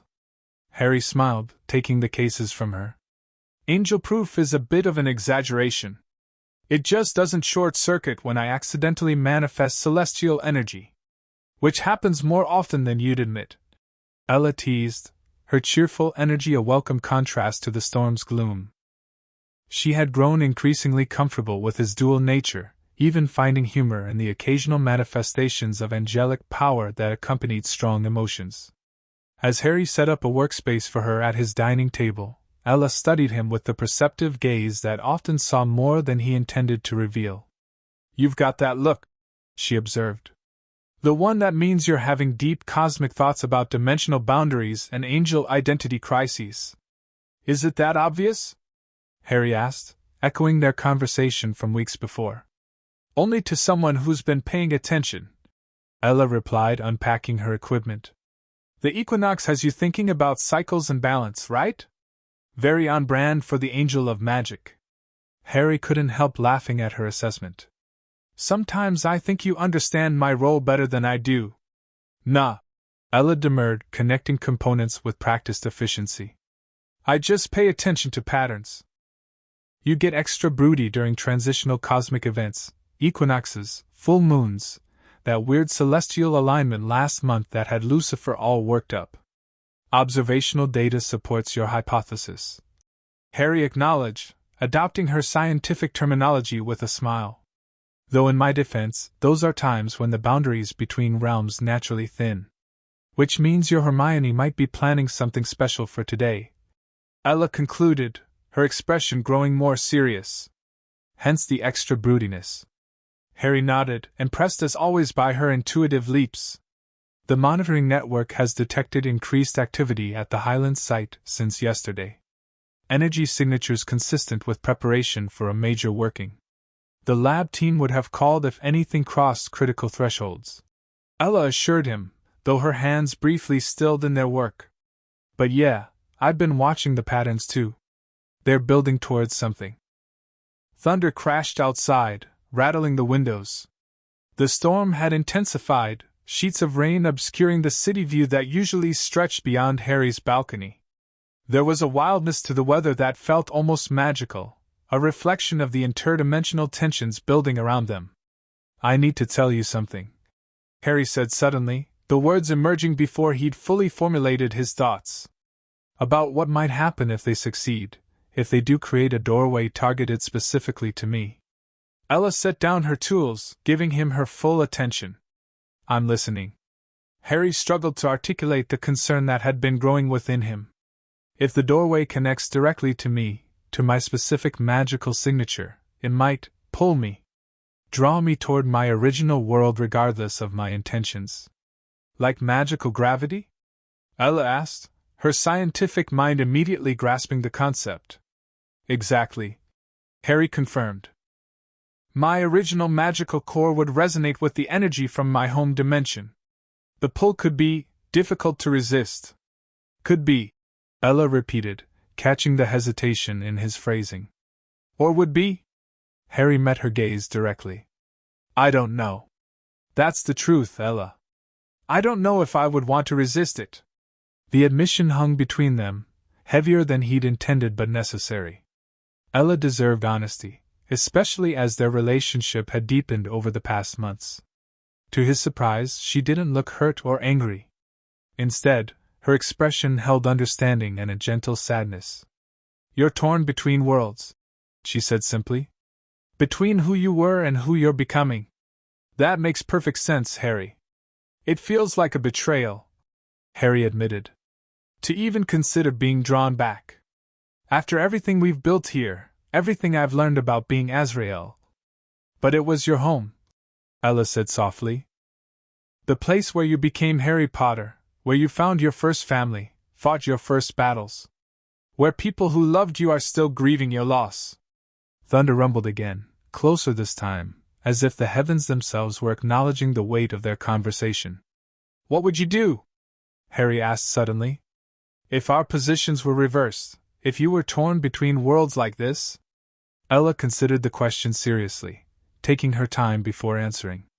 I'd probably make a decision matrix, she said finally, a small smile touching her lips.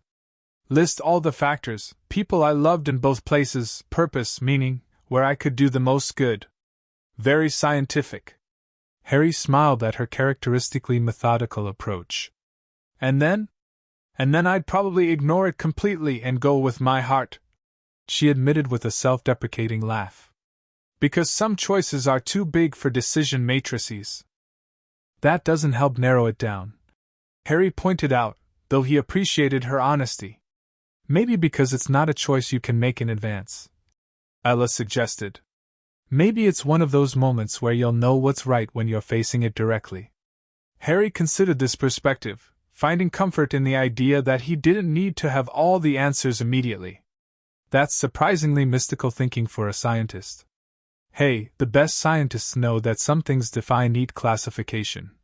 Ella replied, reaching across the table to take his hand. Quantum mechanics teaches us that some particles exist in multiple states until observed. Maybe your path is like that, undefined until the moment of choice arrives. Schrödinger's angel? Harry suggested with a faint smile. Exactly. Ella brightened. Simultaneously Harry Potter and Azrael until the waveform collapses. Their moment of levity was interrupted by both their phones alerting simultaneously. Harry felt a surge of adrenaline as he checked the message, an automated alert from the monitoring network. Critical energy buildup detected at Highland's site. He read aloud, already moving toward the door. Signature consistent with imminent dimensional breach. Ella was gathering her equipment with practiced efficiency. The storm, she said, glancing toward the window where lightning continued to flash. They're using the natural energy to amplify their working. The equinox combined with a powerful storm, Harry agreed grimly. Perfect conditions for bridging dimensions. They hurried from the apartment, racing through the rain to Harry's car.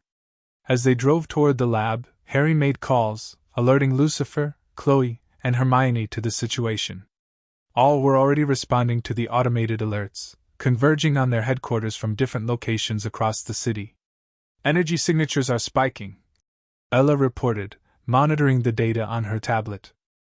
They've moved beyond testing to active manipulation of the dimensional boundary. Time frame? Harry asked, navigating the rain-slicked streets with celestially enhanced reflexes. Ella studied the readings. Hard to say precisely. The progression isn't linear. But based on the acceleration curve, maybe an hour before they achieve breakthrough. Is the countermeasure device ready? Functionally, yes, Ella confirmed. But it's designed to work at the site of the breach. If they're opening the doorway in Scotland, we need to be there to deploy it. Harry finished, the implications clear. They arrived at the lab to find Khloe already organizing a response team, coordinating with celestial contacts through Lucifer. Hermione was at the main monitoring station, her expression grave as she studied the incoming data. The energy signature has changed, she reported as Harry and Ella joined her. It's no longer centered at the Highlands site. They've somehow distributed the working across multiple locations. A network approach, Harry realized. They're creating focal points at different ley line intersections, then channeling the combined energy toward a central target. Which makes it nearly impossible to disrupt from a single location. Hermione concluded. Even if we could transport your countermeasure device to Scotland instantly, it would only affect one node of the network. Can we determine the central target? Khloe asked, joining their conversation. Where the doorway will actually open. Hermione manipulated the monitoring display, highlighting energy flows between the detected nodes. They're channeling toward, here, she said finally, indicating a point that made Harry's breath catch. That's Hogwarts, he said quietly. Or where Hogwarts would be in my dimension. The castle is built on one of the most powerful magical convergence points in Britain. They're opening the doorway at a place you would instinctively recognize and be drawn toward. Lucifer observed, appearing beside them with celestial suddenness. Clever tactical choice. But something's not right, Ella said, frowning at additional readings. These energy patterns, they're not just flowing toward Scotland. There's a secondary resonance building elsewhere. She manipulated the global monitoring display, focusing on a different region. Here. Los Angeles. The mission site. Harry guessed immediately. No. Ella corrected, zooming in further. It's centered on this building. This lab. A stunned silence fell as they processed the implications. The doorway wasn't simply opening in Scotland, it was creating a corresponding endpoint here, directly where they were standing. They found you, Hermione said to Harry, her voice barely above a whisper. They pinpointed your location through the probings. Which means we don't have to go to Scotland to deploy the countermeasure. Ella realized, already moving toward her device. We can disrupt it from this end. Or we could allow limited contact. Lucifer suggested unexpectedly. Control the opening rather than simply blocking it. That's too dangerous. Khloe objected immediately. We've spent months preparing to prevent this exact scenario. But circumstances have changed. Lucifer countered. If they've already located Harry precisely, simply blocking this attempt won't end their efforts. They'll try again, perhaps in ways we can't detect as easily. Whereas if I could speak with Hermione directly, Harry said, following Lucifer's reasoning, convince her in person that I'm not imprisoned or suffering. You could end their attempts permanently. Hermione concluded. A strategic concession rather than an endless defensive position. The logic was compelling, but Harry recognized the danger. Controlling a dimensional doorway is extraordinarily difficult. If we lose containment, even for a moment, that's where your countermeasure comes in, Ella said, understanding blooming on her face. We don't use it to block the doorway entirely, we use it to limit and stabilize it. Create a controlled environment for communication without allowing full dimensional merging. A interdimensional phone booth rather than an open door. Lucifer summarized with characteristic simplification. Ingenious, if possible. It's theoretically viable. Hermione confirmed, already calculating parameters. But we need to modify the countermeasure immediately. The breach is progressing rapidly. How long? Harry asked. Ella checked the latest readings. Energy convergence will reach critical mass in approximately 45 minutes. If we're going to attempt controlled containment rather than complete disruption, we need to recalibrate the device now. Do it, Harry decided. Prepare for controlled contact rather than complete blockage. As Ella and Hermione hurried to modify the countermeasure device, Khloe approached Harry with concern evident in her expression. Are you sure about this? She asked quietly. Once that doorway opens, even partially, I'll be facing the choice directly. Harry completed her thought. Between worlds. Khloe nodded, her perceptiveness as sharp as ever. And you don't know which you'll choose. I know my duty as Azrael, Harry said carefully. To protect the boundaries between magical realms, to prevent catastrophic merging. That's not what I asked, Khloe pointed out gently. Harry met her gaze directly. No. I don't know with certainty which I would choose, if the choice becomes necessary. But I do know that confronting this situation directly is better than spending months or years defending against repeated attempts. Khloe studied him for a moment, then nodded. For what it's worth, I think you're making the right call. Strategically and personally. Some questions can only be answered by facing them head-on. Detective Decker, becoming philosophical, Lucifer commented, joining their conversation. My influence is clearly rubbing off on you. Or I've just learned that when dealing with celestial beings and interdimensional portals, sometimes the direct approach is best, Khloe retorted with a fond smile. Their banter was interrupted by Ella calling from across the lab. We've recalibrated the device. Energy convergence approaching critical threshold in 15 minutes. The atmosphere in the lab shifted immediately from planning to action. Hermione directed the placement of runic stabilizers around the area where their calculations predicted the doorway would appear. Lucifer positioned himself strategically, ready to channel celestial power to reinforce the containment if necessary. Khloe established a secure perimeter, ensuring that only those essential to the operation remained in the potential breach zone. Harry and Ella made final adjustments to the countermeasure device, now repurposed to create a controlled environment for interdimensional contact rather than completely blocking the breach. 10 minutes to convergence, Hermione announced, monitoring the energy readings. The network nodes are fully activated and channeling toward both endpoints simultaneously. Device is online and functioning correctly, Ella confirmed. Containment field is establishing. Harry moved to the center of the runic array, where the dimensional doorway would theoretically appear. He could feel the building pressure against reality, the magical energy from his original world pushing against the barriers between dimensions, seeking the resonance of his specific magical signature. "Are you ready?" Ella asked quietly, coming to stand beside him momentarily before she would need to return to monitoring the containment device. "As ready as possible," Harry replied honestly. Then, because it needed to be said, "Ella, if something goes wrong, if I'm pulled through or the containment fails, I want you to know, I know." She interrupted gently, squeezing his hand. "Me too. But let's focus on making sure nothing goes wrong, okay?" Her practical optimism steadied him. Harry nodded, drawing strength from her confidence as she returned to her station. 5 minutes. Hermione called. Energy convergence accelerating. Dimensional boundary thinning at predicted coordinates. Harry closed his eyes briefly, centering himself. He called upon both aspects of his nature, the human wizard who had faced death without flinching, and the celestial angel charged with protecting magical boundaries. Whatever came through that doorway, he would face it as both Harry Potter and Azrael, drawing strength from his dual identity rather than being divided by it. 2 minutes.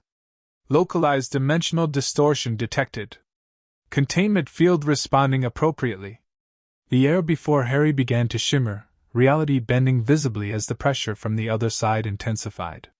He felt the pull immediately, a magnetic attraction drawing his magical core toward its original source.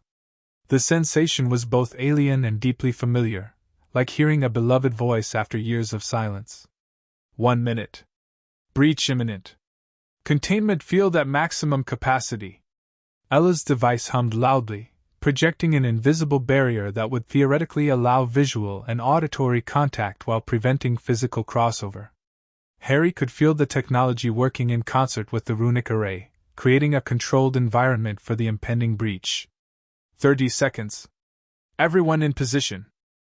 Harry stood firm as the air before him rippled like water, colors shifting in patterns that human eyes weren't meant to perceive. He felt the boundaries between worlds stretching, thinning, the magical signature of his original reality reaching for him across the dimensional void. 10 seconds. Breach forming. The shimmering air coalesced into a distinct oval of light, pulsing with magical energy. Through it, Harry could see glimpses of a familiar stone room, the room of requirement at Hogwarts, transformed into what appeared to be a complex magical laboratory. Breach stable. Containment field holding. The dimensional doorway stabilized, its edges constrained by Ella's device to prevent expansion beyond the controlled area. Through the opening, approximately 2 meters high and 1 meter wide, Harry could now clearly see the other side, and the people waiting there. Hermione Granger stood at the forefront, older than when he'd last seen her in person but unmistakable. Her hair was streaked with premature gray, her face lined with years of determination and focus. Behind her stood several wizards Harry didn't recognize, presumably magical researchers she had recruited, and partially hidden in the shadows, a figure whose red hair identified him immediately, Ron Weasley. For a moment, no one spoke. The sight of his oldest friends, now in their 40s rather than the teenagers he remembered, left Harry momentarily speechless. The years of separation stretched between them like a physical presence. Hermione was the first to break the silence, her voice carrying clearly through the dimensional opening. "Harry," she breathed, disbelief and joy mingling in her expression. "It really is you." "Hello, Hermione," Harry replied, finding his voice at last. "Ron," he added, nodding to the figure in the shadows who had stepped forward slightly at the sound of Harry's voice. Ron looked worse than Harry had imagined from Hermione's description, gaunt, with deep shadows under his eyes and a weariness that seemed bone-deep. But at the sight of Harry, something sparked in his expression, a flicker of the boy he had once been. "Bloody hell," Ron said hoarsely. "It worked. It actually worked." "Not exactly as you intended," Harry said carefully. "This is a controlled connection, not a full doorway. The containment field prevents physical crossing in either direction. A temporary limitation," Hermione said confidently. "Now that we've established the connection, we can work to stabilize it properly, create a permanent bridge." "No," Harry interrupted firmly. Hermione, that's why I'm here. To make you understand why a permanent doorway cannot and should not be created. Hermione's expression hardened slightly. Harry, we've spent years developing this method.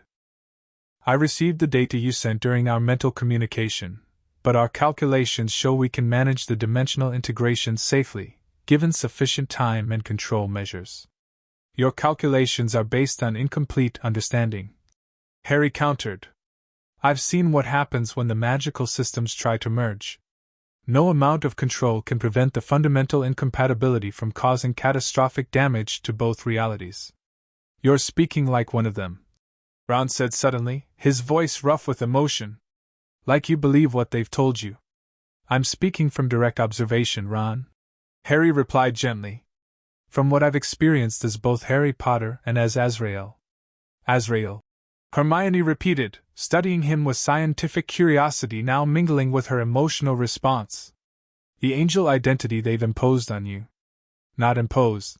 Harry corrected. Transformed. I died, Hermione. Truly died. What I am now is something different, something that bridges both worlds precisely because I understand both. As if to emphasize his point, Harry allowed his wings to partially manifest, not fully corporeal, but visible as shadows of midnight blue and emerald light. The runes along the feathers glowed softly, their patterns shifting in response to the dimensional energies surrounding them. Gasps came from both sides of the doorway. On Harry's side, Hermione and Khloe had never seen his wings fully manifested. On the other side, the wizard researchers stepped back involuntarily, while Ron's eyes widened in shock. Fascinating.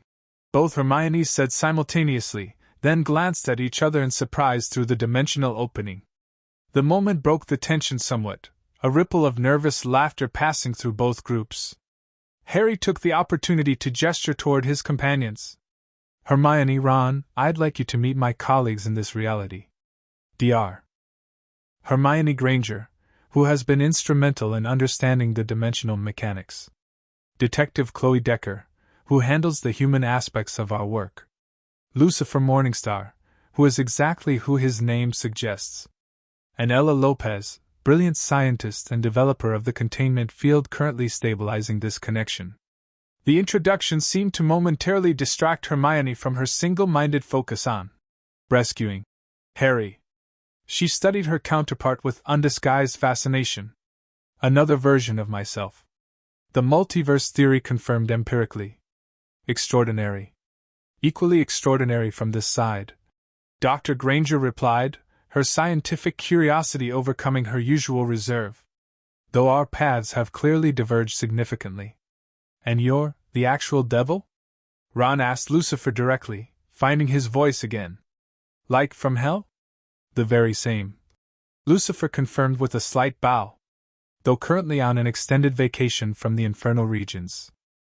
Los Angeles has much better nightlife. Ron blinked, clearly struggling to process this casual confirmation. Blimey. Harry. Hermione refocused, her expression determined. We can discuss theological implications later.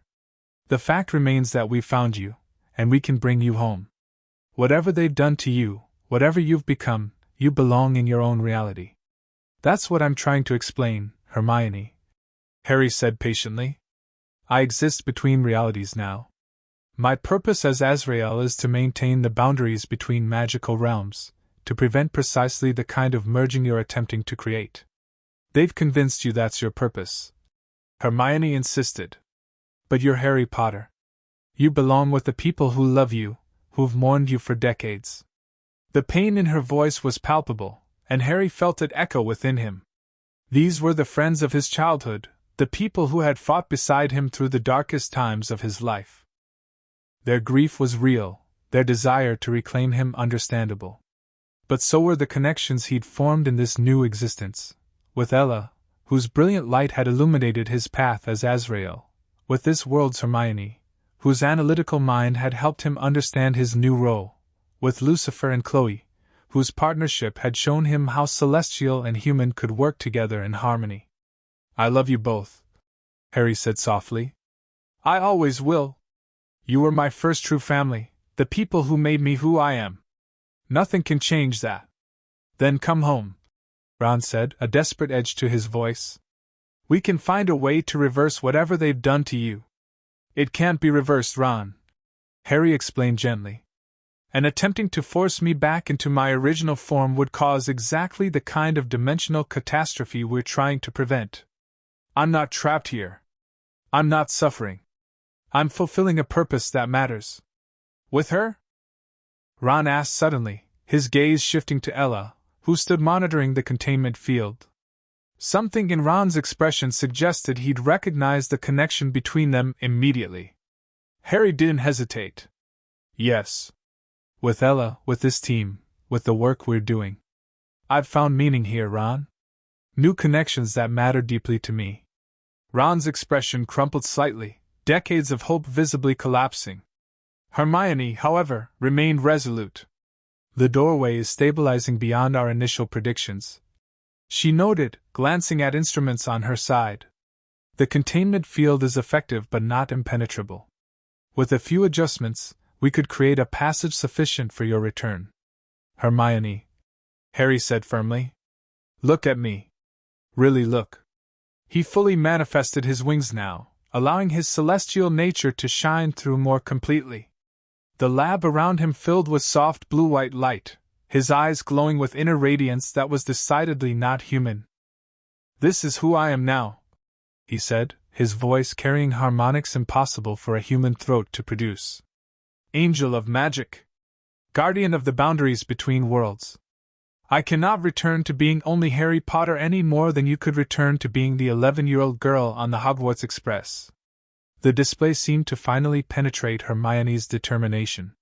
She studied him with new eyes, her brilliant mind processing what she was seeing.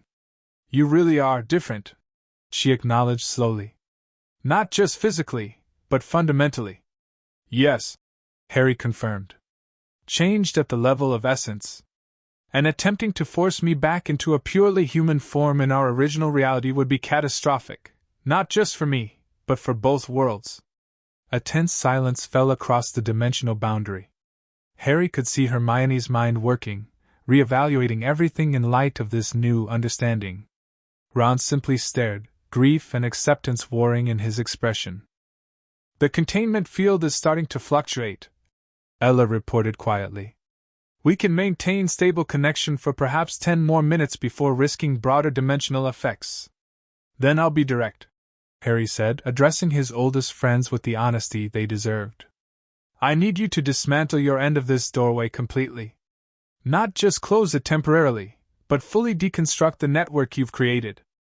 The connections between our worlds must be allowed to heal naturally. And if we do that, Hermione said slowly, we lose you again. Permanently this time. You lost me years ago, when I walked into the Forbidden Forest to face Voldemort, Harry said gently. What you're holding onto is a memory, a hope that hasn't allowed either of you to truly move forward. Easy for you to say, Ron muttered bitterly. You've got a whole new life. New friends. New, whatever she is to you, he added with a glance toward Ella. Not easy at all, Harry corrected. I carry the memory of our friendship every day, Ron. I miss the people you were, the life we shared. But holding on to that past is preventing you both from finding peace in the present. Another silence fell, heavy with decades of grief and longing. Then, unexpectedly, Luna Lovegood stepped into view on the other side of the doorway. She looked much as Harry might have expected, older but still with that dreamy, perceptive expression that had always seen more than others realized.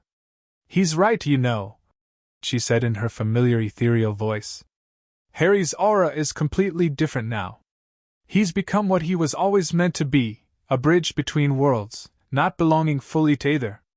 Luna, Harry said warmly. I should have known you'd understand. The Noggles told me years ago that you weren't gone, just rearranged, she replied with a serene smile.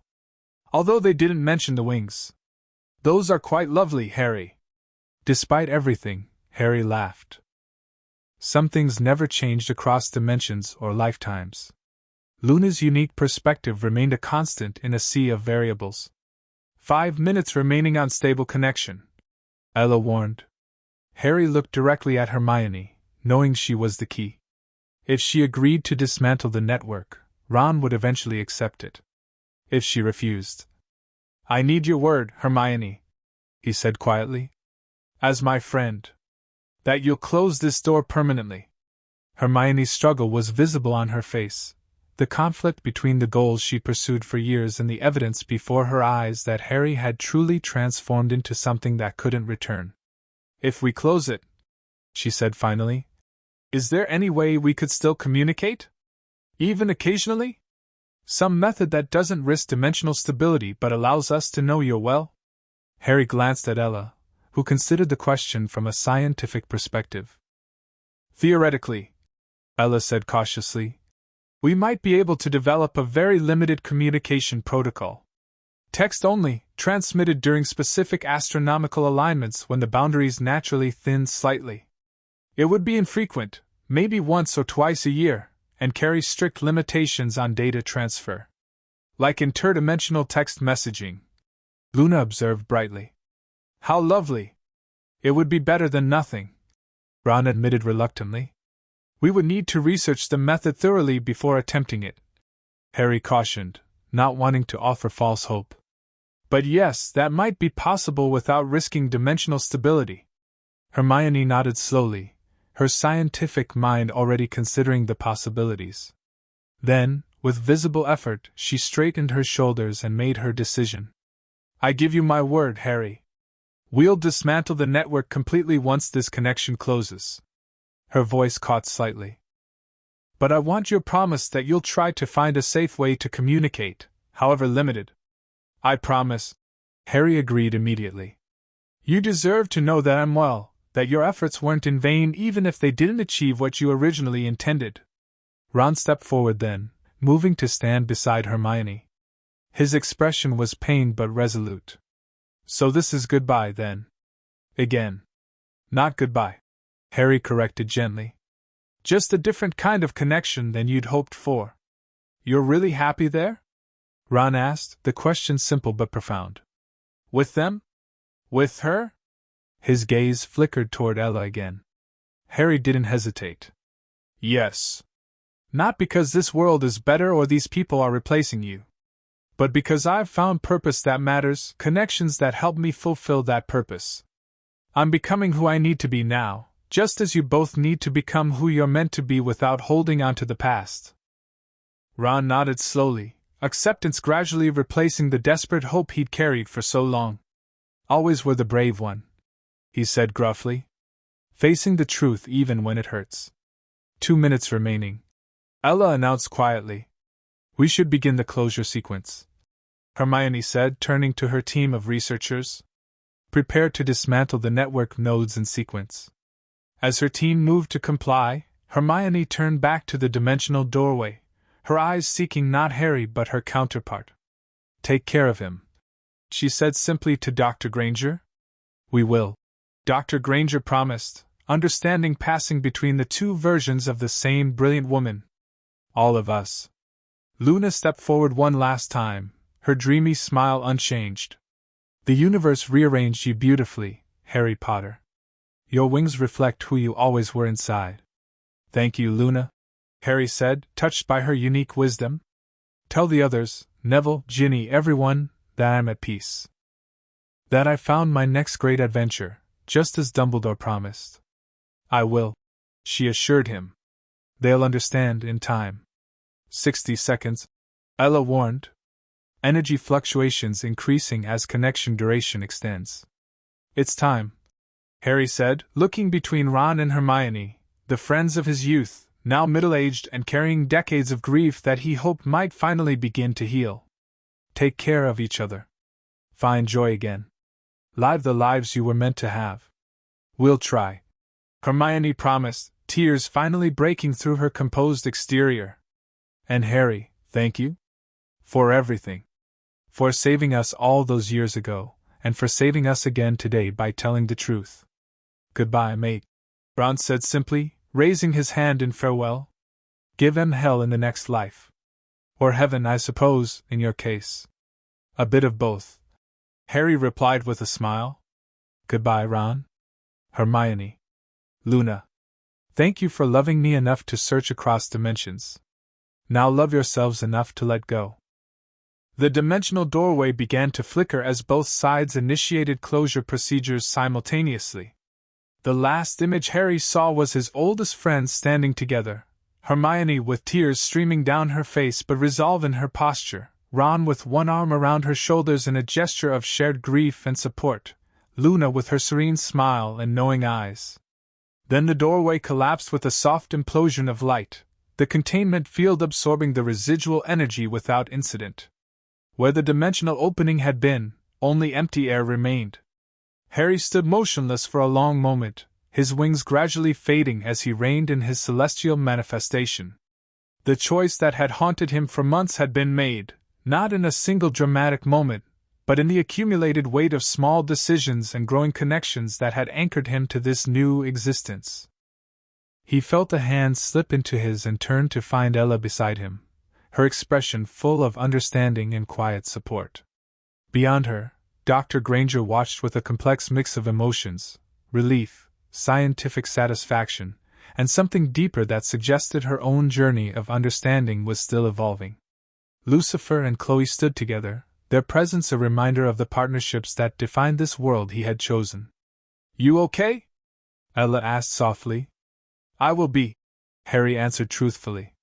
The ache of seeing his oldest friends, of formally choosing to remain separated from them, would not fade immediately. But beneath that ache was a sense of rightness, of pieces falling into place that had been misaligned for too long. "The connection is fully closed," Dr. Granger reported, reviewing the monitoring data.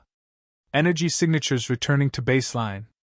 No residual dimensional thinning detected." "And on their side?" Khloe asked practically. "The dismantling appears to be proceeding as promised," Dr. Granger confirmed. "The network nodes are powering down in sequence." "She'll keep her word," Harry said with certainty. "Hermione always does." "Both of them, apparently," Lucifer observed with a glance toward Dr. Granger, who acknowledged the observation with a small smile. "Some fundamental character traits transcend dimensional variations," she noted. "An intriguing area for future research, when things have settled." "Always the academic," Ella teased gently, though her tone held genuine respect. As the others began the process of powering down equipment and securing the lab, Harry found himself drawn to the window. The storm that had raged during the dimensional connection was passing, clouds breaking to reveal glimpses of stars above the city lights. The timing seemed fitting, clarity emerging after tumult, just as his own path had finally become clear. He had chosen this world, this existence, these connections. Not because they were better than what he had left behind, but because they were where he truly belonged now. The angel of magic had found his place between realms, honoring his human past while embracing his celestial future. "Penny for your thoughts?" Ella asked, joining him at the window. "Just reflecting on choices," Harry replied. "And realizing that Morgana was right about one thing. I did face a choice between worlds. But she was wrong about it being an impossible one." "How so?" Ella asked. "Because I'm not choosing between Harry Potter and Azrael," he explained. "I'm choosing to be both, to bring the best of who I was into who I'm becoming. The connections I've made here don't replace the ones from my first life, they build upon them, creating something new that honors both." Ella smiled, her expression warm with understanding. "Balance," she said, echoing their conversation from months before. "That seems fitting for the angel of magic." "Balance," Harry agreed, taking her hand. Outside, the clouds parted further, revealing a crescent moon rising above the city, neither full nor dark, but perfectly balanced between phases. The symbolism wasn't lost on either of them. Behind them, life continued, Lucifer and Khloe discussing security protocols for monitoring any future dimensional anomalies, Dr. Granger cataloging data from the unprecedented contact between parallel worlds, technicians dismantling equipment with the efficiency of a mission completed successfully. But in this quiet moment by the window, Harry felt the weight of multiple worlds settle into equilibrium within him. The boy who had walked willingly to his death in the forbidden forest had become the angel who stood guard between realities, not through loss or sacrifice, but through transformation and growth. And in that balance, he had found the most powerful magic of all, the magic of choice freely made, of connections that bridged worlds, of a path forward that honored all he had been and all he might become. For the angel of magic, it was just the beginning. The end. Thank you for watching this video. Please be sure to subscribe to our channel and like this video.